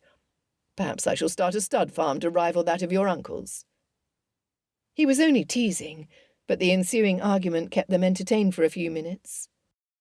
Rowe finally spotted Camilla standing with Laverock. They were in between sets, and he must have succeeded in amusing her, for she was laughing. She was treating Laverock the same way she had once treated him, when they had been on more comfortable terms. He hoped she knew what sort of a man he was, and was not considering his suit seriously. He might be accepted everywhere, but there was a shadow of disrepute that followed him, if only because it was unclear where his fortune had come from. Then again, what did Rowe know? He was only basing it on a few observations others had made, plus his own that had not been particularly favourable. The sight of Camilla in his company bothered him, and likely weighed in his having gone from disregarding Laverock to disliking him. At the end of the set, Rowe and his friends each went their own way, Pollard to find Miss Milton, and Weatherby to do his duty to some other young lady. Camilla stood with Laverock still, although the set had ended. He strode over to her and felt no compunction about interrupting the tete-a-tete. After all, Laverock had had his dance, and if he wished for another, he would have to wait for a second one at some later point. Rowe bowed before her. "Lady Camilla, will you partner me for this next dance? Mr. Laverock will understand, I am sure." On the contrary, Laverock looked ready to be affronted. but of course could not keep her attention after having occupied her for an entire set. Camilla hesitated before accepting him, and Laverock bowed over her hand, lifting his eyes to stare into hers in a most impudent manner. "My lady, I will come for you tomorrow as promised for our walk in Hyde Park." Rowe wanted to step between them to break the force of Laverock's gaze. It was unseemly. "I will look forward to it," she replied with a broad smile. Too broad and happy for Rowe's satisfaction. Now he did step between them. "Shall we?" She put her hand on his arm and allowed him to lead her to their places. Both dances in the set were reels, and he wished it were otherwise. It would not permit them to talk while dancing. He must simply take advantage of the few moments they had while waiting. "You must be satisfied." He had not intended to show his spleen so openly. She looked at him with innocent eyes. "Satisfied, Lord Pembroke? You seem to have made a conquest of Laverock." She inhaled and looked up at the ceiling, in exasperation, and he noticed what a charming neck she presented. "I suppose I am satisfied, for he amuses me, and that is my objective for the season, amusement." "Not matrimony?" he asked, studying her expression. She looked at him strangely. "What do you mean?" "You told me at Astley's that you wished to make a match this season. You were bent on finding a husband, you had said, and asked me not to hover about you or some such thing, so you might achieve your ambition." She laughed, her cheeks pinking slightly, but then stopped short as she sent him a droll look. "You are not following my instructions well." Blast! She was right. "I only wish to ensure that any sister of Lady Dorothea's, wife to a cousin who is important to me, is not importuned. As you have no male relations to watch over you in society, I find myself duty-bound to fulfil the role." The music signalled the start to their dance, and her look was inscrutable as they took their places across from each other, the distance cutting off any response she might have returned. They performed the steps, he with impatience, because it delayed the answer she was bound to give him. He wanted to know what she was thinking. Each time their hands met, or they circled around each other, he attempted to catch her eye, wishing he could take her to the side to continue their conversation. There was something about their sparring that kept drawing him to her side and making him want to stay. The reel finally ended, and somewhat breathless, he led her to the side of the floor. "Would you like something to drink?" "No, thank you." She stared in the distance as though contemplating something, then turned to face him. "It is most obliging of you to wish to protect me, but as you are not a male relation, or even close to it, I should dislike for you to feel in any way duty-bound. You must allow me to fend for myself. I do so admirably, I assure you." He could see by her closed lips and glittering stare that did not meet his gaze that she was irritated. Was it because he had called his interest duty-bound? Why should that bother her, when that was what it was? But he did not like it when she was annoyed with him. It was one thing to spar with her and pretend to an antagonism he did not feel, but for her to truly take offence displeased him. Oh, very well, he admitted to himself. He did not watch over her as one duty-bound. He did it because he wished to. "If I may not watch over you as a male relation, might I not do so as a friend?" His own words astonished him. They had been amazingly vulnerable. "I'm not sure that men and women can be friends, not true friends." Camilla still had that distant look in her eyes that he could not read. Was she trying to picture the idea of men and women as friends, and failing? Or was she thinking of something more precise, that she could not be friends with him? "Husbands and wives cannot be friends," he corrected her. "But men and women can be friends, surely. We have always enjoyed each other's society, have we not?" She turned to him with an assessing gaze that did not bode well. "We have, but I'm not sure I like your manner of friendship. You offer all sorts of intimacies, but are only happy when the conversation stays in the realm of the superficial. Friendship with you is not meant to develop further." "What do you mean?" he asked quickly. But there was the call to take their places again. The break between sets had been too short. He went through the steps of the second dance by rote, without remarking the other partners. His mind revolved around what Camilla had said. What sorts of intimacies had he shared with her? Surely nothing more than what he would have done with Miles, or one of his friends. An image of her sitting beside him in the drawing-room while he held his goddaughter sprang to mind. It had been comfortable, as had been their time in the library, sitting together while a storm raged outdoors. Perhaps he had even said he was ready to be married, because he had thought he was at the time. Had she hoped that he meant her? Did she have feelings for him? She didn't look him in the eye, but performed the steps as one who was delighted with the dance, and fully given over to the pleasures of the evening. As for him, the memory and question attached to it had shaken him. "She might have had feelings for you," he told himself again. It was the oddest thing to contemplate, and he asked himself, "Do you have feelings for her?" The answer came in a rush. He did have feelings for her. It was not the feelings one harboured toward a family member, or even a flirt. It was deeper than that. The delight he experienced every time she opened her mouth to say something, the inexplicable desire he had to wrap her in his arms. With sudden clarity, he saw that she was going to be his downfall, the end to his bachelor days. He was likely going to make an offer to Lady Camilla, unless he could talk himself out of it, because she did deserve better. He wasn't even sure if he was capable of producing feelings that would last a lifetime. The second dance came to a close, and he performed the courtesies, then led her off the floor, his mind fully occupied with this startling revelation. He was not ready to speak of the discovery he had just made, nor was he ready to address what she had said, but he would say one thing. "Before I let you go, Lady Camilla, I must say that I think men and women can be friends, and I hope you will still be mine, whatever faults you may perceive in me." He bowed over her hand, then lifted it to his mouth, kissed it, and released it. Lady Poole was making her way over to them, and he managed to greet the Countess and exchange a few words with her. As soon as he could, he took his leave.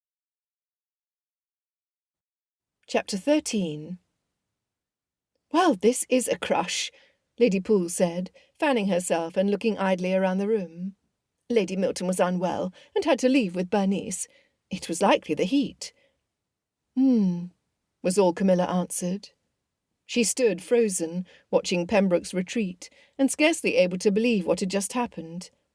His lips spoke of friendship, but his eyes and the kiss he placed on her hand spoke of something more.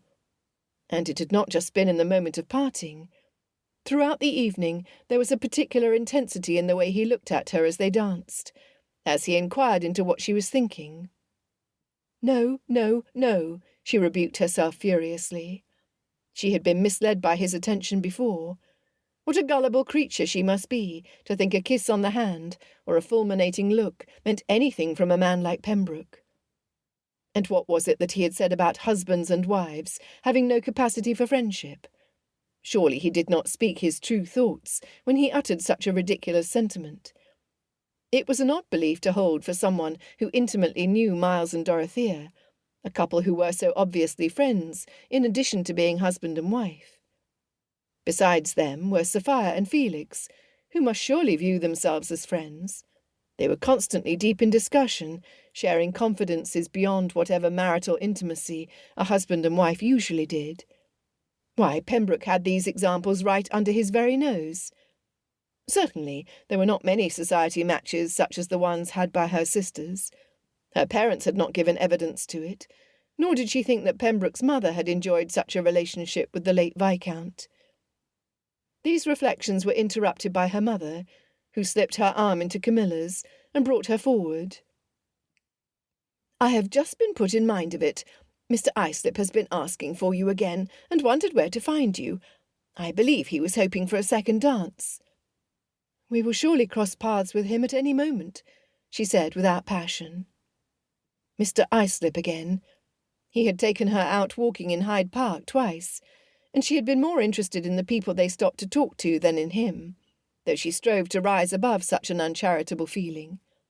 and one dance with him that evening had not led her to wish for a repeat of the pleasure.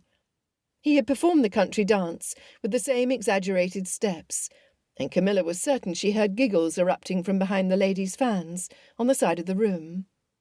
As one who struggled to feel beautiful in general, sounds of laughter directed her way were unhelpful, to say the least. Mr. Islip's dull conversation stood in sharp contrast to the theatrics of his dancing. How could a man be both at once? Oh, that she might find other partners, so she wouldn't have to endure a second set with him.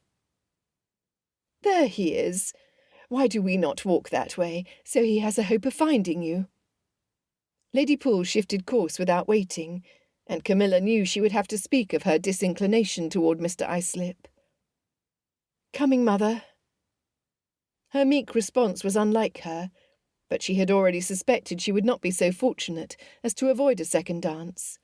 Besides, she hardly had a mind for anyone, now that Pembroke had left, and taken the evening's colour with him. Mr. Laverock was a more pleasant companion than Mr. Islip, to be sure, but even in him she could not be satisfied, for she had the impression that he was a man impossible to truly know. As much as she enjoyed being the object of his attention, for he was indeed a handsome man, and any notice from him must be considered a coup, she was learning that it was an empty feeling to be admired by a gentleman who was so thoroughly unknowable. Lady Camilla. Mr. Islip was bowing before her, and murmuring the predictable words of second dances and honour accorded.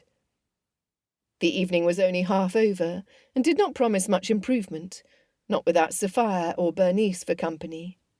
She had hoped for her sister, but the Harwoods had sent word by messenger with their excuses, promising to come and visit the next day. Camilla set her hand on Mr. Islip's arm, and let him lead her onto the floor. The following day after breakfast, Camilla spent time in her room with an open book on her lap. It was just an excuse.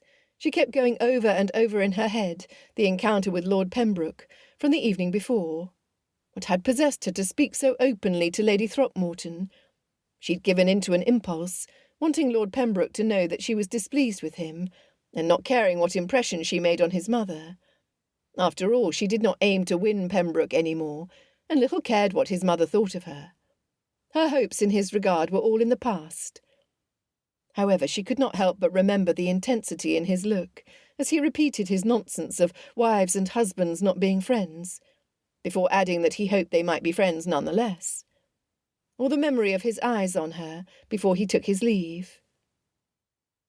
A knock came on the door, and Joanna stuck her head in. Mamma says to come down because Sophia and Felix are to arrive at any moment. We will have them to ourselves before the morning callers. Coming. Camilla stood and gave herself a cursory look in the mirror. Her hair was styled simply, and her dress had grown a little tight again. She would have to watch the number of cakes she ate at tea, and perhaps choose only one spoonful of the dishes that came out at dinner. She should not sample all of them either.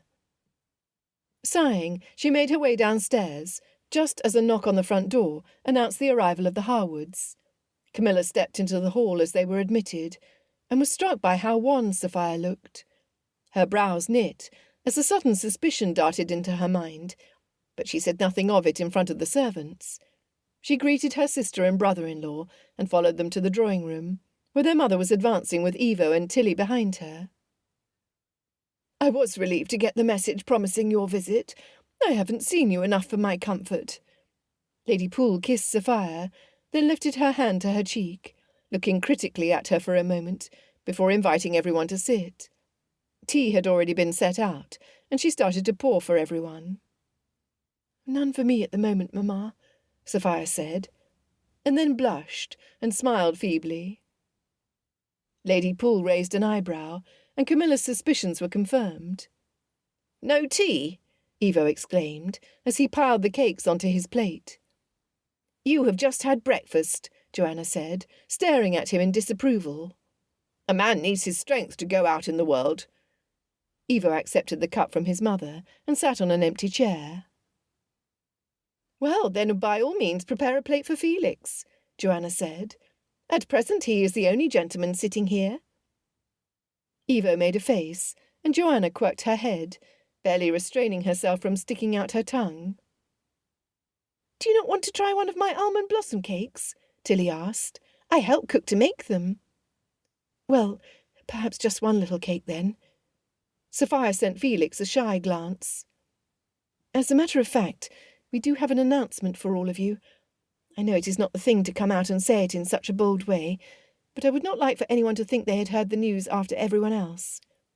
"You are in a delicate condition," Joanna said, biting into her cake and eyeing Sophia. Camilla looked in reproof at her younger sister. "Since Sophia had begun the speech, you ought to have let her finish it. It is her news to tell, after all." "I only wish to help," Joanna protested, but looked abashed. "I'm going to be an aunt for the second time," Tilly said with a beatific look. She went over to Sophia, who stood to receive her embrace. Lady Poole was next to come and hug her daughter. "I had my suspicions, but could not be sure until I saw you today. One look at you, and I was certain of it." She remembered Sophia's husband and turned to him. "Congratulations, Felix." The expectant father beamed. "Sophia's health has been delicate these past weeks, and we wish to explain why we have not been more present when Camilla was out in society." "I'm terribly sorry to have abandoned you," Sophia said, as Camilla came to hug her in turn. "We've even had to put off Meg's season for another year, for I'm too unwell for all of the parties." "My sister was more relieved than disappointed," Felix added, whose own sister was as shy as Sophia. "Don't you worry about a thing. Just focus on keeping this little mite healthy," Camilla said, smiling. She was also looking forward to welcoming another niece or nephew. She had not known she liked babies until she held Dorothea's. "I hope it will be a boy," Evo said. "Between the Rowlandsons and your family, Harwood, we're plagued by girls." "That brings us back to the subject of your marriage," Tilly said, her expression pert. "A necessity, it appears, for then you can have scores of boys." A knock from the hall interrupted his retort, and Camilla exchanged a glance with her mother. "It is a bit early for callers." Lady Poole frowned and looked at the door, waiting for the butler to arrive. "Oh, that," Evo said, as sounds of the arrival reached them in the drawing-room. "I sent a message to Lord Pembroke asking him to come. He's promised to take me to the boxing academy, so I might begin to practice." No sooner had Camilla heard this than her heart thudded in her chest. She was not prepared to see Pembroke. The vision of his face looming over her hand came to mind, then his eyes, close and piercing as he looked into hers. Although she could feel a flush spread across her cheeks, she willed herself to reveal nothing, to be ready to face him. "Lord Pembroke," Turton announced, opening the door to the drawing-room to allow the Earl to walk in. "Good afternoon," he said, taking in the full room with surprise. He brought his gaze to Evo. "I hope I'm not interrupting a family party. Did you know this when you sent for me?" "Oh, Sophia's only come to announce that she'll have a baby," he said offhandedly. "And we're taking tea. It is of no account." "Evo!" Camilla and Joanna both exclaimed at once, horrified. After a wary look in the couple's direction, Lord Pembroke acted as though nothing untoward had happened. "Allow me to extend my congratulations." He then speared Evo with a look. "How long do you think it will be before you finally learn some manners, Poole?" "You are like family, are you not? Your cousin is married to my sister. I think we might include you in the news without it shocking the ton," Evo retorted. "Perhaps, but then your sister or her husband might like to be the one to disclose the news at a moment of their choosing. Besides, we are not family in truth." He glanced at Camilla, "as much as we might feel that we are." Her lips parted, and she felt his words straight through her chest, especially with his pointed gaze coming with his declaration. Did he mean that he did not consider her close enough to be family? Or could it possibly mean that he did not view her as a sister, that he had quite other feelings in regards to her? She looked away, groaning inside. When would she ever learn? Had a woman ever been so desperate for a few crumbs of affection? "Would you like some tea, my lord?" Lady Poole set her hand on the teapot. "I would indeed," he replied. His friendly manner returned. After a slight hesitation between the two empty seats, one beside Camilla and one opposite to her, he chose the latter, and she was immediately conscious of his regard. "As a matter of fact, I came not just to bring your scapegrace of a brother for boxing lessons, but with an invitation to dinner for all of you, if you would be so obliging as to accept it." "A dinner invitation?" her mother said. "Why, yes, how lovely of you to think of us." Although Lady Poole's gaze was directed at him, Camilla felt the darts of significance sent her way. "'Twas my mother's idea. If you should be free on Sunday night, we thought to have an early supper before the theatre. King Lear is being performed at Covent Garden, and we might attend together." "Are all of us invited?" Tilly asked, and he assured her that they were. "I hope you will excuse us," Felix said. "Sophia is tired in the evenings. I'm sure you will feel no surprise when we refuse your kind invitation, now that you've learned our news." "Of course. It will be for another time." Pembroke paused, then gave a crooked smile. "I'm certain my sister and her husband will find a way to join us in my box, now that the Harwoods are unable to come." Despite his making light of it, Camilla suspected he did not enjoy his sister's company.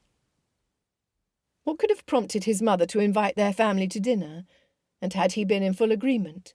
Had something inside of him shifted toward her? If it had, she must simply resist giving into it. Impossible to contemplate giving in after how she had fought against it. If he wished to regain her interest, he would have to work for it. She would not be such a fool as to give her heart away again so quickly. Lord Pembroke engaged in the conversations that floated around the drawing-room, laughing or teasing in turn when called upon. It was in his usual easy way, but she could feel his eyes on her when she contributed nothing. After he finished his tea, he looked around once more, his gaze resting on her the longest, before he stood. "Poole, shall we have our session?" "Yes, sir," Evo said, popping to his feet. "Hit him hard," Joanna advised, grinning when Evo shot her a look. "Perhaps I will have to join you one of these days." Felix's smile looked wistful. "Oh, yes," Evo said, "but not until I learn a few moves. I shall beat you." Felix laughed. "You can certainly try, but I should warn you that it won't be my first time standing up in the ring." "How unfair it is to be the youngest," Evo grumbled, as Pembroke ushered him out. At the door he turned back, and once again Camilla felt his regard settle on her, as though willing her to acknowledge him. "You will all soon be receiving the invitation that Mr. Weatherby has promised. His grandmother, Mrs. Cranwell, has approved the idea for a day's picnic in Hampstead, although, regretfully, not for another couple of weeks." "Splendid," Camilla replied, when everyone looked at her. "Am I invited as well?" Tilly asked, ever eager not to be left out of any pleasure party. "I do not know," Lord Pembroke said, pausing with a frown line between his eyes. "You should really stop asking, Tilly." Evo shook his head, but there was no mockery in it. In fact, he spoke with unusual kindness. "It is your second time today to inquire whether you were invited to something, and it puts people to the blush." Tilly dipped her head, her cheeks red with mortification.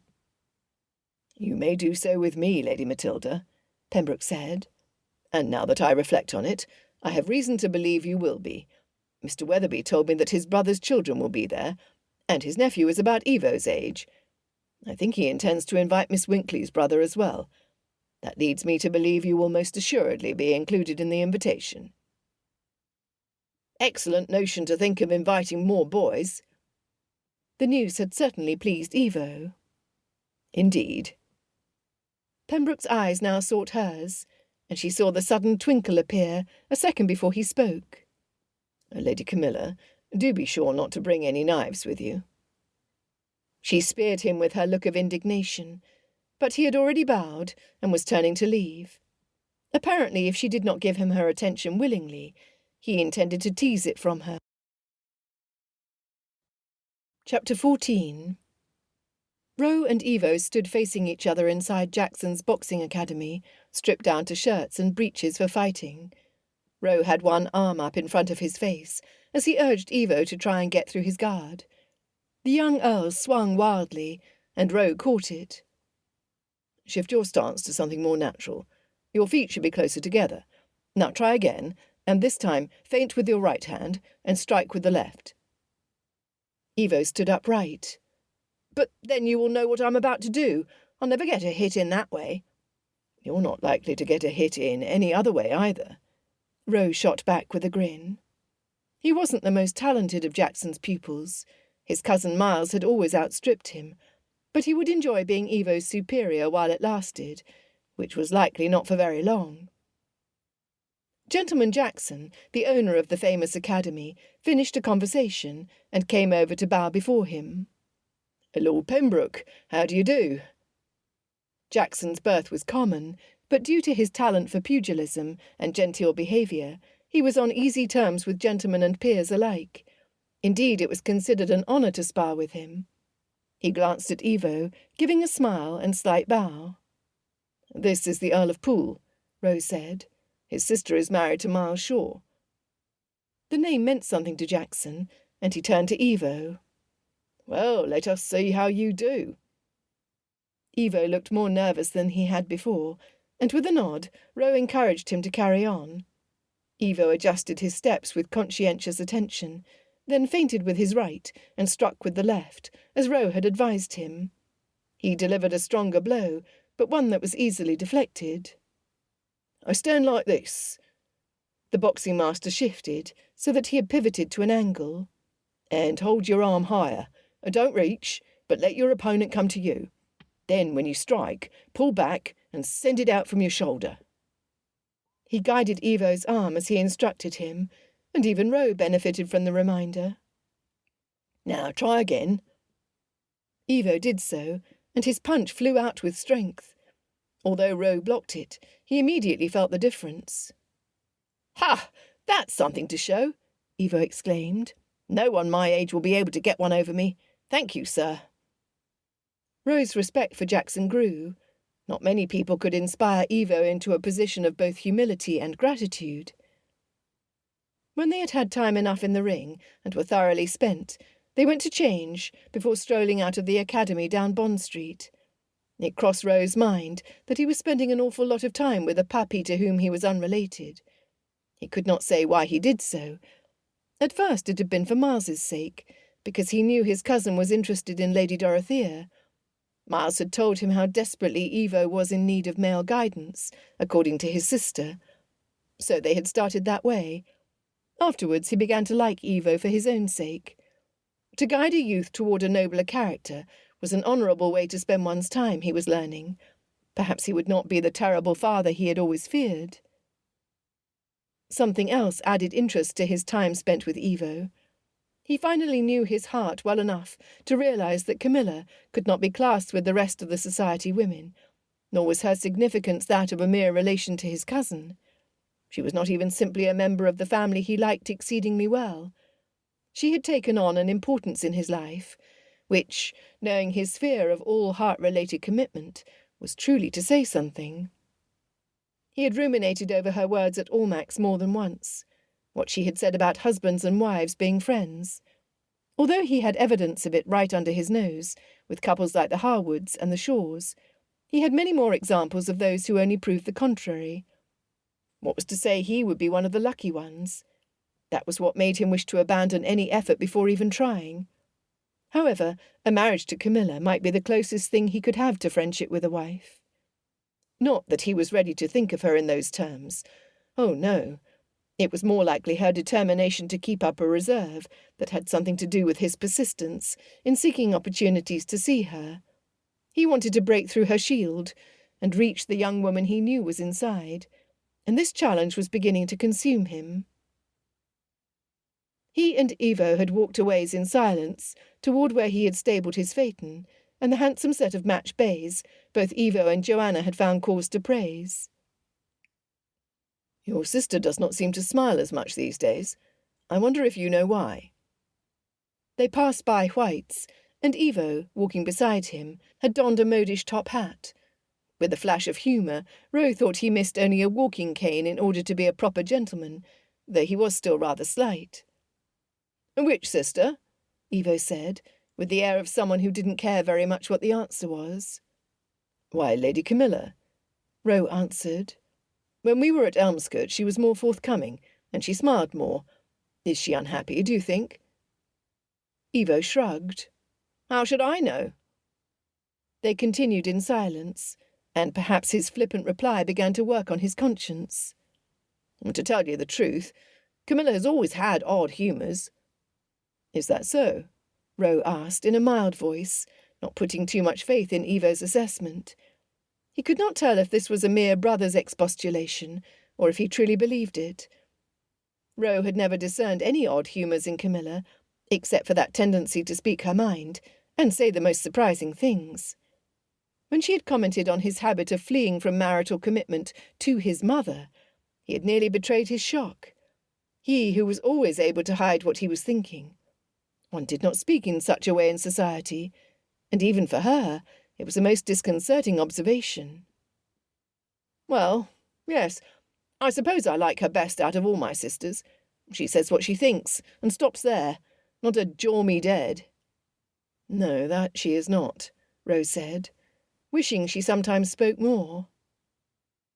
"Now that you put the idea in my mind, however, she doesn't smile as much," Evo mused. "In fact, she has been rather down in the mouth lately." "Since when?" he could not help but ask. Evo shrugged again. "I don't know. She's like this every time I come down from school. I suppose it has been at least since last summer." Rose steered the conversation to other matters as they walked the remaining distance to the mews, but the disclosure weighed on him. He had a vague suspicion, little more than a niggling doubt, that he had been the one to remove the smile from her face. After all, she smiled easily enough around his friends and the suitors who flocked into her orbit. If he had been the one to chase her smile away, he wished he knew how to put it back. On Sunday, Rose's sister appeared with her husband a half-hour before the dinner hour. His mother had apprised him of the Moffats joining them for the evening, so it came as no surprise to Roe, though he supposed he would not have wondered at it, even if he had not been warned. Mary was clearly bored with her own married life, and came to pester him about his. Sounds of her divesting herself of cloak and bonnet, while talking without cease to their mother, reached Roe where he sat in the drawing-room. Since Mary felt herself at home in his house, he would not trouble himself to welcome her. She and their mother could finish talking in the entryway for all they wished, since they did not seem to be in any hurry. He wondered what tonight would bring, having his mother, sister and Lady Camilla's family over for dinner. Over the course of the past week, his feelings for Camilla had begun to crystallize. They had been there since Elmscote, he suspected, but they were so foreign to a man like him, he did not recognize them for what they were. Constancy. The feelings awoke again when he sought her out at Almack's, when he looked for her attention in her drawing-room, in the way his spirits plunged, when Eva had said she smiled no longer, and even in his anticipation of seeing her tonight. Without his becoming aware of it, Lady Camilla seemed to have secreted away a portion of his heart. He knew he would begin pursuing her. He couldn't help it, but did not want to go about the courtship in an ordinary way. With Camilla, such a thing would prove awkward. They knew each other well. They had been friends. Oh, he supposed she might have had a tendre for him much like a schoolgirl, but he had thought of her as no more than a friend. That was behind them both, for his heart had changed, and she was a schoolgirl no longer. Roe missed the friendship that had been there before she had pulled her heart out of his reach. His first objective, therefore, must be to see her smile again. He wanted her to respond to him in more of her natural manner of old. Mary entered the drawing-room at last, and he rose to greet her, then shook hands with his brother-in-law. "How do you do, Moffat?" "Well, I thank you." "Dare I hope that you have finally decided to settle down?" his sister asked him, coming right to the point. She has no finesse, he thought, looking at her dourly. How could they be related? You ought to know better than to ask me questions I have no intention of answering." He went over to the sofa and sat, crossing one leg over the other. "You need not answer, Pembroke. The fact that you have gone ahead and invited Lord Poole's entire family based on our mother's suggestion can only lead me to understand one thing." "That I am an obedient son?" "Since you and I both know you are no such thing, no." She glanced at the footman, who had remained, and was listening with interest. "Be so good as to bring some claret, James." He glanced at Roe, who gave a subtle nod and went away. His sister had no difficulty in taking charge of his house whenever she came into it, as though she was still the daughter of a viscount and living in their father's London house. "What have you done with Tom and Henry?" he asked her. Roe had not been the most devoted uncle to her twin boys. He laid that down to not wanting to spend too much time in Mary's presence, but perhaps that was not fair to his nephews. "They are with nurse, of course. It is not as though we have left town. We will be back tonight." They made desultory small talk, and Roe was reminded why he had never desired to enter into the domestic scene by taking a wife and setting up his nursery. But perhaps with the right woman, that scene might not look exactly like what he observed at his sister's. The vision of Camilla sitting comfortably at his side in the candlelit library while a storm raged outside swept into his thoughts like a storm front moving in. It felt like something he could wish for, something he desired. Right on the hour, a gentle rap on the front door heralded the Rowlandsons' arrival. "They are here," Lady Throckmorton said, sounding as though she anticipated the evening. This was different. His mother could be managing and disapproving, but she was rarely good-humoured. The sounds of a small crowd being admitted resonated in the hall, and he almost betrayed himself by smiling. After all, the Rowlandsons were nothing if not lively. He decided he would not wait for them to be announced, but would go down to them. As he descended the steps to greet them, he looked down, just as Camilla's head tilted up, and their eyes met. Now he did smile, and instead of returning it, she gave him a regal nod. Her cool demeanour sparked something in his breast. He wanted to shake it out of her, or kiss it out of her. That thought he quickly battered away. "Welcome, my lady," he said, bowing before Lady Poole. He repeated the greeting to the other family members, and gave a friendly nod to Evo, who responded with perfect courtesy. "Won't you please come with me?" He invited them. "My mother, sister, and my sister's husband are waiting. We will sit down to dinner without delay, so we are on time for the opera." When they entered the drawing-room, Camilla greeted his mother with that same unruffled calm she had shown at Almack's, then turned to his sister. Her expression revealed no qualms, though he knew his sister could be intimidating. As for the rest of Camilla's family, Joanna was quieter than he was used to seeing her, and Tilly shrank close to her mother. He hoped they would soon relax. After the introductions had been performed, they moved into the dining-room to take their seats. The dishes were brought in by the servants, and his mother invited everyone to serve themselves. "Do you like the theatre, Lady Matilda?" his sister asked, targeting the youngest person in the family. "It is my first time attending it," Tilly replied, "although I am looking forward to it." "Is that so? You are at an advanced age to attend for the first time, but I'm certain you will find it vastly diverting." Mary spooned peas on her plate, and set the dish down for the footman to bring it the small distance to Evo. "And you, Lord Poole, surely you have attended a performance at Covent Garden before?"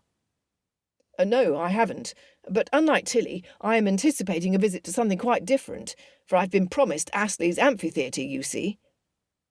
He glanced at Roe, who caught the wry expression that hinted at underlying humour. A shift from boyhood to the man he would one day be. It made him smile, and he looked at Camilla to share the jest with her. He was certain he would find her smiling at her brother's comment and look, and indeed there was a twinkle of humour in her eyes, but it disappeared as soon as she brought her gaze to him. A frown creased his brow, and he looked away. She was holding her friendship from him, her smiles, and she was denying him alone. He was now fairly certain she had had feelings for him that he had not noticed, and that he had hurt her. The idea pained him. "I see," Mary said, now helping herself to the veal. "Astley's is a favourite amongst the gentlemen, but not ladies, such as we are. Is that not so, Lady Joanna?" His sister was making an extraordinary effort to include all of the members of the Rowlandson family, but it felt ponderous, and in Lady Joanna she had erred. "I like nothing better than horses. Therefore I'm afraid I must agree with Evo, and I have been to Covent Garden for the comparison." She smiled apologetically. "But I'm confident that given our company it will be a most pleasurable evening." Roe followed Camilla's eyes as it went to her sister, curious as to what she was thinking. So far she had not spoken more than a few words, and he could not resist addressing her himself. "And you, Lady Camilla, as much as you enjoyed Astley's, do you expect to amuse yourself more at the theatre this evening?" She slid her gaze to his like a bolt coming into place. "Considering, my lord, that tonight's play is a tragedy," she lifted an eyebrow, "I'm not sure amuse is the best choice of words." Her manner of replying made him want to laugh, for it was the same undercurrent of wit that highlighted their encounters from before. If only she would share her warmth. Camilla lightly feared she might have offended her hostess, for she then added, "However, as my sister has said, we are most fortunate in our company tonight." And turning back to him, "Therefore I am sure to enjoy myself vastly." Chapter 15. Camilla found the evening something of a trial. The Rowlandsons were not in the habit of dining with other families, as they had not come to London at all while growing up, nor had they been particularly social with local families, apart from the Cunninghams, whose friendship had soured after Robert treated Felix so abominably. They had little experience with intimate dinners. She feared they had answered their hostess rudely by not showing an enthusiasm for the theatre. In fact, she was sure they had. They were now fully accustomed to the balls and evening parties, and were adept at morning calls, both being at home to visitors and also visiting others. But dining before the theatre with a family they had only just met, apart from Pembroke, suggested a level of intimacy between the two families that had not been fostered. Not only that, for all she was displeased with the Earl and wished to hold him at arm's length, he was at the very least warm and approachable. At first appearances, his mother and sister were far from sharing his affable nature. On the contrary, they were rather formidable. The dinner was got through somehow. They then squeezed into Evo's crested carriage to travel to the theatre, with their mother, Joanna, and her on the front-facing seat, and Evo and Tilly on the rear-facing. Lord Pembroke carried his family in his. "What do you think of Lady Throckmorton?" Camilla asked, "and Lady Mary?" "Dull as dishwater," Evo answered. "I wasn't talking to you," Camilla retorted, then turned to her mother. Lady Poole was more inclined to be positive. "They seem agreeable enough. Do you think so?" Camilla said doubtfully. "I found Lady Mary's determined conversation oppressive." "Oh, no," Tilly said. "She was attempting to set us at ease." Joanna peered around her mother and caught Camilla's eye. "I agree with you, but what can we do except thank them for the invitation and behave graciously?" Camilla had been once to the Theatre Royal at Covent Garden, and never to the one on Drury Lane. They were more likely to visit the opera than the theatre, although she couldn't say why that was. No one in her family except Sophia actually seemed to like the music. She suspected it had everything to do with what their mother felt comfortable with, and she was accustomed to going to the opera. The carriages deposited them on Bow Street in front of the theatre, and they followed Pembroke and the other attendees as they filed between the columns into its entrance. Somehow, without Camilla's quite knowing why, Pembroke arranged the seating so that he was placed directly beside her, in the back row, where the partition between the boxes rose high enough for complete privacy. Surely that part of the arrangement had not been done with intention. She had followed her mother to the middle row in the box, taking care not to be anywhere near him, for fear he would think she was angling for a seat at his side. Lady Throckmorton suggested that, as their guests, Lady Poole and her children should move to the front row of the box. There they would enjoy both the best view and sound. Camilla recognised the kindness in the gesture and allowed her family members to have the honour. She slid down the second row to sit behind them. Lady Mary began to enter the same row, but turned back to speak to her mother. Mr. Moffat, looking like his mind was anywhere but on where he was, slipped past his wife to sit beside Camilla. She did not appreciate the arrangement, but felt trapped and unable to change it. Lady Camilla, would you do me the honour of taking this seat, and spare me the humiliation of sitting alone for all of society to see? My mother and sister will be happy to entertain Mr. Moffat. Humour tinged his voice, but his tone was inexorable.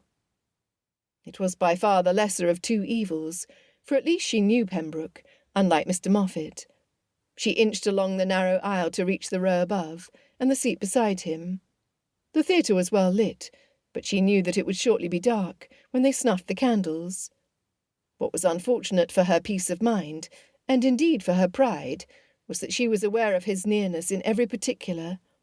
If she looked down, she saw his moulded pantaloons, and his hand with the signet ring resting there. If she breathed in, she inhaled Russian leather and pine, a scent entirely his own. If she turned her head only a degree or two, the white of his stark neckcloth in stiff folds would catch her eye, tempting her to look at those dark curls that stopped just short of his strong chin. But she would not turn her head. She would not. Entirely unaware of these thoughts that would be her undoing, he took out his quizzing glass and observed the crowd. Wilmot is sitting across from us, and here he told me he was busy this evening and wouldn't come. She glanced in that direction, curious but not overly so, since she had no answer, and because she did not want to give Pembroke too much of herself. Lady Throckmorton and her daughter were discussing in detail the theatre-goers sitting in the tiers on the other side. When his comment elicited no response, Pembroke snapped his quizzing glass shut and pivoted even more, so that he could have her in full view. She kept her face pointed forward and her expression blank, though her breathing grew unsteady. I hope I will not receive the silent treatment from you this entire evening. His voice was low, and for her ears alone.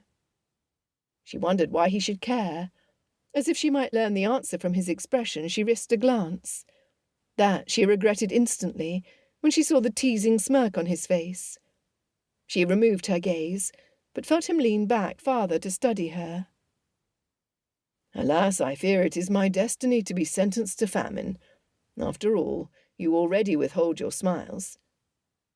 She wouldn't ask him what he meant, and he paused before adding, You seem to be looking forward to this tragedy in particular. Are you perhaps contemplating its relevancy to your situation? Whatever do you mean by that? His provoking air almost made her want to laugh, and she decided she felt irritation instead. He did not deserve her attention. Just as Cordelia withholds her affection, perhaps Camilla withholds her smiles, he suggested. If we are to use King Lear as an example, Cordelia is withholding her flattery, she retorted. I hardly think you would wish for me to heap that upon you. No, but one meagre expression of pleasure in my company would be an arrow's flight from flattery. Pembroke was coaxing, but she was afraid she heard sincerity in his tone, and that her distance was hurting him. She was equally afraid she was wrong. She kept her lips closed and gently shook her head. Very well. He inhaled audibly and sat up. Just when she thought herself safe, he leaned in close, next to her ear. Since you begrudge your smiles, I will simply have to tease them out of you. I don't begrudge them, she replied, with an attempt at dignity. It is merely that I am not a woman who smiles for no reason. I have to find something amusing. You used to find me amusing, he said. He was still leaning in, but the playful tone had left his voice.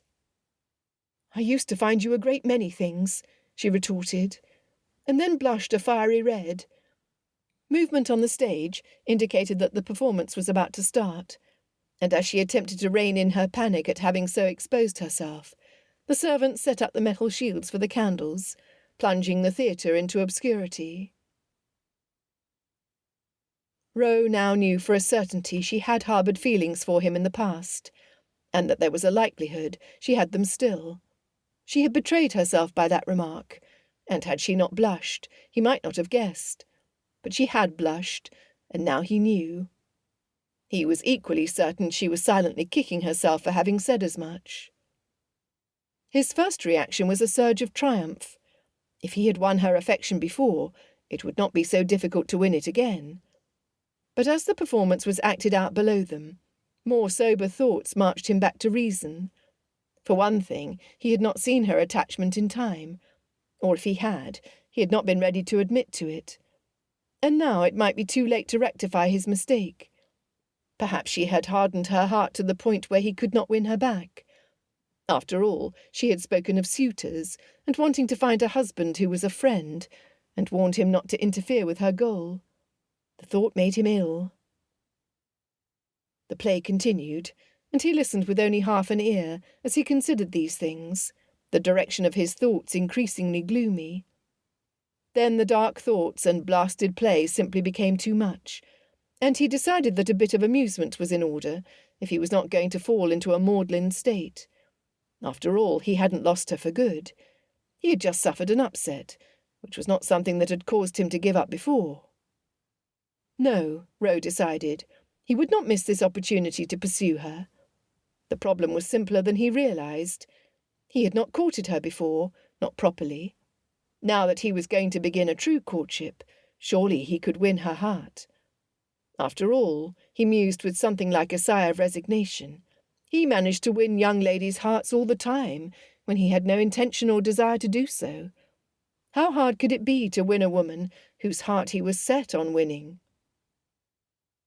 He looked down at her gloved hand, which held a delicate fan of painted chicken skin. He had not yet seen her scar from the knife wound. He had not held her hand in his as he had done that day, and longed to do so again. He lifted his eyes to her profile, suspecting she would notice it in the dark, but not caring if she did. Her thick hair was piled high, and her pert nose and full lips set his heart pulsing. In complete oblivion of what was unfolding below on the stage, he angled toward her. "Lady Camilla?" He waited, curious if she would respond to a simple address and nothing more. Unsurprisingly, she did not, but he could tell from the way she sat that she was listening. "That you used to find me a great many things gives me cause to hope. It means you thought of me." Camilla opened her fan with a snap, and in the pretence of fanning herself, created a barrier between their faces, so she was cut off from his view. Roe chuckled softly. He allowed her to have her way for a few minutes, then gently took hold of her hand and guided it back down to her lap. He held it for a small moment, feeling a throb of heartbeat in their fingertips, though he did not know if it was his or hers. "I give you a promise," he whispered. "Before the season is over, you will think a great many more things about me." Chapter 16. Camilla could not reflect upon the moment at the theatre the night before, without falling into the intensity of her feelings all over again. Heart-flutterings, confusion, indignation that he would awaken such things in her at all, and obstinacy. He would not win her over again so easily. But she had to own that Pembroke had been unlike his usual self. He had always treated her with casual intimacy, a cross between how he might treat a beloved sister and a friend for whom he had not sorted out his feelings. Last night, something had shifted. This casual intimacy had turned into a focused one. His words and gestures gave her the sensation that he was on the hunt, and she was his quarry. She wondered if he applied this charm to other women, even those of low repute. She did not see how anyone could resist it. But she did not wish to think about all of that now. Instead, his promise, warning, that she would think a great many more things about him in the future, travelled through her mind in an endless loop. Whatever could he have meant by that?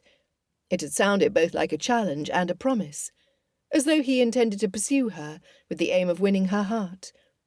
But could she trust that from a man who seduced without intending to, and quit the field without remorse? By severely taking herself to task, Camilla forced the issue from her mind. This piece of distracting confusion was not the only thing to occupy her.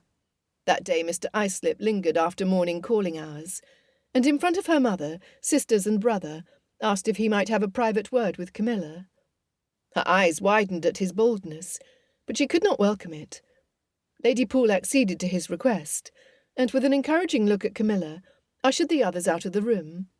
Joanna turned to give her a bolstering smile, and Camilla felt like reaching her hands out to beg them all to stay. That impulse gave her all the answer she needed, if she had been in any doubt. "In the short while that we have come to know each other," Mr. Islip began, as soon as they were alone, "I have come to see in you the ideal woman for the role of my spouse. I have reason to believe my sentiments are returned, or I should not have dared to address you." Camilla's cheeks scorched from nerves, and she clutched her fingers together tightly on her lap. She knew she should intercept his speech, but she saw for the first time just how inept she was at handling a proposal of marriage she did not want. Why, I am still a girl, she realized with dismay. She searched for the right words, and found none. "Your silence gives me reason to hope—" "No!" she exclaimed suddenly. Her nerves turned into mortification at his look of shock, and a flush crept into his own cheeks. She was handling this terribly ill. "Mr. Islip, I have enjoyed our dances together," she began mendaciously. She stopped and swallowed over a dry throat, her mind grasping at how she might let him down in the gentlest way possible. "And I have enjoyed the 2 walks we took in Hyde Park. I'm afraid—" "I have not given you enough time to decide, have I?" His expression lightened. "It seems I have rushed my proposal. Allow me to spend more time furthering our acquaintance. Do not give me your answer now." Camilla rapidly considered his request.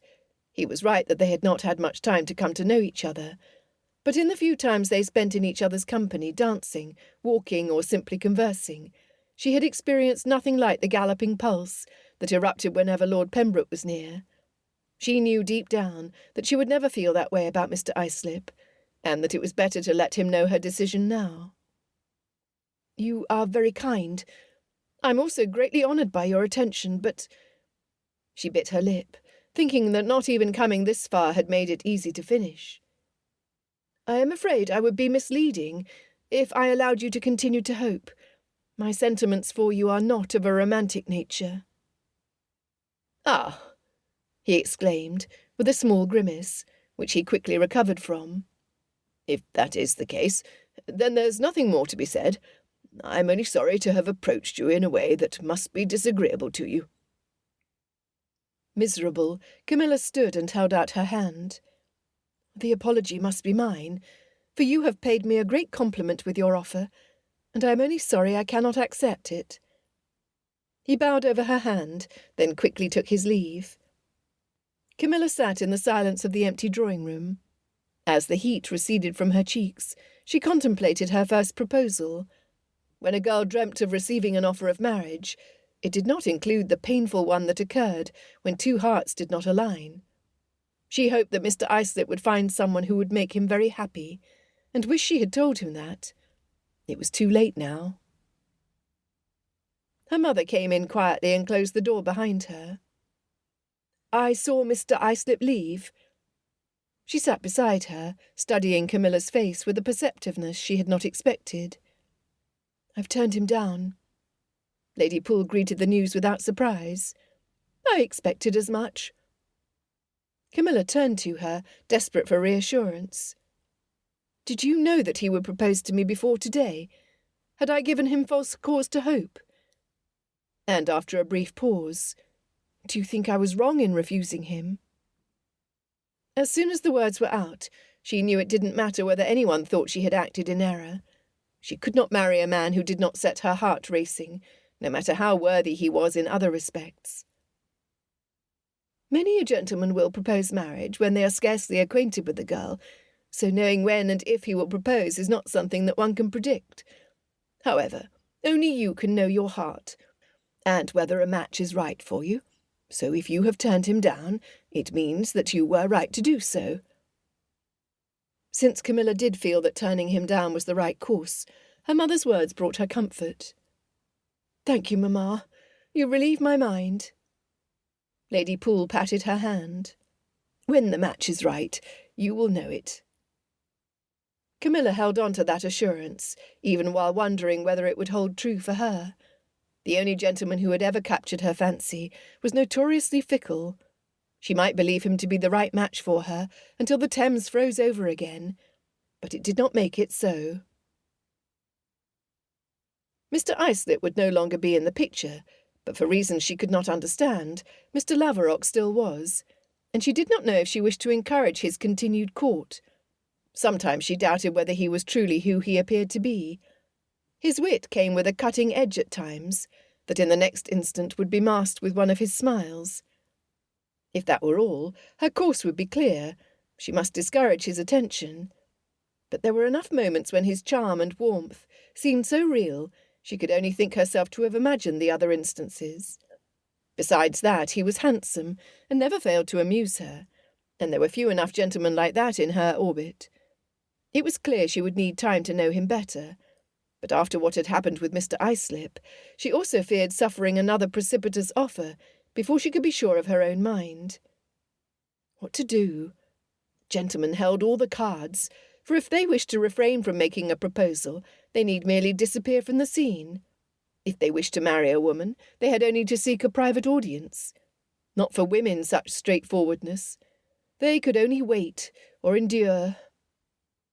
If only it were possible to say bluntly, "Mr. Laverock, I do not feel I know you well enough to listen to an offer of marriage at present, and I beg you will not make me one until I can better understand your character.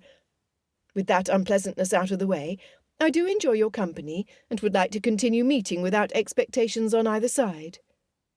Alas, no woman could say such things. She hoped she was not setting herself up for another painful conversation. Mr. Laverock proposed to take her walking in Hyde Park, an innocuous enough invitation, which she accepted. Once they reached the path along Rotten Row, she greeted Lady Berkeley, who stopped her carriage to speak to her. A little farther on the path, she greeted Abigail Quarles and Lady Milton, although with less pleasure, and wondered where Bernice could be. Dorothea's friend Anne Davenport, née Kensington, walked with her husband, and Camilla introduced them to Mr. Laverock. From a distance, Mr. Wilmot and Mr. Weatherby tipped their hats to her. It was a gratifying sensation to be acknowledged by so many members of society, and a far cry from when Dorothea first began her season. As Camilla and Mr. Laverock continued on, a carriage travelled in their direction, carrying Felix and Sophia. She was pleased to see that a bloom had noticeably returned to her sister's cheeks. Felix pulled on the reins, and after they had all greeted one another, Mr. Laverock went to exchange some light conversation with him. Camilla used the opportunity to go to the side where Sophia sat, and reached up for her sister's hand. "Are you well?" she asked discreetly. Mr. Laverock could not be privy to this conversation.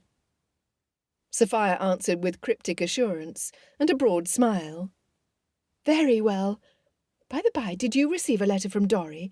They are coming to London in a week." "Are they indeed? I was not aware of it." Camilla squeezed her sister's hand in excitement. "When did you receive your letter? We have not had one." "Only today. It is very likely that she wrote to both of us at the same time, and Mamma will soon have the news." As Felix and Mr. Laverock had turned the conversation to the latest arrivals at Tattersall's, and were not paying attention, Sophia leaned down with a conspiratorial look. "I believe it was the news in my last letter that prompted her sudden visit. Besides, she says they have nothing to fear, since Augusta travels without any trouble." "How wonderful!" Camilla was looking forward to seeing her niece again, and of course her sister and Miles. They would stay in Grosvenor Square, surely, for the Shaws did not have a house of their own in London, and Pembroke might come to the house more often if Miles were there. The thought quickened her breath before she could take herself to task. She must not care about that. Mr. Laverock's conversation with Felix came to an end, and they bid the Harwoods farewell. He led her to the path that went parallel to the Row, in the direction of the gate, keeping to his usual flow of light topics. Ahead, she spotted Bernice walking with Mr. Pollard in their direction. So that was where Bernice was.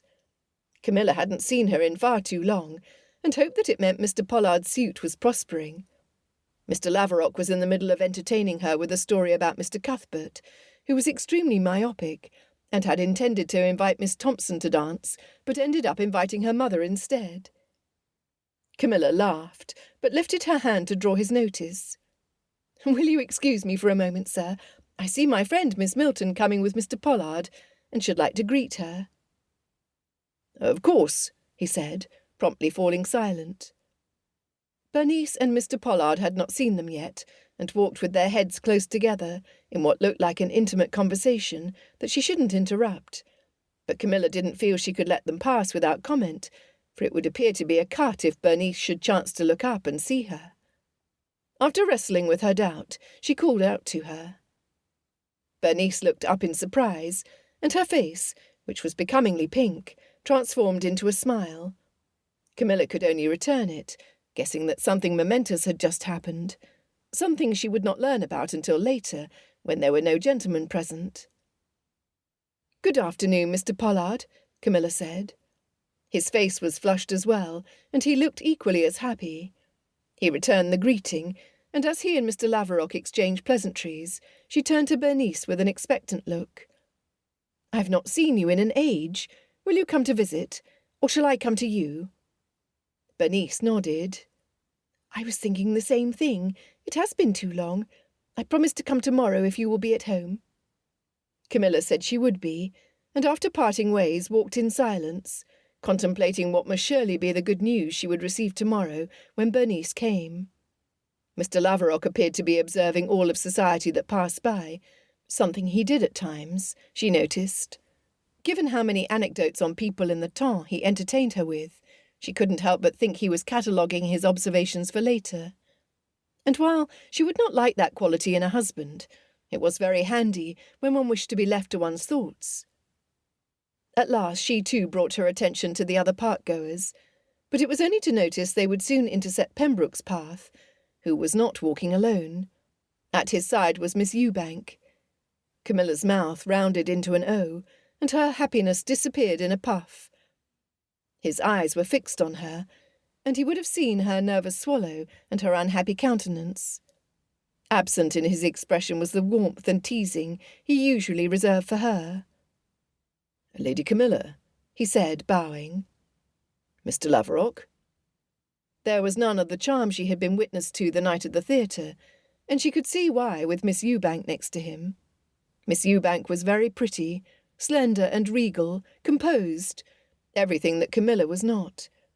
It was a painful reminder of how unlikely he was to be interested in her.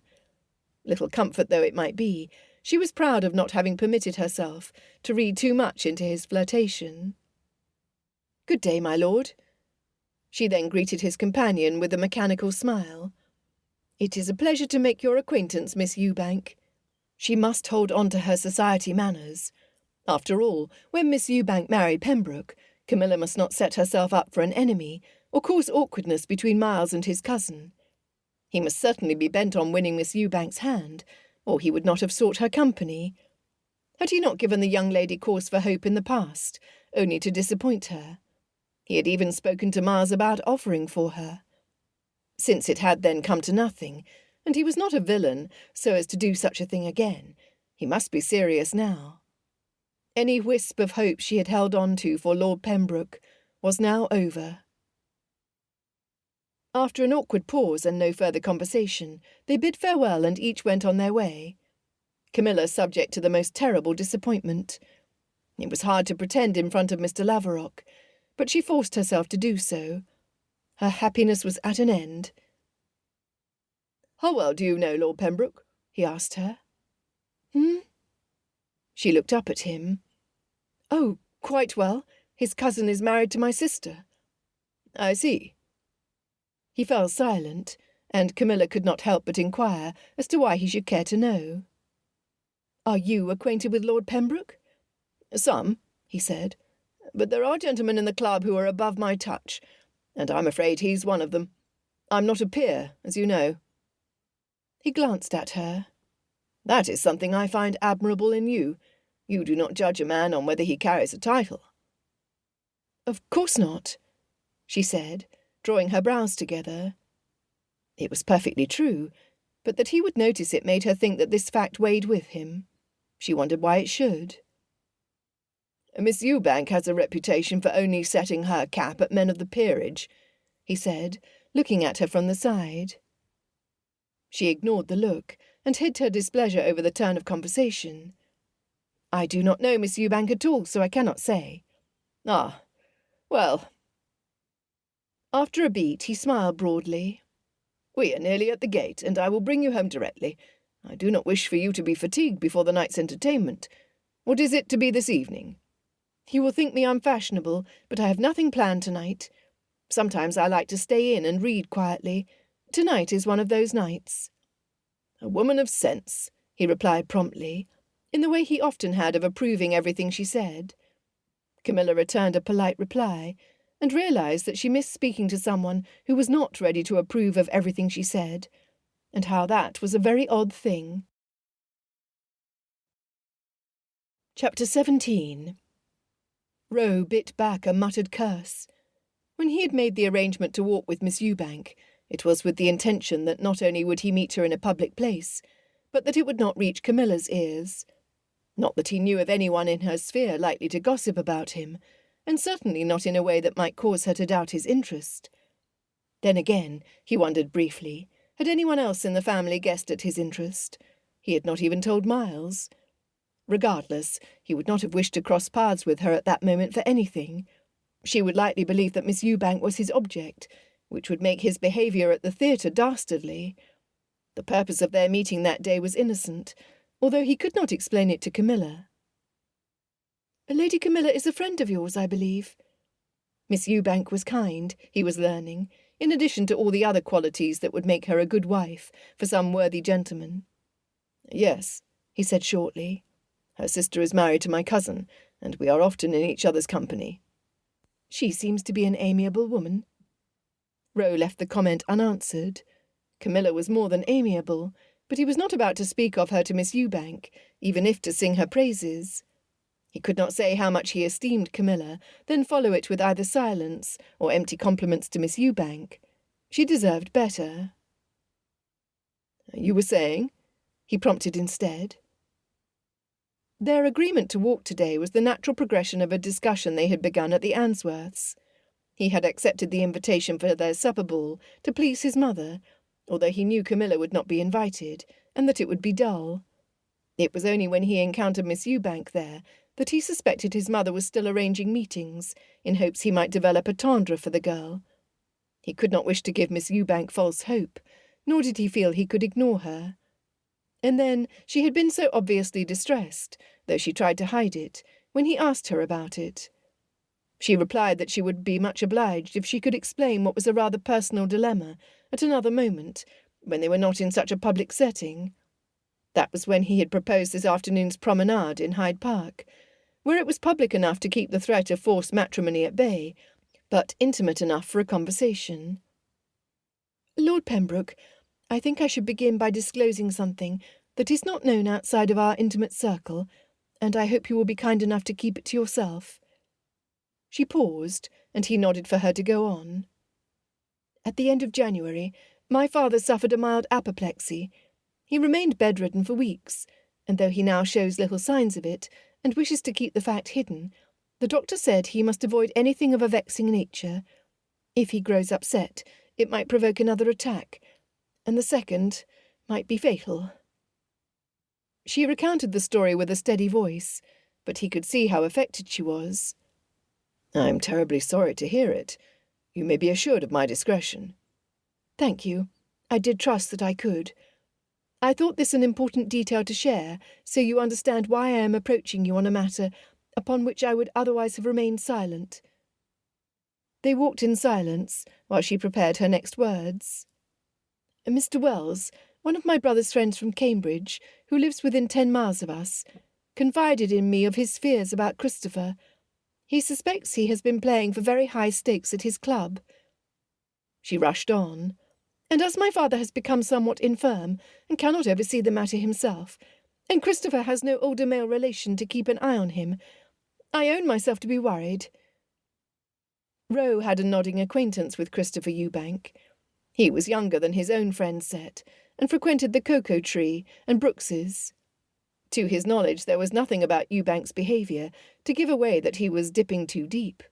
No rumour circulated among the tar, and there was nothing Roe had seen that would make him suspect that this was the case.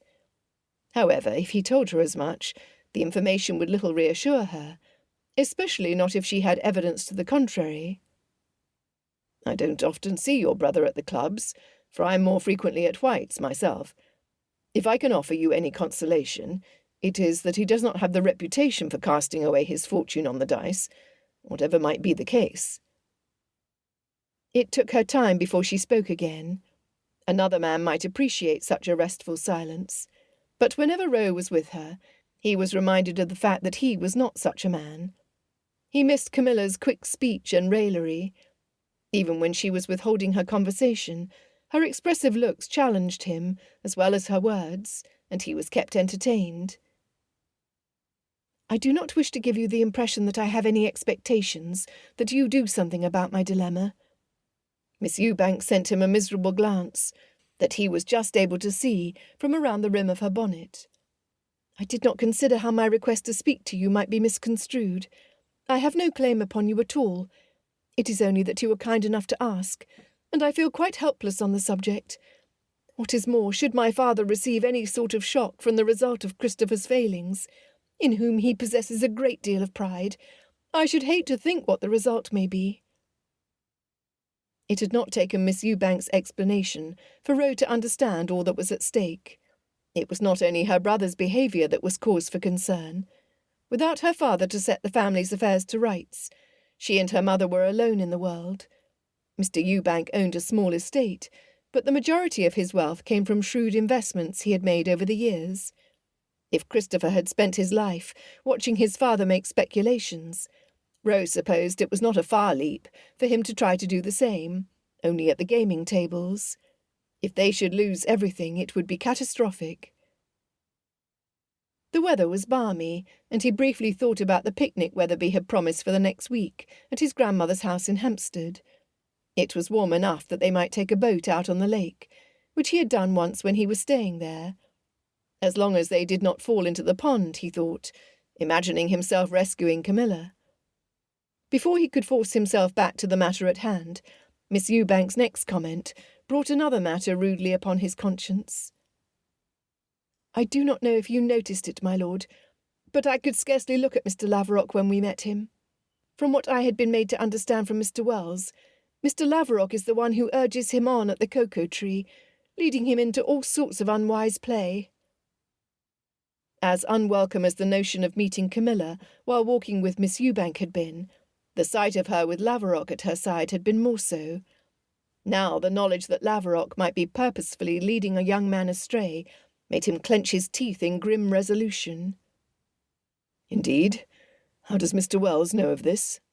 "He also frequents the Cocoa Tree, but he does so for light betting and amusement, and doesn't feel he has any sway in curbing Christopher's behaviour."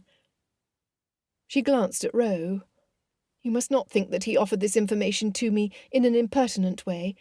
I had begun to suspect things were amiss when Christopher asked me to collect the post, and put aside any letters that were addressed to him before my parents saw them. He received a great many, and they all appeared to be from creditors. Once I knew that, I had to know the true state of affairs, and I approached Mr. Wells."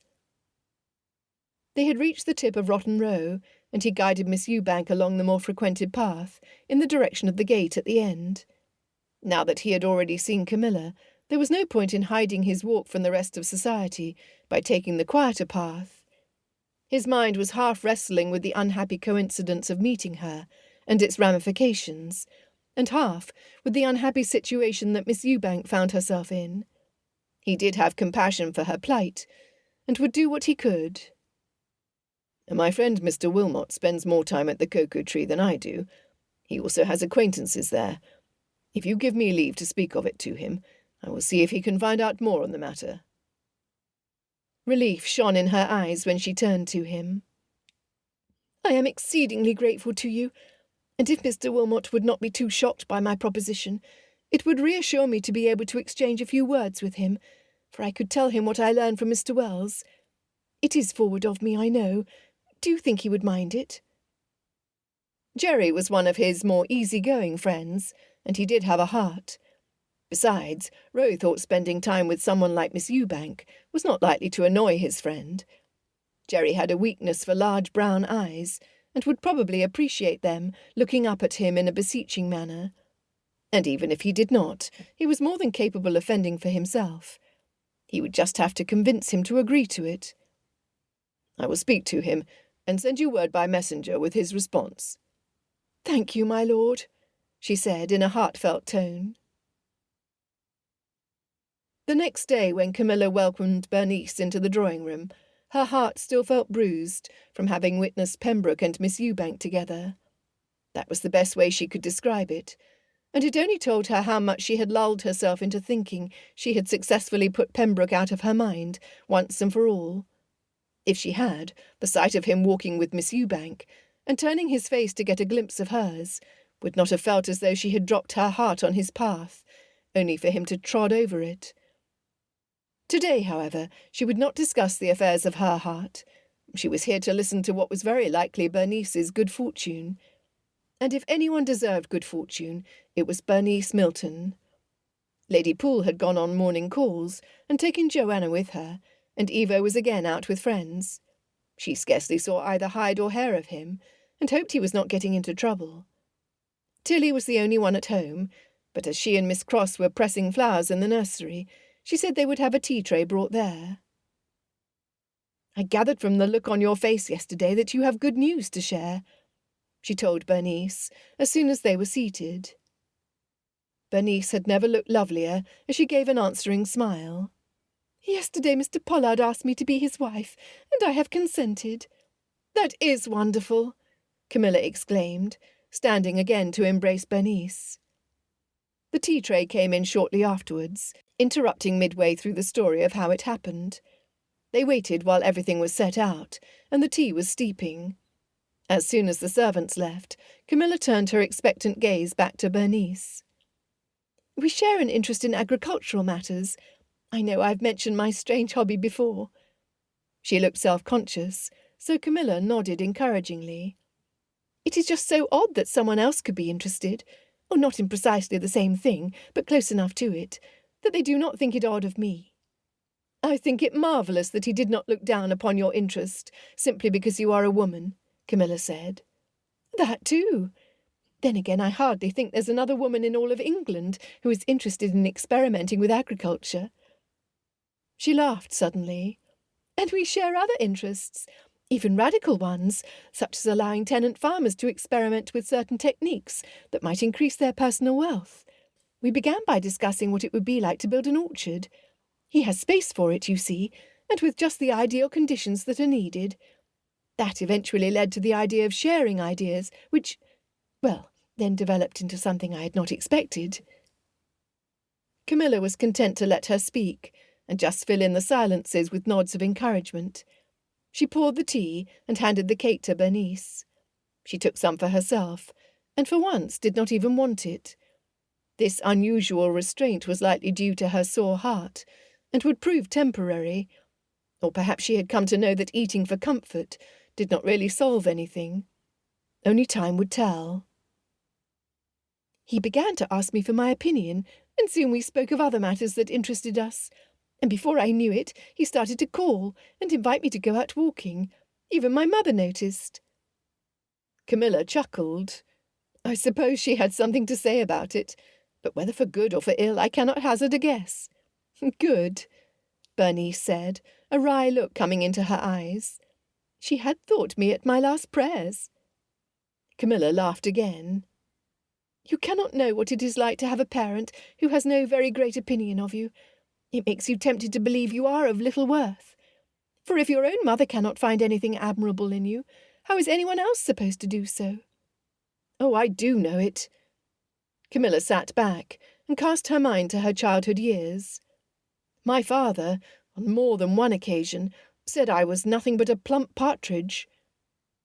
She stopped short as the memory of his painful words came back to her, words she had never told anyone outside of her family, although they had heard them often enough. She did not look at Bernice's eyes, for she did not want to see pity there. With forced determination she went on, "And I may very well be a plump partridge, but I'm not bird-witted, which I think is much worse. And I say we are each of us able to determine our own paths, regardless of whether a parent has had the intelligence to acknowledge our worth."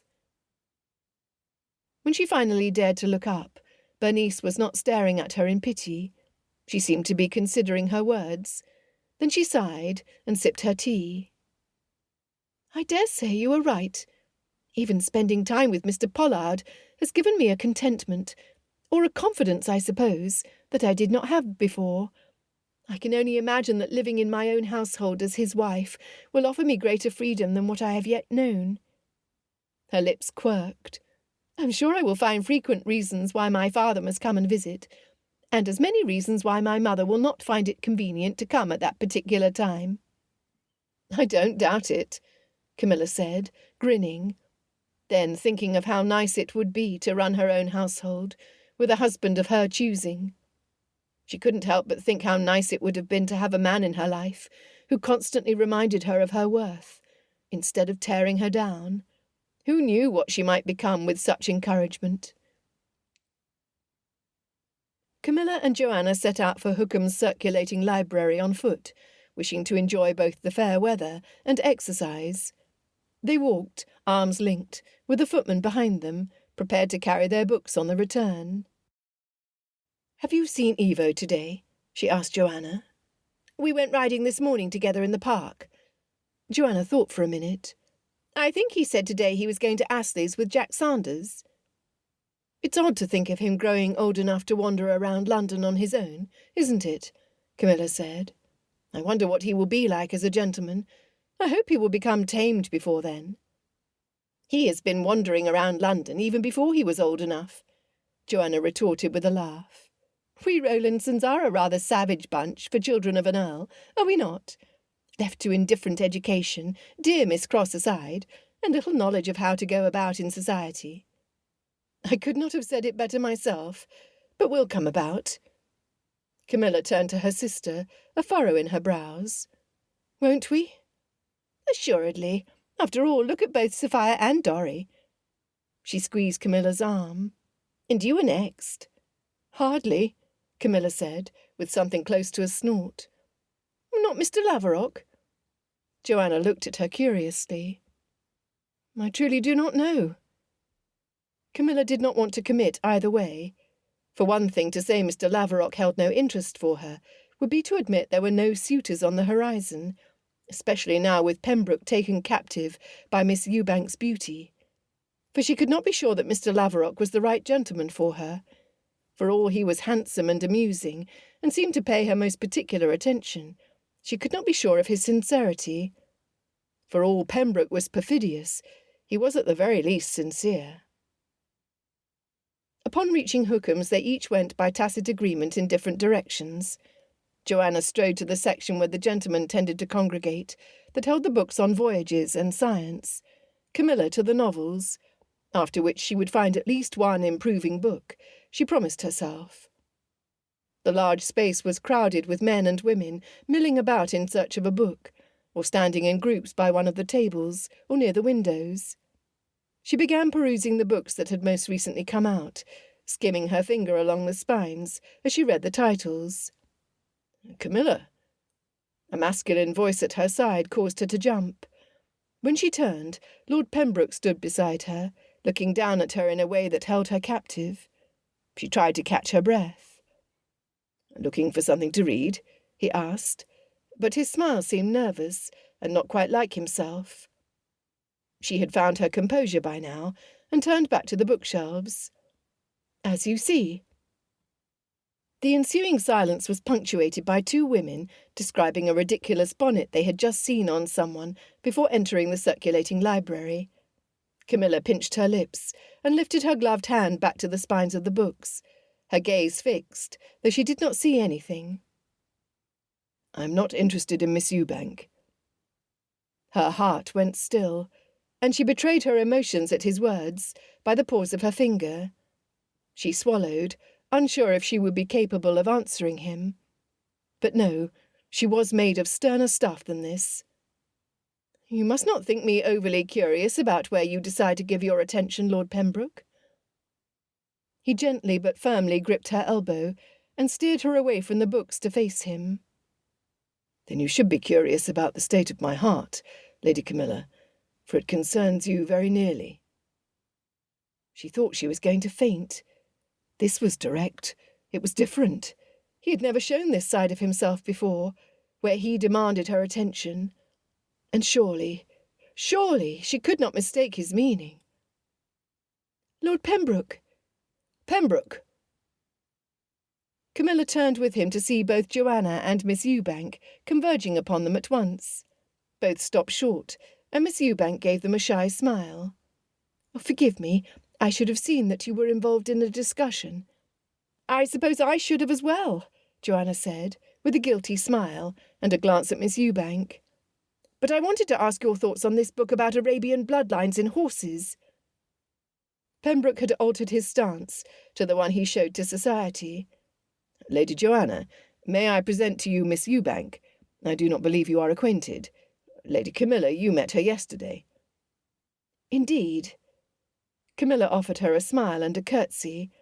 It was not her fault that Lord Pembroke should be such a fickle man as to make two women believe him to be in love at the same time. A pleasure to see you again. The pleasure is mine, my lady, she said, curtsying, then turned to repeat the courtesy. Lady Joanna? Pembroke answered Joanna. I'm at your service. It is only that... When he hesitated, Joanna seemed to understand his difficulty.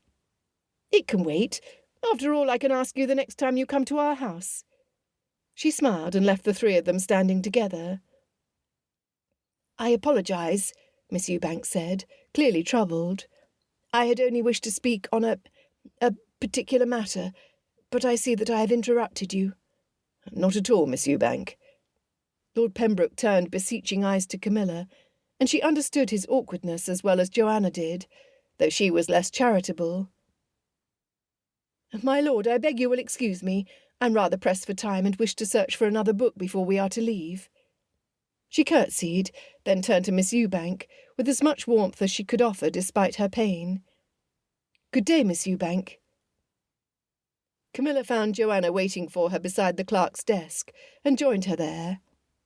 I did not see anything I liked, she told her. Joanna sent her an inquiring look, but let it pass, and addressed herself to the clerk. When they walked into the fresh air of the outdoors, she handed her books to the waiting footman, and peeked at Camilla. No, I do not want to talk about it, Camilla said. I didn't say anything, Joanna protested, looking ahead again. Camilla knew she could confide in her sister, but at present she did not wish to confide in anyone at all, not until she could sort through the events that had swept over her in recent days, sending her emotions into a tumble. Chapter 18. Roe set his cousin's letter on the desk, and felt like smiling for the first time since Miss Ewbank had interrupted his conversation with Camilla. Miss Ewbank was a worthy woman, but her timing had been poor. He was pleased to receive the news that Miles and his little family were already in London, settled in Lord Poole's house. Evo was to return to school the week after the Hampstead excursion, and Roe had thought to invite him once more to Jackson's. He had also hoped to see Camilla when he called, although going to meet Evo in Grosvenor Square did not guarantee he would be given a glimpse of her, or that she would talk to him. Now that her niece was in London, however, he was at least likely to find her at home. He sent for the footman to call for his horse, and his valet to help him to dress. His first priority must be to go and find Jerry, who he suspected would be in Hyde Park at this hour. He had promised as much to Miss Ewbank after she told him that a creditor had actually come to their house, and she was finding it difficult to keep the news from her father. After he had carried out that duty, he would call upon Miles. He looked forward to dropping hints in Camilla's ear about his growing attachment, then watch her eyes sparkle, and that high colour grace her cheeks. The large crowds walking in the park gave evidence to how fair the weather was. As he rode in search of Jerry, he kept an eye out in the event that Camilla might be walking here as well. He didn't think it likely, but perhaps they had opted for a walk, so Dorothea might show off her daughter to London society. He spotted his friend's tall beaver top hat from a distance, where he was sitting astride one of his hunters. Roe brought his own gelding over at a walk to meet him. They exchanged greetings and turned to ride in the same direction. "You did well to purchase him from my uncle," Jerry observed with satisfaction. "Someone would have snatched him up within a week." "I certainly have no regrets," he said in reply. The conversation turned again to his carriage horses, then to other indifferent subjects, until they had exhausted those, and he came to the one he had in mind. "Miss Ewbank and I had a private interview the other day." Roe paused to think how best to word his request, but Jerry took the pause to mean something different. "So you are taking the plunge, then," he stated with an arch look. "I never thought your mother would carry the day." "If my mother had succeeded, I would have taken exception to your manner of expressing your congratulations. But you were quite out. Miss Ewbank and I spoke on subjects other than matrimony." "Are there other subjects than matrimony where women are concerned?" Jerry retorted. Roe hadn't thought his friend so against marriage, and hearing his own cynical thoughts tossed back at him gave him pause. Perhaps it was time to rethink his views. Besides, there was a woman who didn't pressure him on marriage, except to urge him to marry someone else. He wished he could remove Camilla's serious expression, and remembered his objective to see her smile. His spirits plunged as he returned to reality. That would be difficult, since she likely suspected he was flirting to no purpose. Perhaps once he had been, but now it was something more. "Miss Ewbank approached me." He stopped, honesty forcing him to clarify the statement. "Well, more accurately, I approached her at Mrs. Answorth's, for I could see she was unhappy. We arranged to meet in the park so she could tell me what was troubling her in a more private setting." "Careful! Before long you will find yourself hitched." "Perhaps, although I'm not likely to be so easily caught." He did not say aloud what he was thinking. "Except that I have been caught by another woman, and most willingly." "What troubles Miss Ewbank is her brother's propensity at the gaming tables. She is concerned he might be a target, helped along to his own ruin." "Christopher Ewbank?" Jerry mused. "There has been some speculation at the Cocoa Tree over whether he is not dipping too deep, for he is increasingly seen at play. But since Sir Arthur's fortune is reputed to be large, I assumed it was not a problem." "It wouldn't be, except... Well, Miss Ewbank suffers qualms about how steep his debt is. She said her brother has always been a bit reckless, but he has never been secretive. Now creditors are starting to dun him on his own doorstep." Roe thought he caught sight of Camilla, turning to walk down a path, and he paused, straining to see, only to find it was someone else. "What is it?" Jerry asked. Roe shook his head. "It appears Ewbank has frequently been in the company of Laverock, and she is afraid that he's urging her brother to play for high stakes. Once, in passing by the study where her brother was closeted with Laverock, she overheard something about promissory notes, and him urging Christopher to find the ready. In short, Miss Ewbank is concerned that her family's fortune will not survive her brother's gaming habits." Jerry considered this. "If Laverock is leading him to ruin, then someone ought to do something about it. The man is invited everywhere in society." "Indeed." Roe kept his eyes trained ahead. "Miss Ewbank has given me leave to speak to you on the matter. Since you frequent the Cocoa Tree, where this is happening, you might keep an eye out for Ewbank, and see if you can catch Laverock in the act." Jerry scoffed. "You must have maggots for brains, if you think I wish to get involved. Come to think of it," he exclaimed, "why ever did you get involved if you don't want to marry the girl?" Roe expected such a reaction, and was prepared.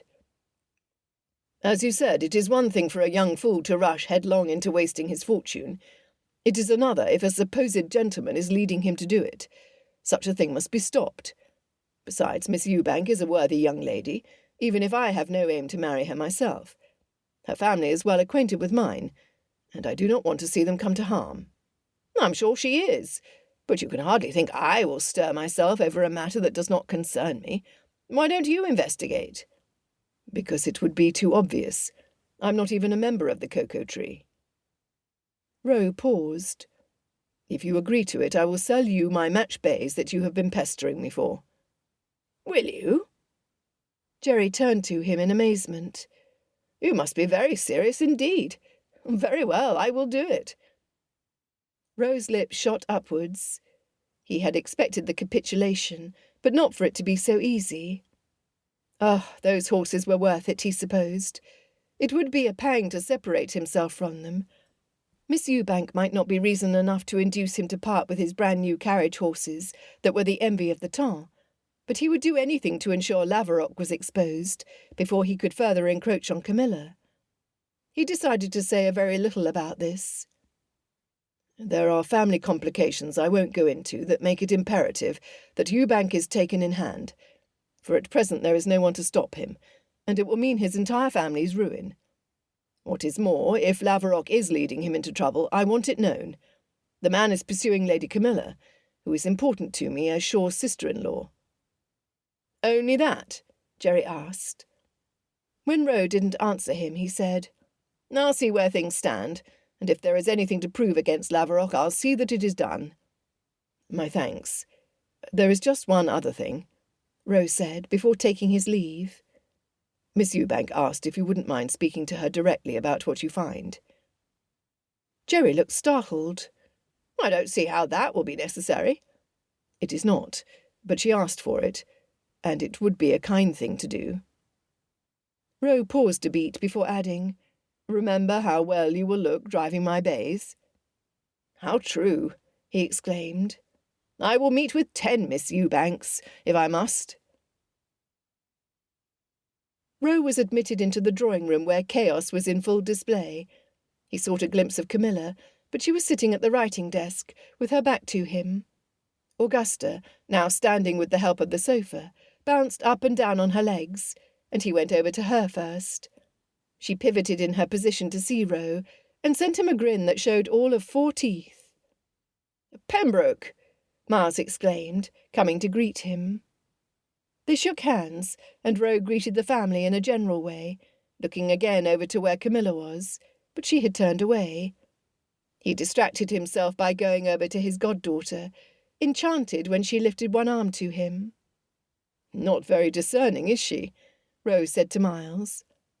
"All I can say is she does not do that for everyone," his cousin replied. He swooped his daughter up into his arms and handed her promptly to Roe. He knew a moment's panic, and the memory of how fragile an infant she had been in his arms rushed back to him, along with Camilla seated beside him in the drawing-room. He looked down at the baby now, who was sturdily tucked in his arms, and whose head did not wobble a bit. She reached up and put both of her hands on his face, curling her fingers round his lips and yanking downward. Grrr," he said, pretending to talk, which made her laugh. "You are not discerning enough," he told her, when he had retrieved the use of his lips. "I believe I ought to repel you, since I have no skill at conversing with infants."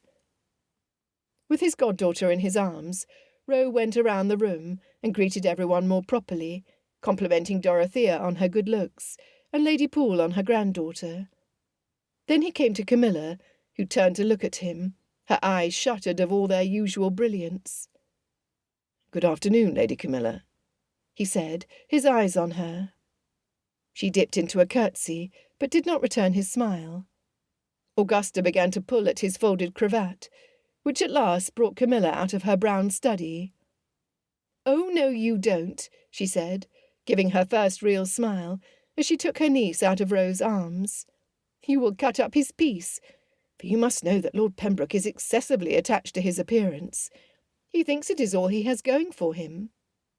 "Not quite all that is going for me," he replied, hand on chest, pretending to be stung. In truth, he was tempted to be stung in earnest, if only a little. "After all, I have my looks, my title, my estate. Yes, quite a catch," she said, with artificial gaiety, at odds with her glittering eyes. "It is too bad for all the ladies of the temps that you are already taken."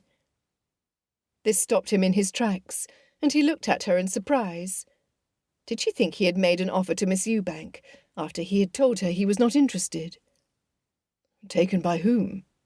Lord Pembroke. Eva had just walked into the drawing-room. I'm to leave London in less than a week. Don't forget you promised me another boxing lesson before I go. I haven't forgotten, Rose said. Fortunately, Eva had something he wished to say to Miles, because Rose did not want to wait before learning what Camilla had meant by her words. Taken by whom? He asked again, turning back to her. By your own consequence. Her eyes were fixed on her niece's little head with soft brown curls, the baby's fists covering her mouth. She took one of Augusta's fists in her hand and kissed it, then arched a brow at him. Or so you would have us believe, for you are unable to commit yourself to any one woman. Your own company is evidently all you need. Little you know on the matter. I will have you know that I have decided to settle down. Again? She asked innocently, nuzzling into the baby's neck and kissing her there, causing her niece to laugh. He heard the dart she had aimed at him, but was speechless from the scene he was witnessing in front of him. It awakened a longing in his breast for a family of his own. She had awakened it. Unaware of what she'd wrought, Camilla continued. Allow me to congratulate you, my lord. The lucky young lady will be exceedingly happy all those weeks when she might still dream that something will come of it. What had she meant by again? He knew his reputation for breaking hearts, but it was not as though he had actually declared his interest so openly to a woman before. This time is different. The look Camilla shot him was one of pure incredulity, before it transformed into a smile, rich in irony. She dipped into a curtsy and went to deliver Augusta into her mother's arms. He had been trying to get her to smile, but that was not the smile he had been hoping for. Chapter 19. On the morning of their intended excursion to Hampstead, Camilla heard the sounds of wind blowing as soon as she woke up. She hurried out of bed and went to open the curtains. What she saw there did not make her optimistic for their picnic, for the sky was light grey, without being overcast. However, there were no black clouds on the horizon that promised rain, and when she opened the window, she found the air temperate.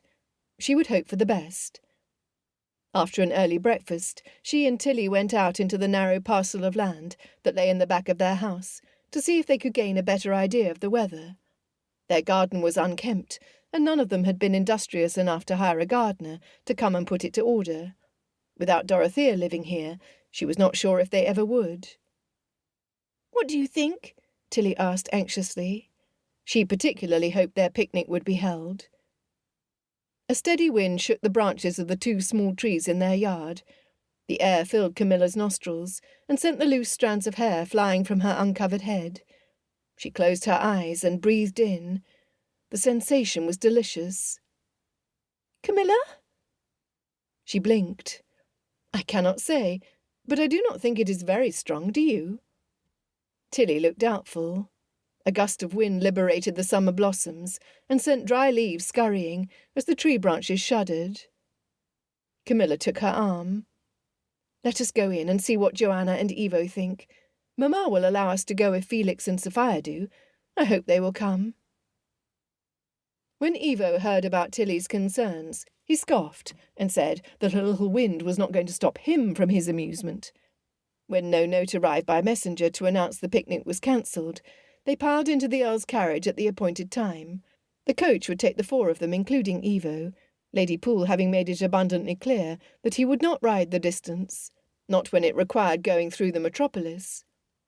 "Besides," she added prosaically, "I will need you to care for your sisters and to see they come to no harm." Such a plan was not likely to appeal to Evo, but he evidently held out little hope his arguments would be heard, for he made none. Mr. Weatherby's invitation proposed they meet at 10 o'clock on the spacious avenue where Langham met Portland Place. From there they would travel to Hampstead.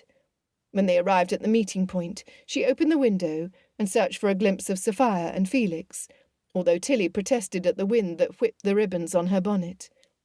Camilla spotted Sophia, relieved that they had indeed come, and waved. Her eyes next lit upon Lord Pembroke's crested carriage, and was surprised he had not chosen to ride. Perhaps he had been deterred by the wind, although she easily found both Mr. Weatherby and Mr. Wilmot on horseback. In the next instant, Pembroke's horse obstructed her view by pulling up alongside their carriage. He held out his hand to her, and Camilla did not have much choice but to reach hers out and place it in his as he leaned down to greet everyone in the carriage. "It is windy, but it shall not spoil our fun." He brought his direct regard to her. "Will it, Lady Camilla, particularly since you enjoy the wind?" To her indignation and pleasure, he squeezed her hand before letting it go. She did not answer him, though she stored away for later her pleasure at learning he had remembered that fact about her. He did not like the wind, she remembered. "Who is riding in your carriage, Pembroke?" Joanna called out from next to Camilla. "And where are your matched bays?" "My sister, her husband, and the twins are joining us. Weatherby assured us his grandmother was sincere in opening her house to a large party." He responded in a neutral voice, but Camilla suspected he was not quite pleased his sister had come. "And your pair?" Joanna insisted. "Sold 'em," he replied, the look in his eyes a blend of mystery and ruefulness. "Oh, no! How could you do it?" Joanna exclaimed. "I've never seen a more beautiful set. How could you bear to part with them?" "Needs must," he said, and tipped his hat before riding away. Camilla knit her brows, wondering what could have caused him to do such a thing. She knew he was particular about his stable, as was Miles, and would never sell such prime horseflesh willingly. Was he in financial difficulty? Joanna continued to exclaim about the poor decision, while Tilly asked what was so famous about them. Joanna went into detail about their forward motion and beautifully lifted legs. Evo chimed in, and as he and Joanna began to argue over what made a fine carriage horse, Camilla turned her thoughts to what the day would hold.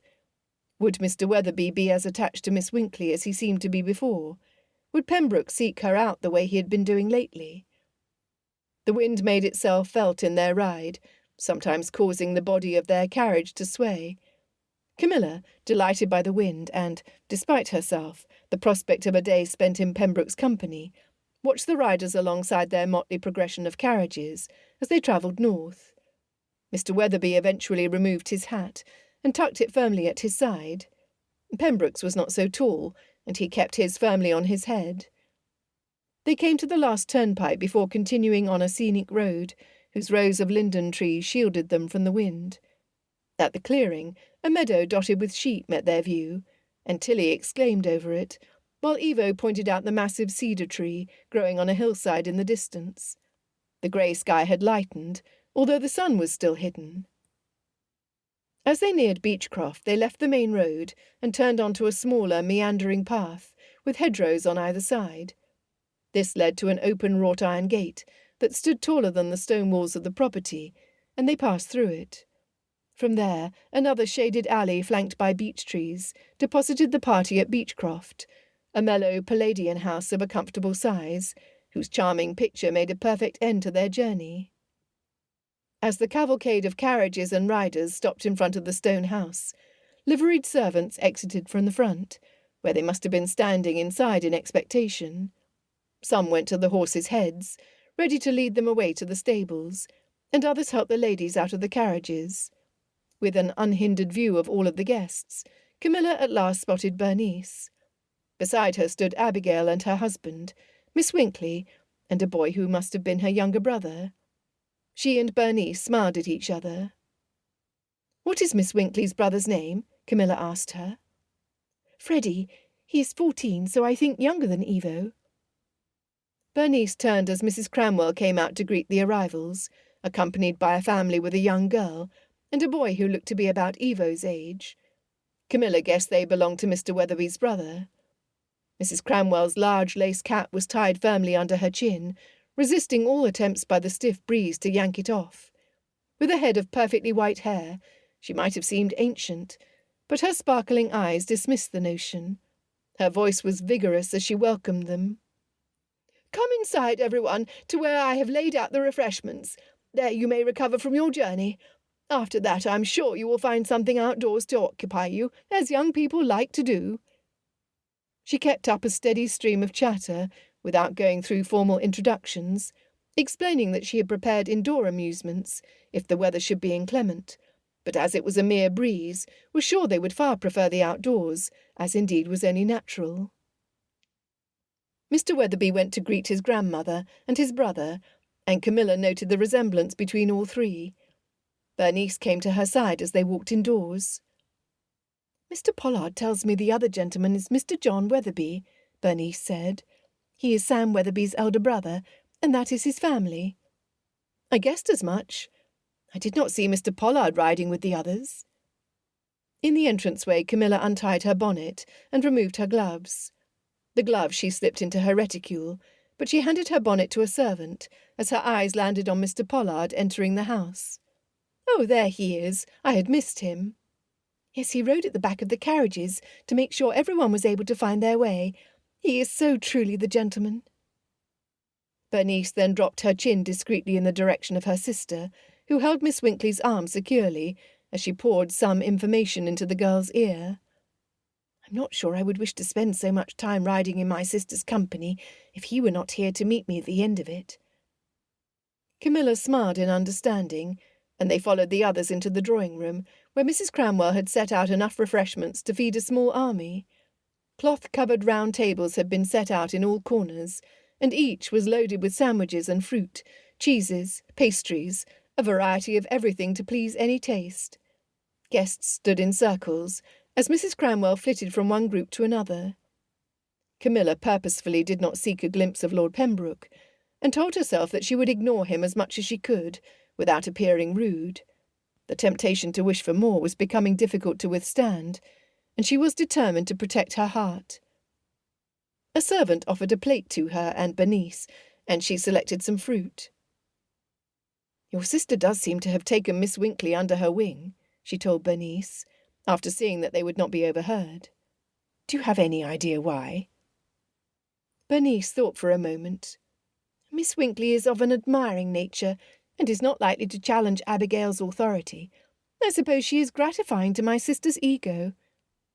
Her humorous look softened as Mr. Pollard approached them. "Good afternoon, Lady Camilla," he said. Smiling, she returned the greeting. He eyed the table nearest them. "I do not believe we will return home hungry." "Indeed not," she answered, laughing. Mr. Pollard's eyes rested on his betrothed, and Camilla thought she should find somewhere else to be. Her three sisters stood together near the tall windows, and she was about to excuse herself to join them. "Lady Camilla." She knew whose voice that was, and turned. Without warning, Pembroke took her hand in his, and flipped it over to examine the small scar from the knife wound on her palm. He rubbed it gently with one finger. It was done in a spirit of analysis, but it caused tingles to shoot up her arm, and her breath to become shallow. Why could she not remain strong when she was around him? He brought his eyes to her in a way that was entirely too direct for her peace of mind. "It is not noticeable, as you said, but I would not for the world have had you suffer it." With how near he stood, she easily saw the amber flecks in his eyes, and the surprisingly long lashes. That such lashes should be wasted on a man was unfair. His focused attention was unfair. Was this not the behaviour of a serious suitor? It was becoming increasingly difficult to resist, yet he had remained vague regarding his intentions. How could she trust a man like that? Camilla forced air into her lungs and pulled her hand away, looking back to her sisters with the intention to flee. She wished to be anywhere but with him, especially since it needed only one glance at his face to see the satisfied look. He knew he affected her, and the fact was infuriating.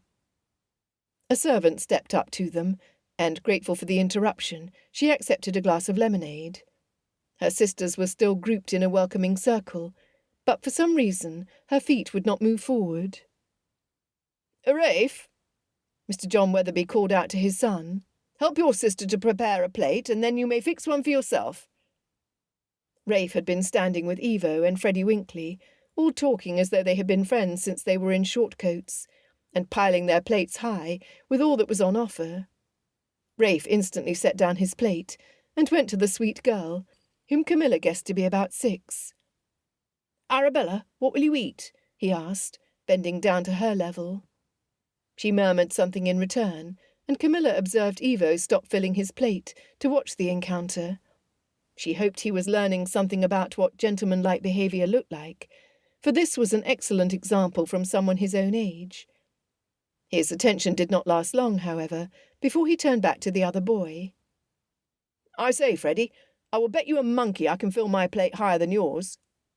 "Haven't got a monkey," the boy replied, unconcerned, as he balanced a mini tart on the top of his food. "You needn't have actual money. It's just a wager to see who can win it." Lord Pembroke's sister entered the drawing-room, following her twins who raced ahead of her. They stopped short in front of the table of refreshments, and glanced back at Lady Mary for permission, but she had stopped to speak to her husband. Using this as an excuse to leave Pembroke's side, Camilla went over to the boys. "I am Lady Camilla. Would you like to eat something?" "Yes, my lady," they said in angelic chorus. It made her smile, and she could not help but look up at their uncle. That was the wrong thing to do, because he came forward as though she had invited him. "Well, Henry, well, Tom, you may select something to eat." A servant came with 2 plates, and they complied, filling their plates with an enthusiasm that would not likely match their coordination. He turned to Camilla to say under his breath, "We may want to stand by. Heaven forbid they should have the idea to hold the plate with one hand and tip its entire contents on the carpet." "Excellent idea," she said, a smile touching her lips, despite herself. Lady Mary came over then. "Pembroke, what an excellent uncle you are to see to their needs, and so I've always told you." She turned to her. "A pleasure to see you again, Lady Camilla. Do you not find my brother to be excellent with children?" "I cannot say, Lady Mary," she replied, with a smile she hoped was friendly, despite how obviously matchmaking her comment seemed to be. "I have not seen him in their company often enough to judge." "Well, you will have to come over more often, then. I will invite you personally." "You are very kind," Camilla said, trying to discern what was behind Lady Mary's forceful demeanour. She did not seem unfriendly, but for some reason did not possess that easy, likeable nature her brother had. "Let me carry that for you," Lady Mary said to one of her boys, then called her husband over. "Moffat, come and take Tom's plate, will you? I knew we should have brought Nurse to help us with them." "We will manage just fine, Mary," he replied. "That is because I do everything," she muttered under her breath, but loud enough for Camilla to hear. Lady Mary herded her children and husband over to the sofa, where a table was placed in front of them. The room was filled with the sounds of young people bent on amusement, as the conversation spilled out all around them. "Are you good with children?" she asked Pembroke, turning to him. "You seem to have a knack for babies, but once they start talking and going where their little feet will take them, I'll have you know that all rules are thrown out." "I hardly ever spend time with them without their nurse or my sister speaking for them," he replied, his expression rueful.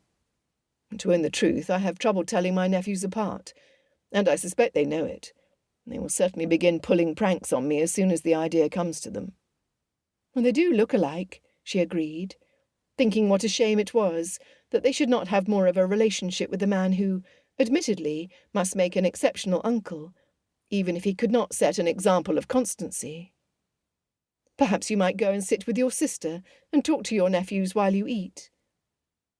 He opened his mouth to object, but after eyeing her for a moment, went and filled his plate and did as she said. She watched him sit beside his nephews, their faces brightening as he spoke to them. Lady Mary looked pleased, and except for once or twice, allowed him to carry on his own conversation with them without interrupting.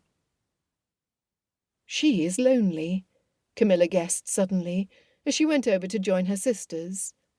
Mr. Moffat had not shown himself particularly attentive to his wife, and although he obeyed her requests readily enough, seemed distant.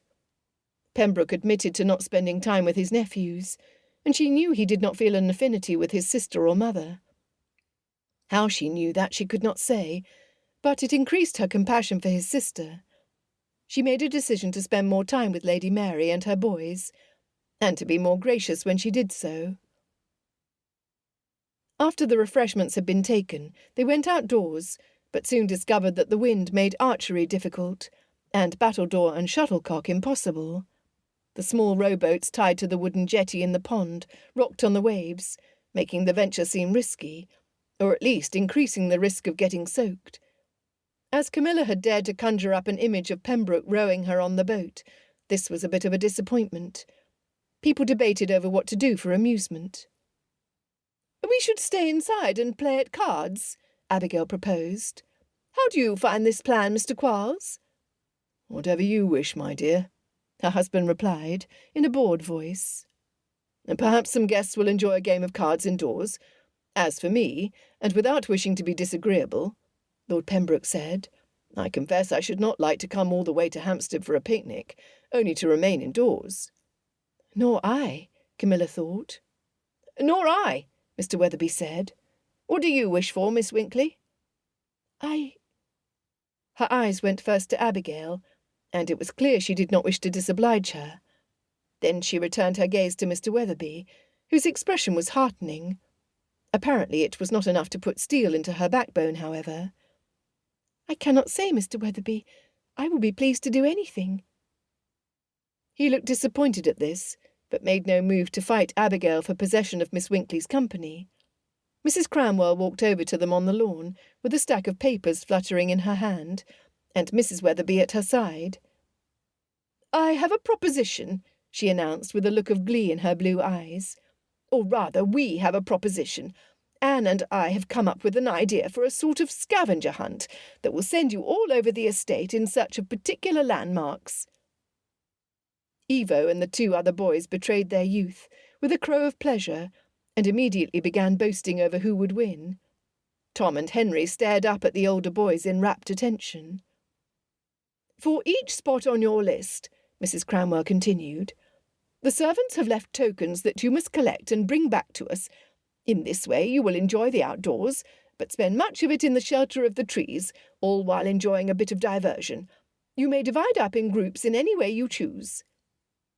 "I will certainly win," Rafe Weatherby said, grinning at Evo and Freddie. "You will not play, I'm afraid," his grandmother told him kindly. When his face fell, she added, "It will not be fair to the others. However, you may keep score."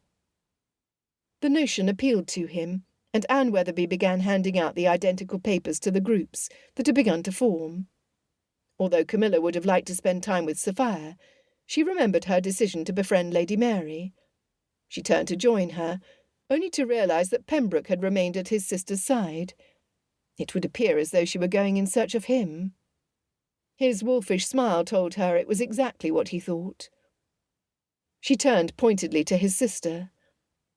"Lady Mary, I would be delighted to walk with you and your sons if you would like it. We can lend our assistance to help them find everything on the list." A servant arrived and handed her the paper. Lady Mary's smile showed how pleased she was by the idea. "Mr. Moffat, you must join us as well in case we need help with the boys. Pembroke, you too." Camilla knew from his expression that he was debating whether he should refuse his sister's peremptory summons. She was sure he would, but he brought his eyes to her and held out his hand. "Very well, but you had better follow my lead. Here, let me have the list." She opened her mouth in indignation she was far from feeling, except for the way he thought he could order her about. In fact, she was trying to come to terms with the idea that he had chosen to go with her at all. "We will bring the boys to put on their coats first," Lady Mary said. "We don't need our coats, Mamma," one of the twins said, as she led him away. "Camilla?" It was Tilly who had called to her, and Pembroke used the advantage to whip the paper out of her hand, giving her a paper cut at the same time. "Ouch!" she exclaimed indignantly, and lifted her finger to look at the small cut, which throbbed. He looked stricken. "I'm terribly sorry. I'd only meant to tease, and it was most ill-judged of me." He reached for her hand a second time that day, and she allowed him to examine the consequence of his treachery. Did you get another cut? Tilly asked. Were you not just saying that you would not have had me injured for all the world? Camilla exclaimed in feigned outrage. Yes, Tilly, Lord Pembroke seems to enjoy causing me pain. Her heart leaned into the words, for although they were said in jest, he did regularly cause her pain. It was just more generally of an emotional nature. It was unintentionally done, I assure you. Pembroke tapped the cut with his thumb, and if nothing else it distracted her from the dull throbbing. With his other hand, he carefully extended the list to her. Here, I will return this. It is nothing, she said, thinking that she should pull her hand out of his, but finding it difficult. Tilly stepped closer, sending her gaze from Camilla to Pembroke.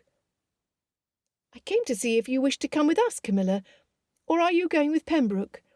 She's coming with me, he said over his shoulder, still looking at the tiny cut that should not have needed any notice at all. I am going with Lady Mary and her husband, and we are bringing Tom and Henry, she clarified, looking around him to her sister, and at last pulling her hand from his. If Lord Pembroke has no other group that wishes for his company, he may tag along with ours. We will take you in, Pembroke, Tilly said. You are very kind, he responded warmly, then furrowed his brows. But I think I must protect my nephews from your sister's presence. She is prone to injury, you see, and they might inadvertently be caught in the crosshairs. Tilly giggled. I will tell Sophia and Felix that you are our rivals in that case.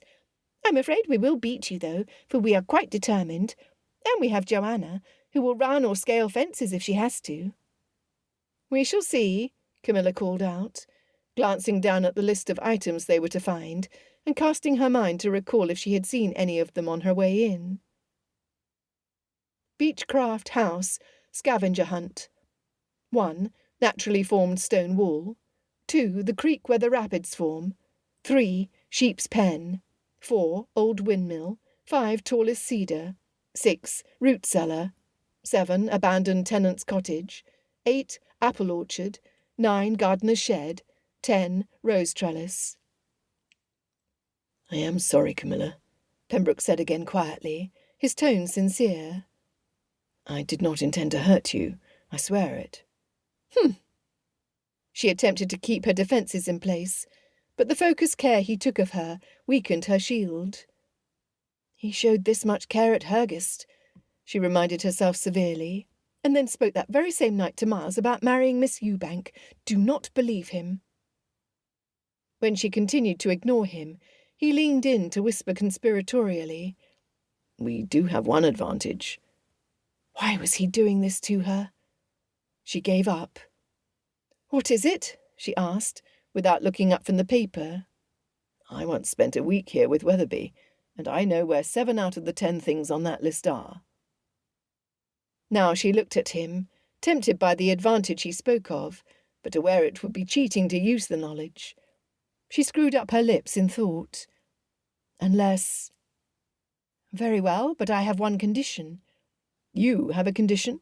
He asked her, with lifted eyebrows. I could take my proposition to another group, who would be elated by the knowledge I bring. Yes, if they are of the dishonourable sort. And I absolutely forbid you to propose it to Evo because he is. My condition is that we go with your nephews and make the game amusing for them. We help them to find the treasures themselves, and you can only guide them. You cannot tell them outright. But that will slow us down exceedingly, he protested. And even out what you bring from having the special knowledge. I believe, Lord Pembroke, that this is referred to on the racetrack as the handicap. At this he rolled his eyes, but smiled down at her. When his sister returned with Tom and Henry in their coats, he gestured forward. They are about to call the start to the race. Let us go. Chapter 20. The group set off in different directions, and Camilla overheard people trying to guess where the landmarks might be located. What shall we search for first? She asked the twins, and read the list to them. The sheep, one shouted. She did not blame Pembroke for being unable to distinguish them. The sheep it is, she exclaimed, and moved forward in a random direction. Pembroke took her elbow and steered her in exactly the opposite direction. "This way." "I would have found it eventually," she said under her breath. He led them along the meadow where sheep could be found, but stopped short of taking them to the pen that was hidden on the other side of the sloping grass. The boys cheered when they saw the sloping roof and ran over to its entrance. On a short post by the door were pebbles painted blue. "Just take one," Lady Mary cautioned. "We must save the rest for the other groups." "Where shall we go now?" Camilla asked, suggesting a few other spots on the list. "The tallest cedar," the other twin shouted. At least, she thought it was the other one. It did not help that they were dressed in identical fashion. This time Camilla looked to Pembroke, and he gestured forward. The children ran ahead, with Lady Mary hurrying after them, and Mr. Moffat bestirring himself to stride with more haste. "It would be more effective if we were to visit the creek next," he said at something close to a grumble. "After all, if we were just to cut through those trees there—" "Ah, but you promised," she admonished him. "We are here with the sole purpose of entertaining your nephews." "And running the entirety of Beechcroft's grounds, apparently." "If necessary." She grinned, feeling more charitably toward him. He might be one to toy with a woman's heart, but if he could go against his nature and entertain his nephews, then he could not be all bad. Besides, she reminded herself, he is very good with Evo. They easily spotted the tall cedar, and from there went to the windmill, after which they discovered the orchard, whose location Pembroke admitted to not having known. The gardener's shed they found with difficulty, and going from there began to cross other groups. Pembroke called out, "How many have you got?" "3, Mr. Wilmot said. "And you?" "5, Camilla replied. Joanna, hearing the answer, waved to them from a different direction. "We have 6. "Well done," Camilla called out, smiling. 4, Abigail answered, as they met on the path through the woods. Glancing behind her at Mr. Weatherby, she added, "He is not playing, not in earnest, though I wish he were, because we are not moving as fast as the others." "It would be unfair," Mr. Weatherby said, and turning to Pembroke added, "Is that not so?" He lifted his hands. "I am playing fair. We are not even in the lead." By now, people had stopped rushing from one place to another, as the size of the grounds had begun to wear them out. Although some landmarks were close, others required more walking. Camilla was still determined to win, as were Tom and Henry, but the twins had finally listened to their mother's pleading and consented to walk. "Let's see. We have the creek and the stone wall remaining," Pembroke said from memory. "The creek," Henry declared. By now, Camilla was pretty sure it was Henry. He spoke more quickly than his brother. Lord Pembroke led them in that direction, and as soon as they heard the sounds of water, the boys rushed ahead. "Careful!" Lady Mary called out. They did not heed their mother, and Camilla felt a spear of alarm. Before she could run after them, Pembroke sprinted to where the boys were climbing on top of a wet rock at the side of the creek. He reached them just as one slipped into the frigid water, and the other went to grab his twin, following suit. Pembroke was prepared. Plunging one leg into the creek up to mid-thigh, he reached down with both hands and plucked the boys out of the water. He was forced to put his second foot to catch his balance and pull them to land. They were thoroughly drenched, blonde hair plastered to their heads, and from the way they shivered, looked as though their lips would turn blue on the instant. "Famous!" Tom said, laughing. "Yes, famous," Pembroke said dryly, escorting both boys to their mother by their arms. "And you see the tokens were not in the water after all, but right here in plain sight, away from the water." Lady Mary tried to wipe down their arms and chests, fretting at what the wind would do to them, given their wet clothes. Even Mr. Moffat showed concern. "We will take them immediately to the house and dry them," he told his wife. "We will help you," Camilla said. "No!" both boys exclaimed together. Henry added, "We need only one more token to win. The stone wall, you have to get it for us." Camilla looked to Pembroke to see what he wished to do, and he paused before calling out after his sister. "Mary?" "We will be fine. Find the last token for heaven's sake." She was nearly at a run in the direction of the house, pulling Henry by the arm, with Mr. Moffat hurrying beside Tom. I hope they will not catch cold, Camilla said, frowning as she watched them leave. Lady Mary might be brusque, but the love she felt for her sons was evident. They are rarely sick, from what I understand. Pembroke lifted a soaked boot, catching Camilla's eye. The pantaloons above the boots were wet. Unfortunately, neither do I, but I must say this is dashed uncomfortable. My valet will turn in his notice.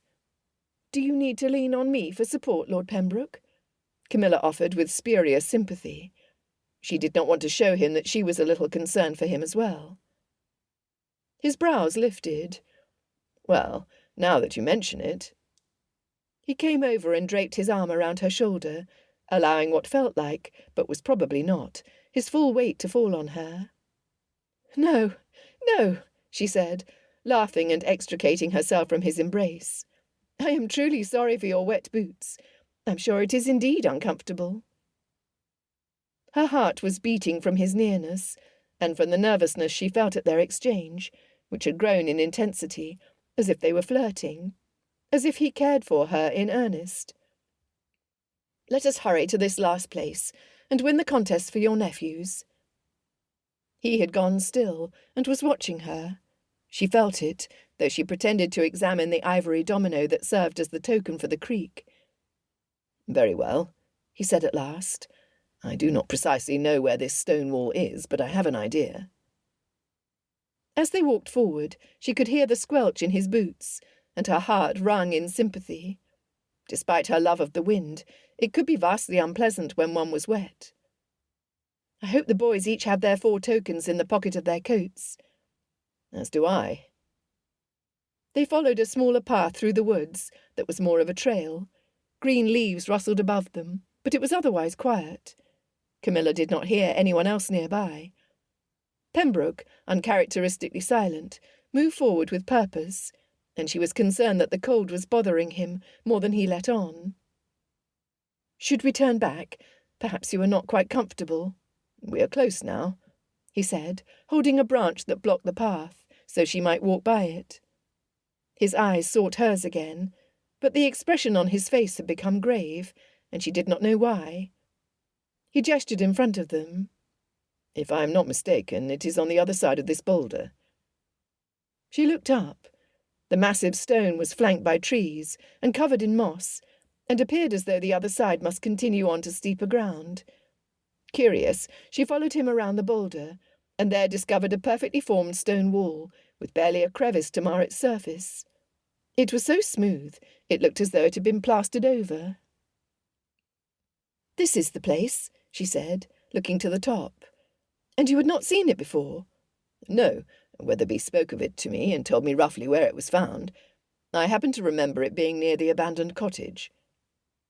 On his right was one remaining token, set on a bit of stone that jutted out from the wall, a dart with a red feather that he picked up and handed to her. Well, what do you know? We are the last to find this one, and here I thought it would be the most difficult site. Let us go and win, then, she said, turning suddenly, so that she almost ran into his chest. He put his hand on the wall, hemming her in with his arm, and lifted a finger to her lips. Only then did she hear sounds of running feet on the path along the other side of the boulder. We have only 2 more. The cottage must be this way, for there are fields. It was Evo's voice. Pembroke kept his finger on her lips as they listened to the fading footsteps. Camilla's whole body was overtaken by the sensation of breathlessness, and her heart fluttering. He stood entirely too close to her, and kept her captive with his finger on her lips, and his arm standing guard. She wished he would not make it so difficult for her to resist him, for she did not trust him. When all sounds of their competition had died away, he removed his finger and dropped his eyes to hers. He froze, staring, as though he too had just become aware of their proximity. Camilla's back was to the stone cliff, and her eyes went up to his involuntarily. Her traitorous eyes. She knew there was an invitation in them. Why do you keep me here? Wordlessly he shook his head and dropped his arm, but his gaze held her prisoner still. Why do you seek out my company at all? His eyes bore into hers. I miss your smiles. The smiles you used to give me so freely. I'm determined to win them back again." She took in a shaky breath. "I don't trust you, my lord." His honorific she spoke with an edge in her voice, to remind him that they were not on intimate terms. He clearly did not understand the message, because he took a step closer until her vision blurred, and brought his hand back up to the wall, this time deliberately facing her squarely, and leaning in until she could feel the stone behind her. "Do you not, Camilla?" She clutched her hands behind her back, the feather of the dart in her fingers, for fear that if she kept them at her sides, she would reach up and grab onto his coat, as a woman drowning, and pull his lips the remaining distance to hers. As it turned out, she did not trust herself either. The air grew thick in the narrow space between them, and still he did not move. "Do not call me my lord. It is Pembroke when in public, if you will. Row when we are alone," he murmured, his voice rumbling in his chest. "We have no reason to be alone, or to use such intimate names between us." Her voice was thready and feeble. She knew she sounded weak, and it was infuriating. He would think he could do anything he pleased. "Why should we not, considering our history?" The memory of his conversations with her in Miles's library during the storm, and then the drawing room with Augusta in his arms, rushed back as fresh as if it were yesterday. They had been sitting and talking as intimately as if they were already married. But they weren't. He had never even expressed a clear desire to court her, much less proposed marriage. A protest rose up in her. "What history? You come to our house because your cousin is married to my sister. That is the extent of our history." He stood upright, and she sucked the air into her lungs that had come between them, but he did not remove the arm that hemmed her in. Her liberty was short. With his free hand, he reached behind her back and pulled her arm from where she had tucked it. The dart fell from her nerveless fingers as he placed her hand flat against his chest. Her eyes were pinned to her hand, pale against his navy coat. "Is that all, Camilla? Does my heartbeat not tell a different story?" His expression was more serious than she had ever seen it. She made the mistake of looking up at him, then letting her gaze drop to his lips. He took that as permission, and in one fluid movement threw his arms around her and pulled her close, crushing her against him and kissing her as though his life depended on it. His lips demanded hers, and Camilla responded just as eagerly. She was all fire, consumed by his lips exploring hers, and her insides were like melted treacle. "I won't be able to move from this spot. I will have to be carried from here." Like a hunger that had been sated, his kisses eventually lightened and became more tender. She followed his lead as her senses returned. At last, he pulled away with a curious look in his eyes, and something on his lips that might have been a smile. He leaned down and picked up the dart, handing it to her. "We must not forget this." She was unable to respond, for she was attempting to discern what to make of his expression. His look was still grave, and there was both a flash of consternation and something else she could not identify. "I suppose I should not have done that, but a man only has so much strength." She looked up at him, questioning. Did he regret their kiss? Had she tempted him against his will?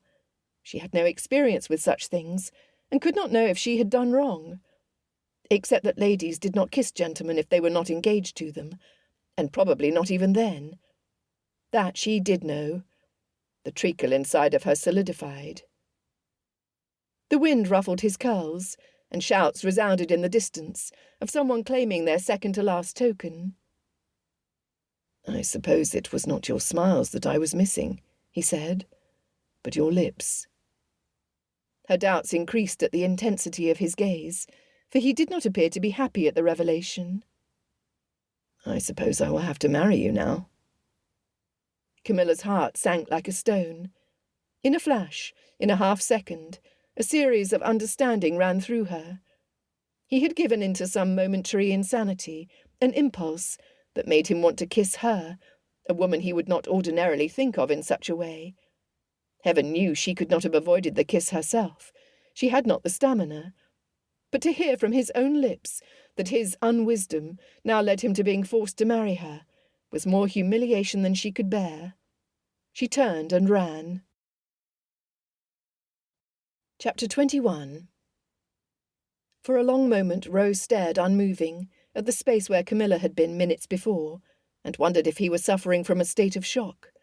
Why didn't he go after her? If he was indeed in a state of shock, it could only be from the force of what he had just experienced. It had not been mere attraction, notwithstanding her lovely face looking up at him, with desire in her eyes that mirrored his own. It was not the kiss that felt like a cavalry had charged straight through his chest, a feeling which had so thoroughly overset him that he remained immobile. It was love. Love that blew his aversion to marital commitment to pieces, sending them flying into the wind. It was that revelation that kept him rooted in place. He loved her. And she had run away. But why? Was it possible that the kiss had done the opposite for her, and she did not want to marry him? Surely whatever had caused her to flee could be explained, could be rectified. The alternative, that she regretted his kiss, that she would turn him down, saying she did not love him in return, was too dire to contemplate. He heard more people dashing toward the house, and knew he needed to go too. He turned slowly, and the wind blowing against his face brought him out of his frozen state. "You love her. Go and get her," the gale ordered. He began to run then, his feet sliding and ramming against the toes of his wet boots in the most uncomfortable way. The boots would likely be ruined, but he hastened on as a new thought reached him. Camilla must be shielded from gossip, and he could only do that if he were at the house. The other guests would find it odd that she had returned alone, and might ask questions. When he arrived at Beechcroft, the drawing-room was nearly full. The only person he did not see was Jerry, and whoever had been with him. His eyes sought out Camilla, and with relief found her firmly entrenched in the circle of her family. He tried to catch her gaze, hoping to communicate something reassuring to her, but she wouldn't meet it. "Pembroke, you have returned." Mary nodded in the direction of her boys, who were well wrapped in blankets, and sitting side by side on a sofa, playing with the tokens they had collected. "You were smart to send Lady Camilla ahead with the winning token, although I am sorry your wet boots delayed your return. Tom and Henry are so pleased to have won." Camilla had not needed his help after all. She had thought of a perfectly reasonable excuse all on her own. His eyes still rested on her, sitting with her sisters. "I'm glad for them," he murmured. "You have made your nephews happy today, Pembroke," Mary added. And he looked at her fully now, surprised by something he heard in her voice. It sounded like approval, affection, something he had never heard growing up 5 years her junior. "It was all they could talk about when we returned to the house, that their uncle was a bang-up fellow." He chuckled. Where did 2 4-year-olds learn the term bang-up fellow? She shook her head, a smile on her lips.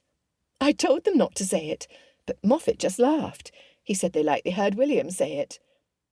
William was Moffat's nephew in Cambridge, who wore all the latest, most outrageous fashions, and spoke in an affected manner. He was a harmless fellow, but sometimes annoying. Although Rose seemed to intimidate him, that did not stop him from informing him that he knew where a good tailor was to be found, if Lord Pembroke was of a mind to try something new.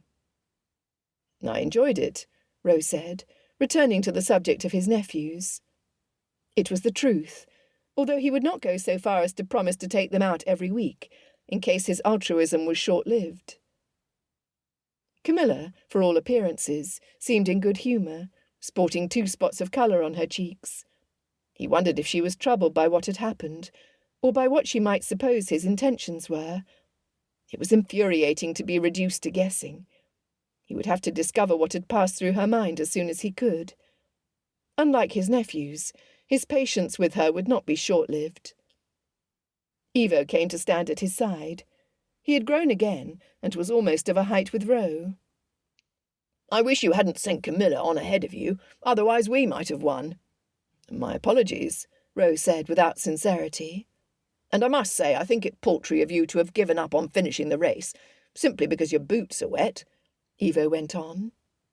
"Extremely paltry," Rose said, in a state of distraction. He would not rest until he was able to speak to Camilla and learn what she was thinking. "As for myself," Evo persisted, folding his arms in front of his chest, "I would certainly not allow a woman to claim victory in a race, even if we were on the same side." "No, you would very likely shove her from the path if she got in your way." Roe threw him a sideways glance, the humour of such a mental image piercing his preoccupation. "This is a test, isn't it?" Evo glowered at him. "It is probably another of yours and Miles's lessons telling me I need to be more of a gentleman. At least Felix doesn't hound me on the matter. Allow me to remind you that I am an earl, and as such am by nature a gentleman." "As you should know enough on the matter by now, I am quite sure you are only trying to provoke me by spouting nonsense." Roe placed his hand on Evo's shoulder and smiled at him grimly. "But in the event that I am wrong, as is on rare occasions the case, and you persist in your benightedness, let me remind you that if you are not first a gentleman, you cannot be an earl, for the one must come before the other. The number of reminders you seem to require on the subject leads one to question whether you have even the common sense of a man." Evo looked ready to take offence at this, which was unsurprising, since Roe had not minced words, but he stopped and appeared to consider. "Point taken." "You will do all right," Roe said, smiling. His smile fell a little when he glanced over at Camilla, who was still surrounded by her family. Had he behaved like a gentleman when he had kissed her before he told her he wanted to marry her? But she must know the depth of his passion and attachment for her. He had left her in no doubt. It had been written all over his face. He was granted no chance to speak with Camilla at Beechcroft, and they left not long afterwards. The wind had not abated, nor had it grown worse. In the end, it had done him a small favour, because he had been given that one moment alone with Camilla that he would not otherwise have had if they had all remained on the lawn by the house playing archery. He supposed for that reason he could like the wind a very little bit, but it would be a deuced nuisance to ride home in it with his feet soaking wet. As the guests prepared to climb into their carriages, he went over to assist Camilla and her sisters into theirs. For once, Evo was performing his duty, and Roe watched him, disgruntled. "I should have postponed my talk on gentlemanly behaviour with Evo until a later day." A stable lad arrived, leading Roe's gelding, and Jerry, already in the saddle, brought his horse alongside. "Let us ride together. I have news on Ewbank." "Do you? Very well." Roe had not often thought about Miss Ewbank's problems once he had handed the matter over to Jerry, but he did want to know where things stood. The carriages and riders started forth, with Weatherby and Pollard toward the front, where Miss Milton and Miss Winkley's carriage were. "I meant to tell you this on the way over, but Weatherby wanted to speak to me about Miss Winkley."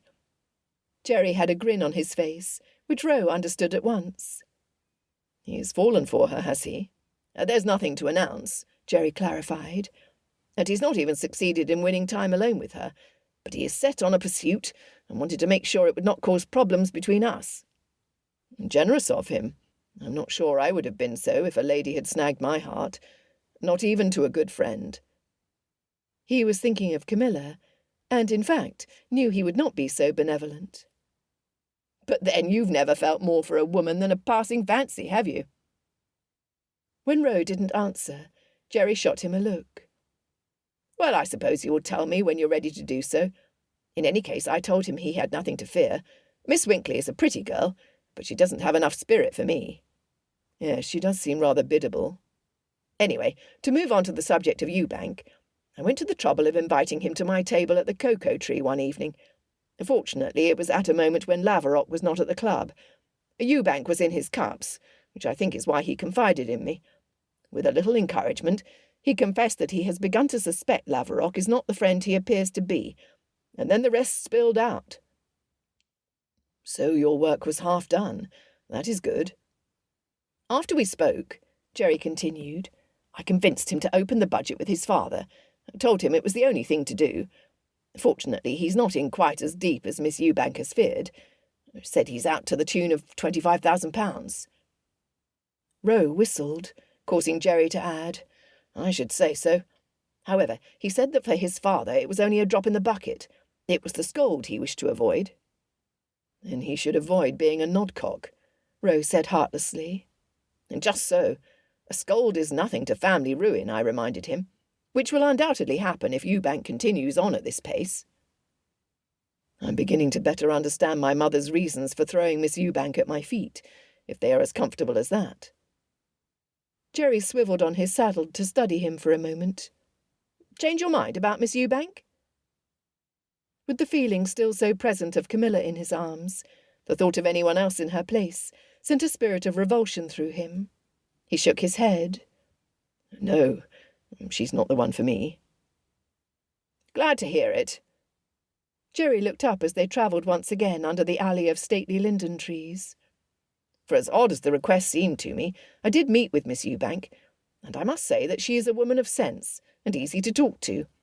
Easy on the eyes, too, he admitted. Now it was Rose's turn to look at Jerry. She has enough spirit for you. A soft chuckle escaped Jerry's lips. Yes, I suppose she does.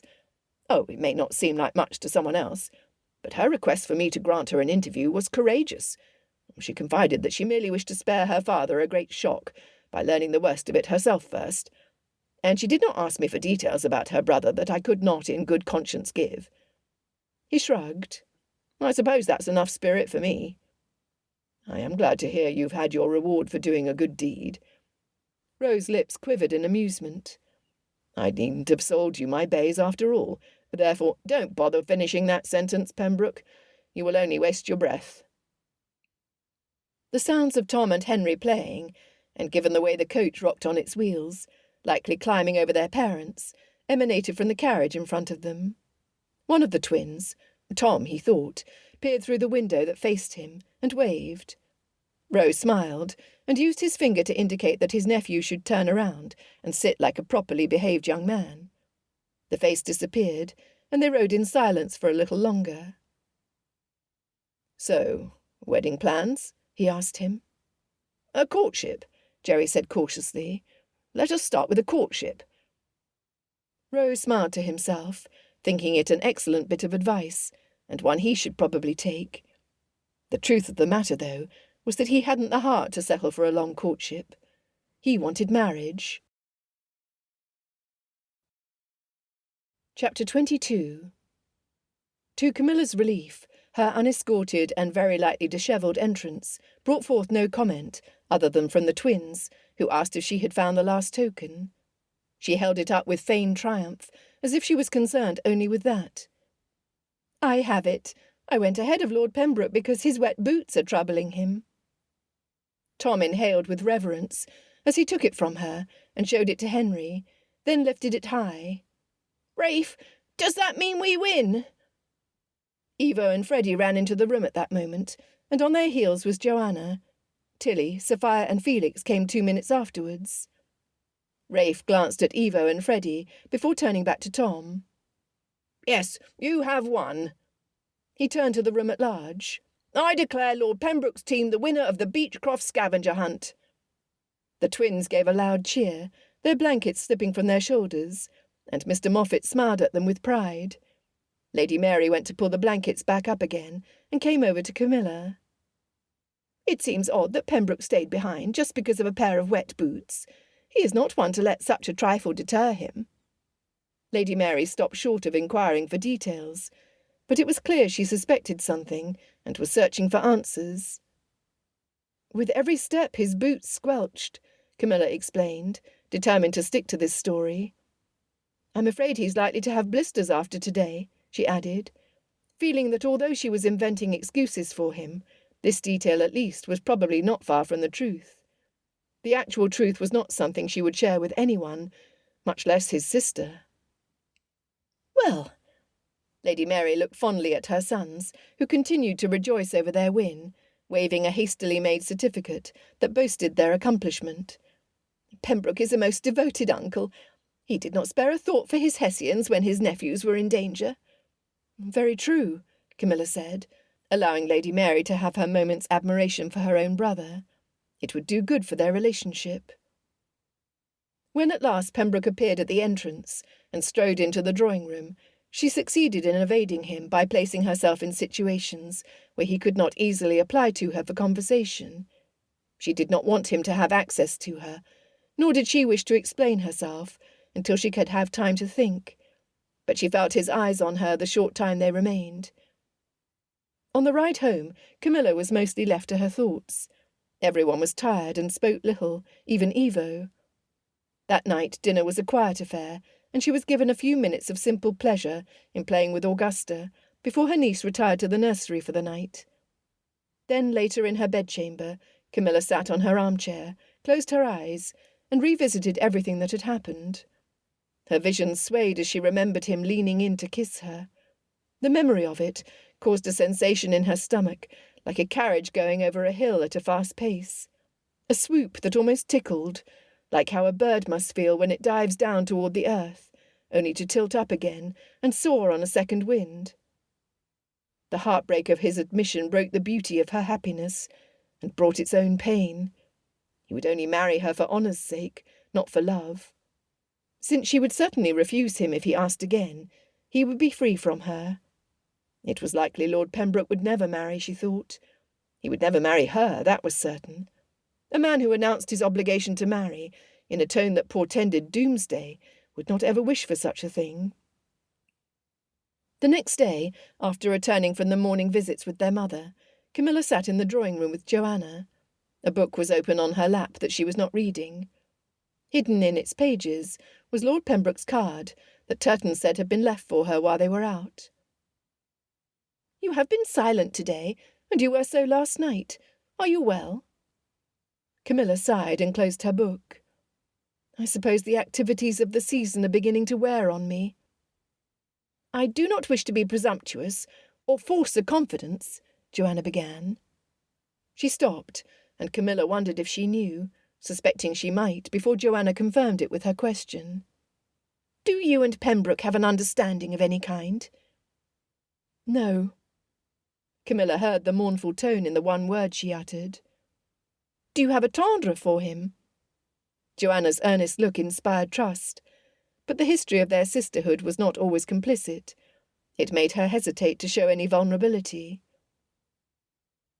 "It is only recently that we've begun to get on together," Camilla began, then brought her regard to Joanna's to see if her sister understood. "Not 2 years ago you were still mocking me for my tendency to plumpness." She stated the fact plainly, waiting to see what Joanna would say. Her sister's face fell. "I am sorry. I have no excuse for why I treated you as I did." They were both quiet, and even the sounds in the house were muted and distant, especially with Evo having left for school again. "I suppose it was our father's way of speaking, always with sarcasm and belittling each of us. It trickled down in the way we treated each other.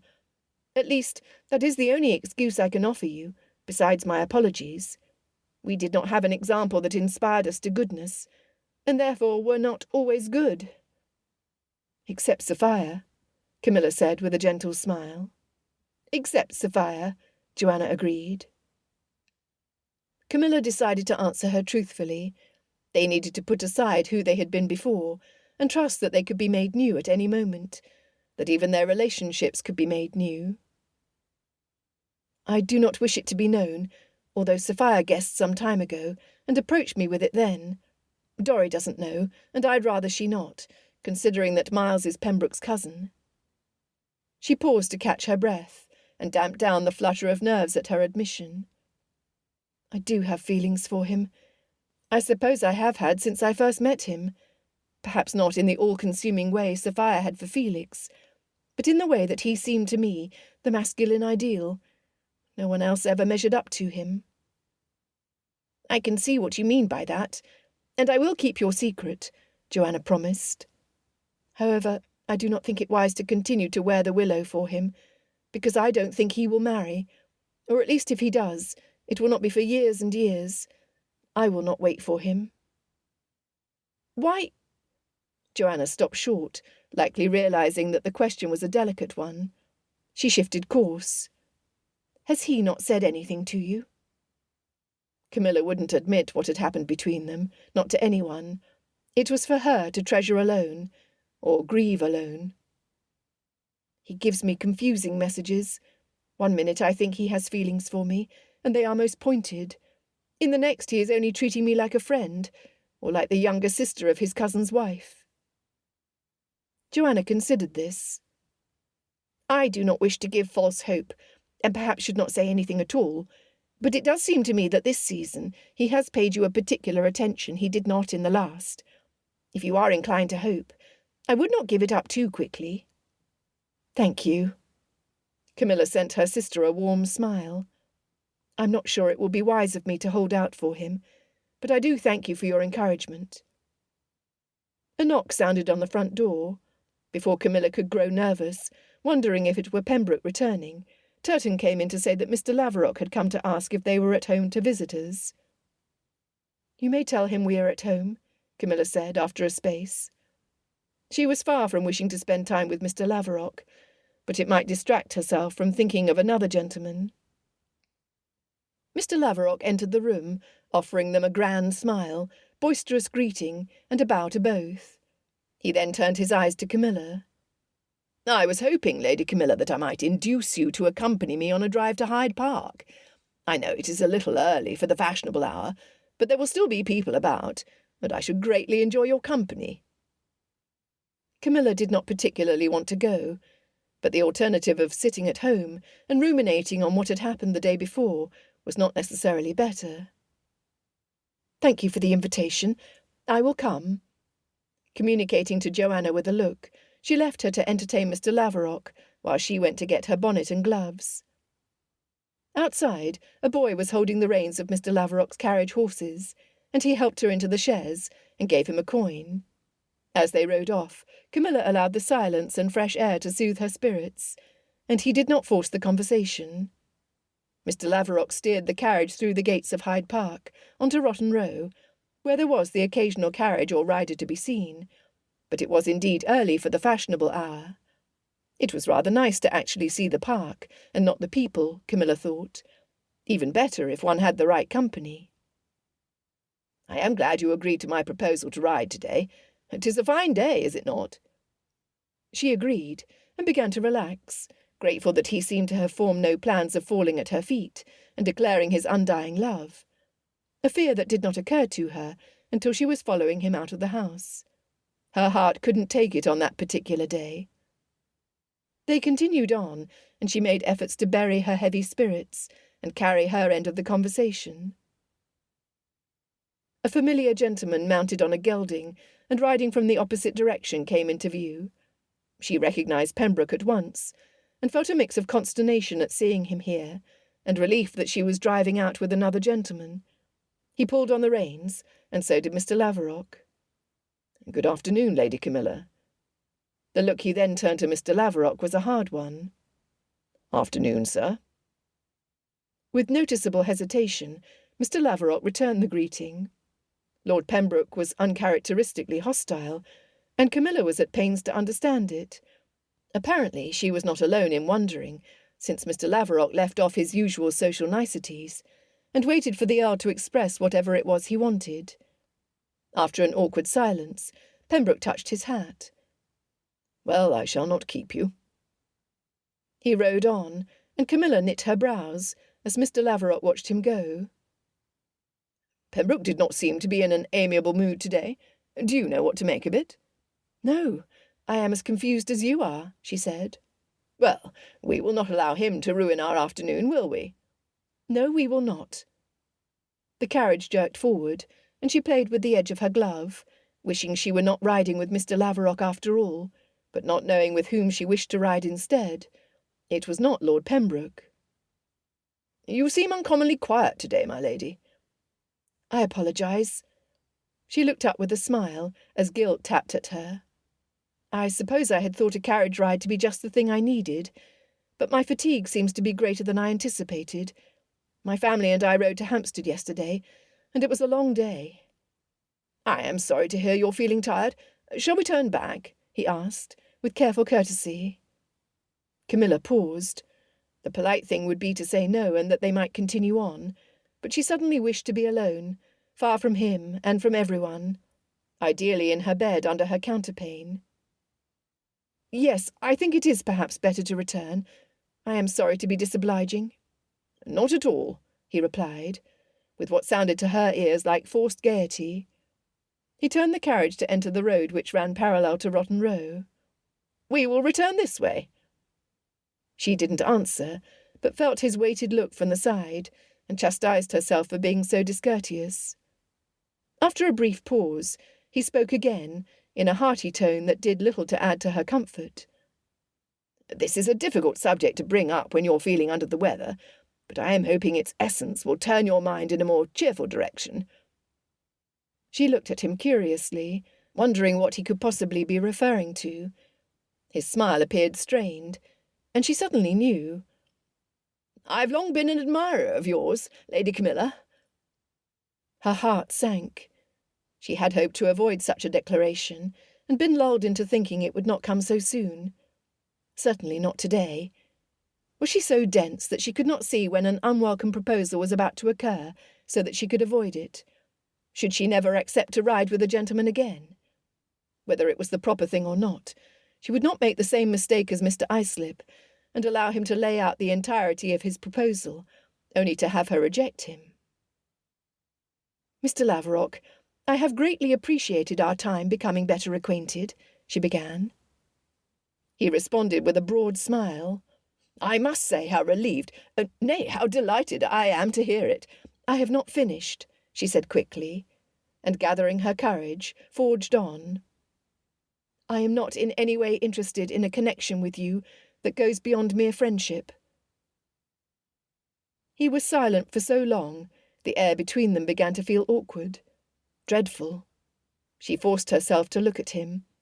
The quick glance was enough to inform her that the muscles in his jaw had gone tense. "I see." He picked up the pace, urging his horses forward, until he was going at a sharp trot down the road. Camilla held on to her bonnet, wondering at his silence, and slightly ill at ease. She was not precisely afraid of being driven quickly, but only when she knew the capacity of the driver. "I wish you will slow down," she ventured. "As a gentleman, I am honour bound to accompany you home, but to do so requires sitting with a woman who has just rejected me. It is very unpleasant, I will have you know," he spat out, "and I am attempting to get the business done with as quickly as possible." "Mr. Laverock, I assure you there is no need to take me all the way to my house. I am capable of walking." "What, leave you unescorted and risk having you accosted by some man with no scruples who chances by? Everyone will say I have behaved villainously toward you if they hear of it." Camilla wondered whether that would be worse than sitting prisoner in a carriage, driven by a man whose temper was raised as soon as his will was crossed. She insisted a second time in a calm voice. "There is no need to go on at this pace. If my company is so disagreeable, you must simply set me down." He did not respond, and just as she began to feel anxious that he might not comply, might not bring her home at all, a welcome sight met her eyes in the distance. It was Pembroke again, riding in the opposite direction and coming back toward them. How had he known she would be here?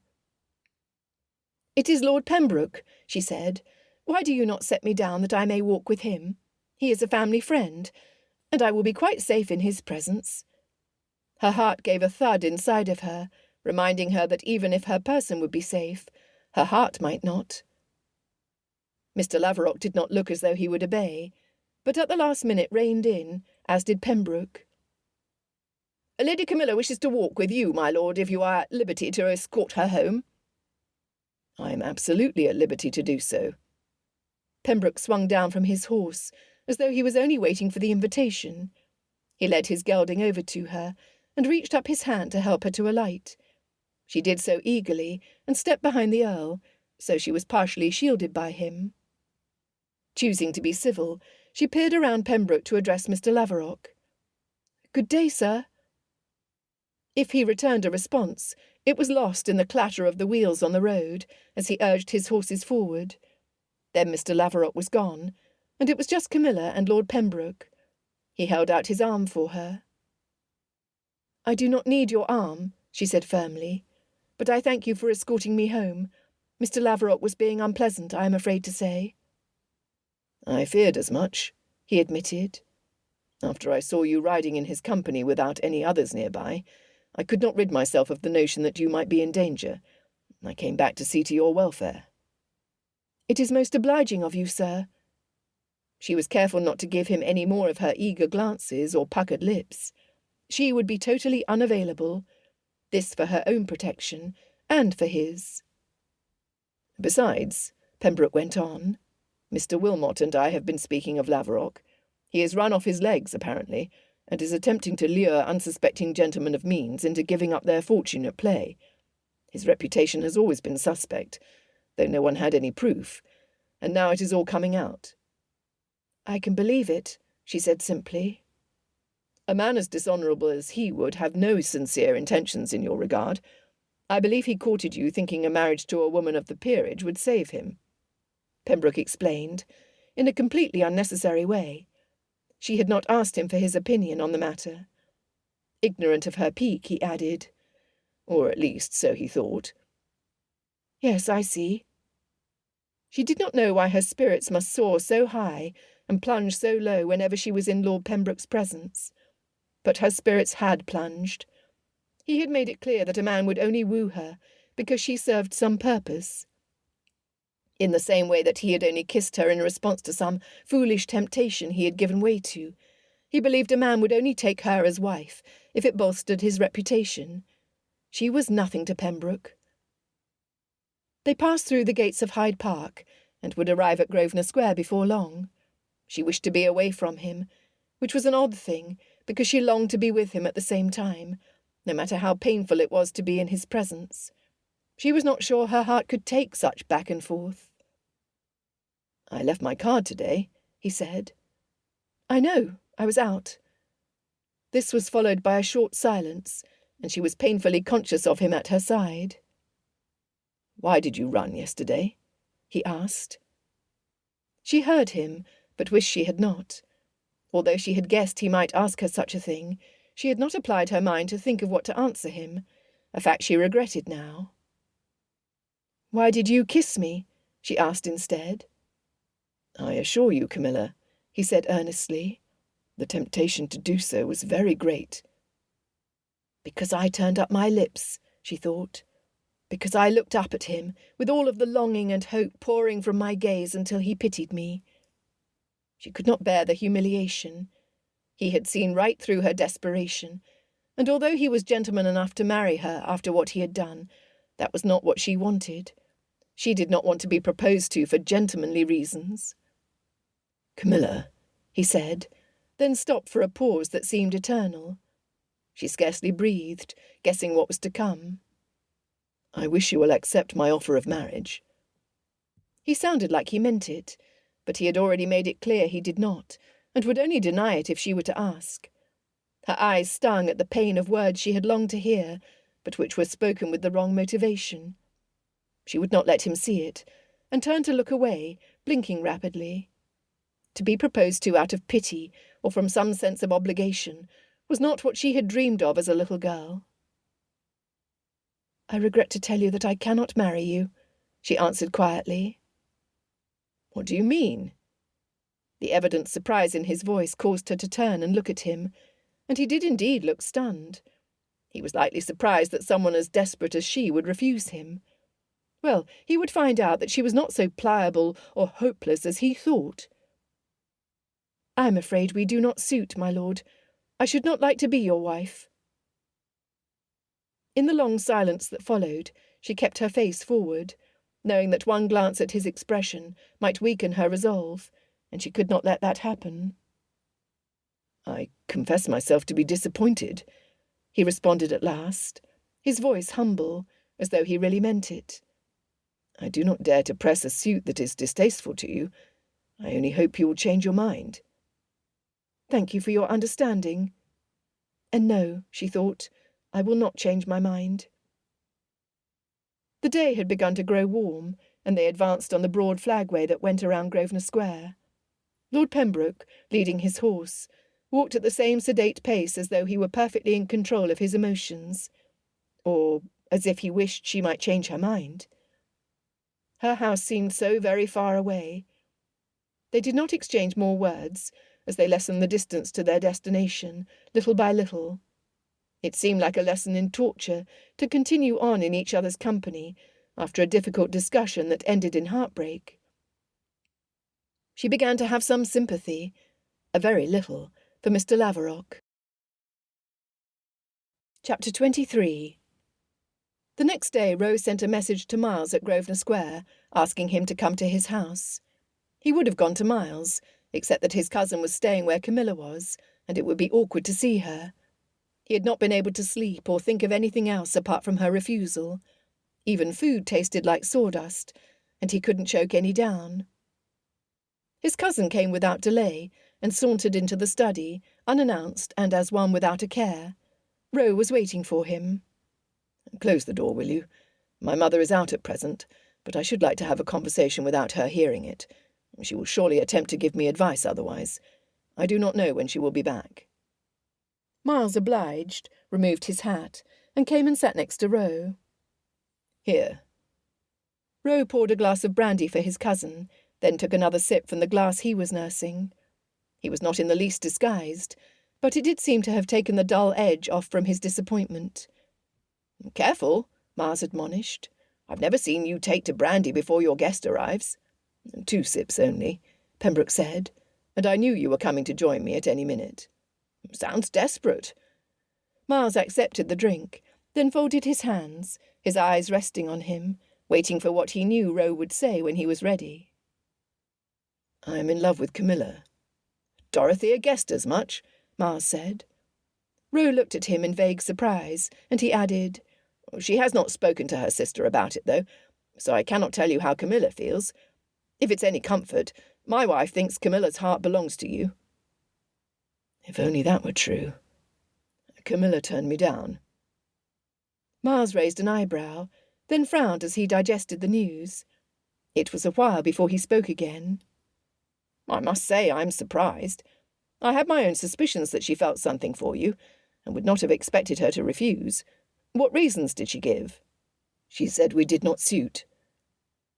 Miles looked like he would say something, but Ro went on.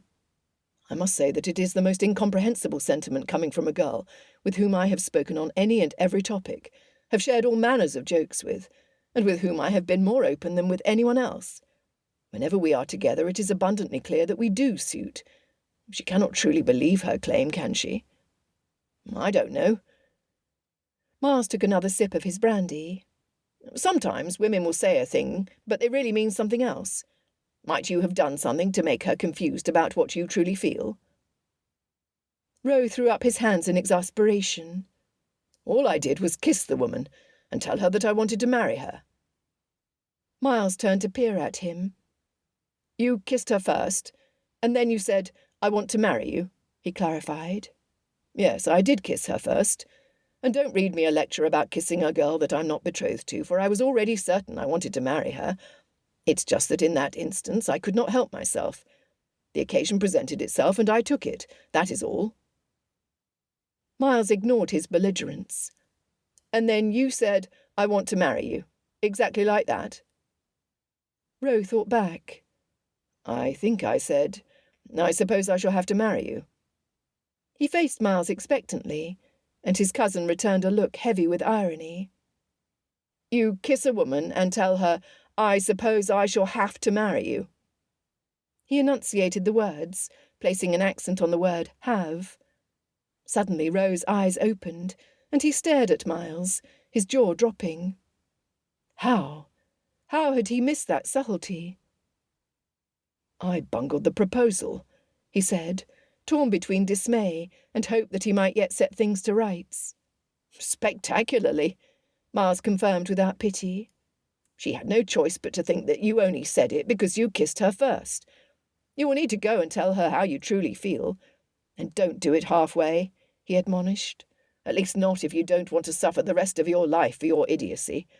That and miss out on a woman who is perfect for you." Ro ignored the insults, which he fully deserved. Is she at home now? She was when I left. I suppose I can get you an interview with her if you'd like to return with me, Miles said, then added with a nostalgic smile. This reminds me of another conversation we had in this room about 2 years ago. Rose stood, in no mood to reminisce about Miles's proposal to Dorothea, when he had one to make himself. Let me get my hat. Yes, do so. And even if you have only had 2 swallows of brandy, I advise you to chew on some mint leaves or something. Anything so that she does not think you are coming to her again, bosky, to ask for her hand in marriage over some misplaced sense of honour. The thought gave Roe chills. Excellent notion, he said, and strode off at once to take the advice. Camilla crouched in the garden at the back of the house, pulling up some of the weeds. She knew little about gardening, but had decided to start on one little patch. She did not know if what she was pulling up were weeds or plants, but they didn't look like plants. She was not even sure that anything had ever bloomed in the plot of land since they had been in residence. It eased her heart to do something outdoors. It had not been difficult to turn down Pembroke, not so very difficult. He had only proposed out of duty. She would not sentence him or herself to a lifetime being bound in marriage when the proposal came out of duty. She would rather never marry anyone than to suffer that fate. The door to the house opened behind her, and she didn't turn to see who had stepped out. She hoped that whichever sister had come would see she wished to be alone and leave her. Footsteps sounded until a shadow fell on the ground in front of her and stopped. She recognized the shape of the top hat, then stood and turned. Lord Pembroke. To her dismay, her voice cracked. She wished she could show herself strong in front of him. Camilla. He took the basket from her one hand and the trowel from the other and placed both on the ground. What are you doing here? She asked, wanting to add, Didn't you hear me say we did not suit? But didn't dare utter the words. Part of her wanted to be overborne by his objections, but the stronger part reminded herself to remain firm. When I asked you to marry me in Hampstead, what did you think I meant by my proposal? He asked her. Did you think I was not serious? He licked his lips, as though he were nervous. She had never before seen him less than sure of himself. I thought you proposed to me because you had ruined me by kissing me when we had no understanding.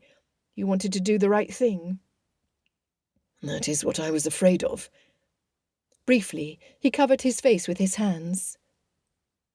And why do you think I kissed you? Because... Her cheeks burned with the humiliation of what she was about to confess, but she had decided she would speak her mind, no matter how embarrassing the truth was. I invited you to it, like a woman who was desperate. Pembroke furrowed his brow. Frowning, he took her hand as he led her to the only stone bench in the garden and guided her onto the seat. Then he knelt in front of her, took both her hands in his, and looked fully into her eyes. The frown was gone, and in its place was something different, an expression in his eyes that almost looked earnest. I asked you to marry me because I am madly, deeply. He spoke the words with serious deliberation, and irrevocably in love with you. I have not known it for long, or rather, I have felt it for some time, but have only been aware of it in recent weeks. Her heart froze with what seemed like happiness, but it was so foreign a feeling she could not be sure. Had he truly said he was in love with her, madly in love? He must have seen her doubt, because he squeezed her hands and pulled them toward him. I love the turn of your thoughts, and the way you speak your mind. I love your sense of humour that is so dry a person has to look for it in order not to miss it. I love how perceptive you are, how kind, how ruthless in communicating your opinions to gentlemen who have less than sense on matters of love. And I love your face, your hair, your lips, your person. He scarcely took a breath before finishing.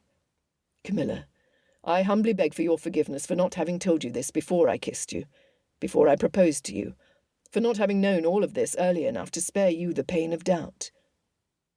You must not have known it, she found the courage to say, for you sent me the most confusing signs.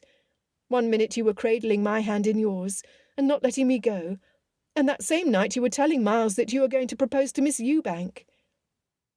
His mouth opened, and he stared at her without speaking. She feared that she had said too much. He must have a disgust of her for having eavesdropped. "I didn't mean to eavesdrop," she hastened to say. "I was coming to tell you that we were ready to sit down to tea, and I overheard you.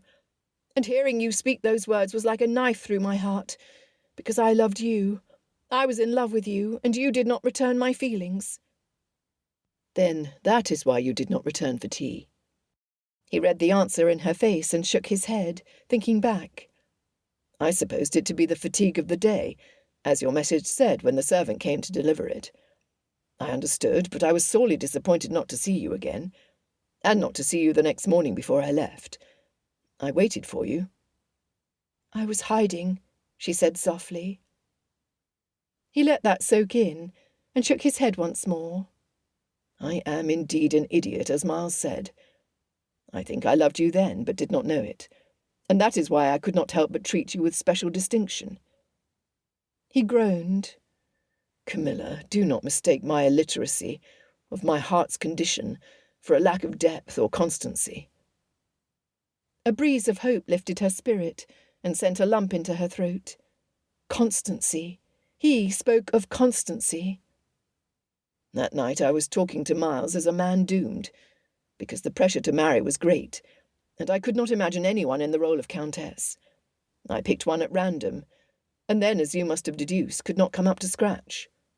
"I do not care about being your countess," she said. He looked at her curiously, and she thought he understood. With his next word she was sure of it. "But you might, under the right conditions, consent to becoming my wife," he ventured. She nodded, her own lips suddenly dry, and unable to remove her eyes from his. "As for the conditions—" He paused. "Do you truly think we do not suit?" More of his carefully enunciated words, more of his direct regard that demanded the truth from her. She shook her head, unable to find her voice again after his grand confession. "I did not ask you to marry me because I kissed you," he stated. Then a sudden smile broke through the seriousness of his manner. "Although I hope you will accept to marry me, so that we might do that as frequently as we please, which I assure you will be often." She returned a tremulous smile as he took her hands. "Lady Camilla Rowlandson, I will now ask you again. Will you do me the pleasure, the honour, and make me the happiest man on the face of this earth by accepting my hand in marriage?" She breathed into answer as he removed one hand from hers and held it up at his side as though taking an oath. "Before you answer me, I call your attention to the man kneeling before you, who has lost his heart to you, and might not ever recover it if you refuse." Now Camilla smiled broadly until her eyes shone with tears, and he looked at her with relief. "Ah, your smile. I have missed it." "I will marry you," she said, thinking how freeing it was to once again smile in his presence. And because his eyes searched hers as though to be sure, she said it again. "I will marry you." Rowe leapt onto the stone bench and pulled her into his arms, wasting no time in kissing her, in very much the same way he had at Hampstead. Their seated position made it slightly more awkward, but no less enthusiastic, and this went on for some time, until she pulled back, smiling mistily. "Someone might see us." "I hope they do," he said, grinning and slightly out of breath. "For then they will ask me what I am about, kissing Lady Camilla Rowlandson on a stone bench in her garden, and I will tell them you have agreed to become my wife, and that no happier man exists on this earth than I." The church wedding was to be held in St. George's at Hanover Square, as was befitting, Lady Throckmorton said, of an earl and the daughter of an earl, who had decided to join their hands and families in marriage. Camilla did not care very much about earls or daughters of earls. She just wanted to marry Rowe.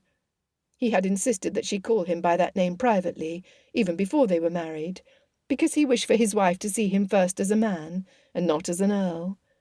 With an impish smile, she assured him she would have no problem in seeing him as a man. It was their last afternoon together before the wedding, and they sat in Lord Poole's drawing-room. By tacit agreement, the family allowed them to have some time alone, and Camilla was telling him something she had not confided in him before. When Dorry told me you had sold your bays to Mr. Wilmot to save Miss Ewbank's brother, what could I believe? I was sure that I was standing in the way of what you truly wanted, a marriage with her. Roe shook his head. I cannot believe you are only telling me this just now. I would take Mars to task for blabbing it about, except for the fact that he gave me rather good advice on how to go about winning your hand. For that I must be eternally grateful. Camilla smiled, and then remembered something else she had wanted to tell him. There were always things she wanted to tell him, and couldn't wait to see him again so she might. Soon she would no longer need to wait, and the thought filled her with joy. You will not care about such things, I know, but I have a very pretty gown to wear tomorrow that you've never seen me in before. I hope you will find me becoming in it, and that you will be happy with your choice of a bride. I cannot help but find it becoming, and will most assuredly be happy to marry you, he said promptly. Everything on you is becoming. Everything about you is becoming. She murmured something about him being carried away and speaking nonsense, but as she was smiling broadly, her words had no force. Camilla and Roe had taken to saying what they really thought, so there would be no more misunderstandings between them. They would be completely unfashionable, some would even say less than British, and would hide nothing from each other, not even the small things. So Camilla took her courage in her hands, and decided to confess to what was worrying her most. She turned toward him on the sofa, their hands intertwined. You say you find me becoming in everything, although you are perhaps blinded by love. She smiled down at their hands as he laughed. That cannot be, he assured her, because even before I knew that I loved you, I always found you becoming. This pleased her, but she had a confession to make, a fear to voice, and it would keep her prisoner until she said it. You promised to find me pretty in all that I wear, but there is our wedding night. Her voice trailed away. No, she could not say everything. She realized it now. What had she undertaken by entering into this conversation? What foolish creature would confess to such a humiliating truth that could do nothing but expose her? Horrified, she stopped short and bit her lip.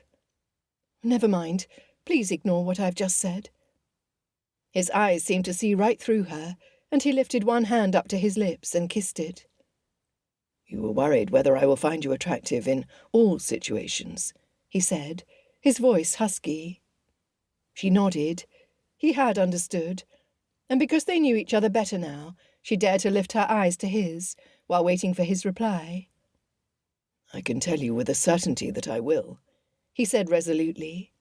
You have nothing to fear. She absorbed his words, believing them, and yet... My father called me a plump partridge on more than one occasion, and for my whole life I could not help but view myself in that same way. This she said in a very small voice. His voice was not small, nor was the arm weak that suddenly pulled her close. As for myself, I am glad you are one, for I would much rather embrace a plump partridge, whose soft plumage will bring me comfort and warm my heart, than to try to hug a gatepost. Struck by the image, she was betrayed into a laugh. Yes, you may laugh, but I am dead serious, he said, hugging his plump partridge in the most convincing way.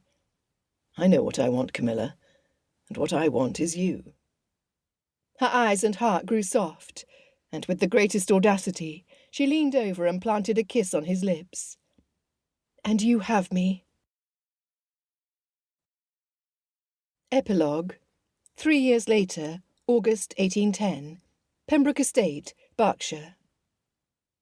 Roe entered the room to find Camilla standing by the window, where she rocked their 10-month-old to sleep in her arms. The boy's face was flushed from the heat, and from having voiced unceasing protests for the last hour over the wearisome labour of having to produce teeth. Roe folded his arms and watched her, a smile on his lips. Their eyes met across the room. At last he sleeps, he said softly. He needed only his mother. She bent down to kiss Garrett's downy head. The crying fit was ill-timed, for they were expecting Camilla's family to arrive within the hour. Miles and Dorothea were coming for 2 weeks, with Augusta and Ernest, their youngest, who was a month older than Garrett. Felix and Sophia would come with 2-year-old Lionel, travelling in 2 carriages together with Lady Poole, Joanna, who at 20 was yet unmarried, and Tilly, who was to have her first season the next year. Evo had recently earned his diploma at Oxford, and hinted that he would likely be too occupied to retire to the countryside, where he would be required to mind a bunch of squalling infants, a threat Roe assured her was empty. He moved over to peer down at the baby's face. Garrett will only wake again when his cousins arrive. Camilla shushed him and whispered, "I will have nurse come and take him up to sleep in the nursery."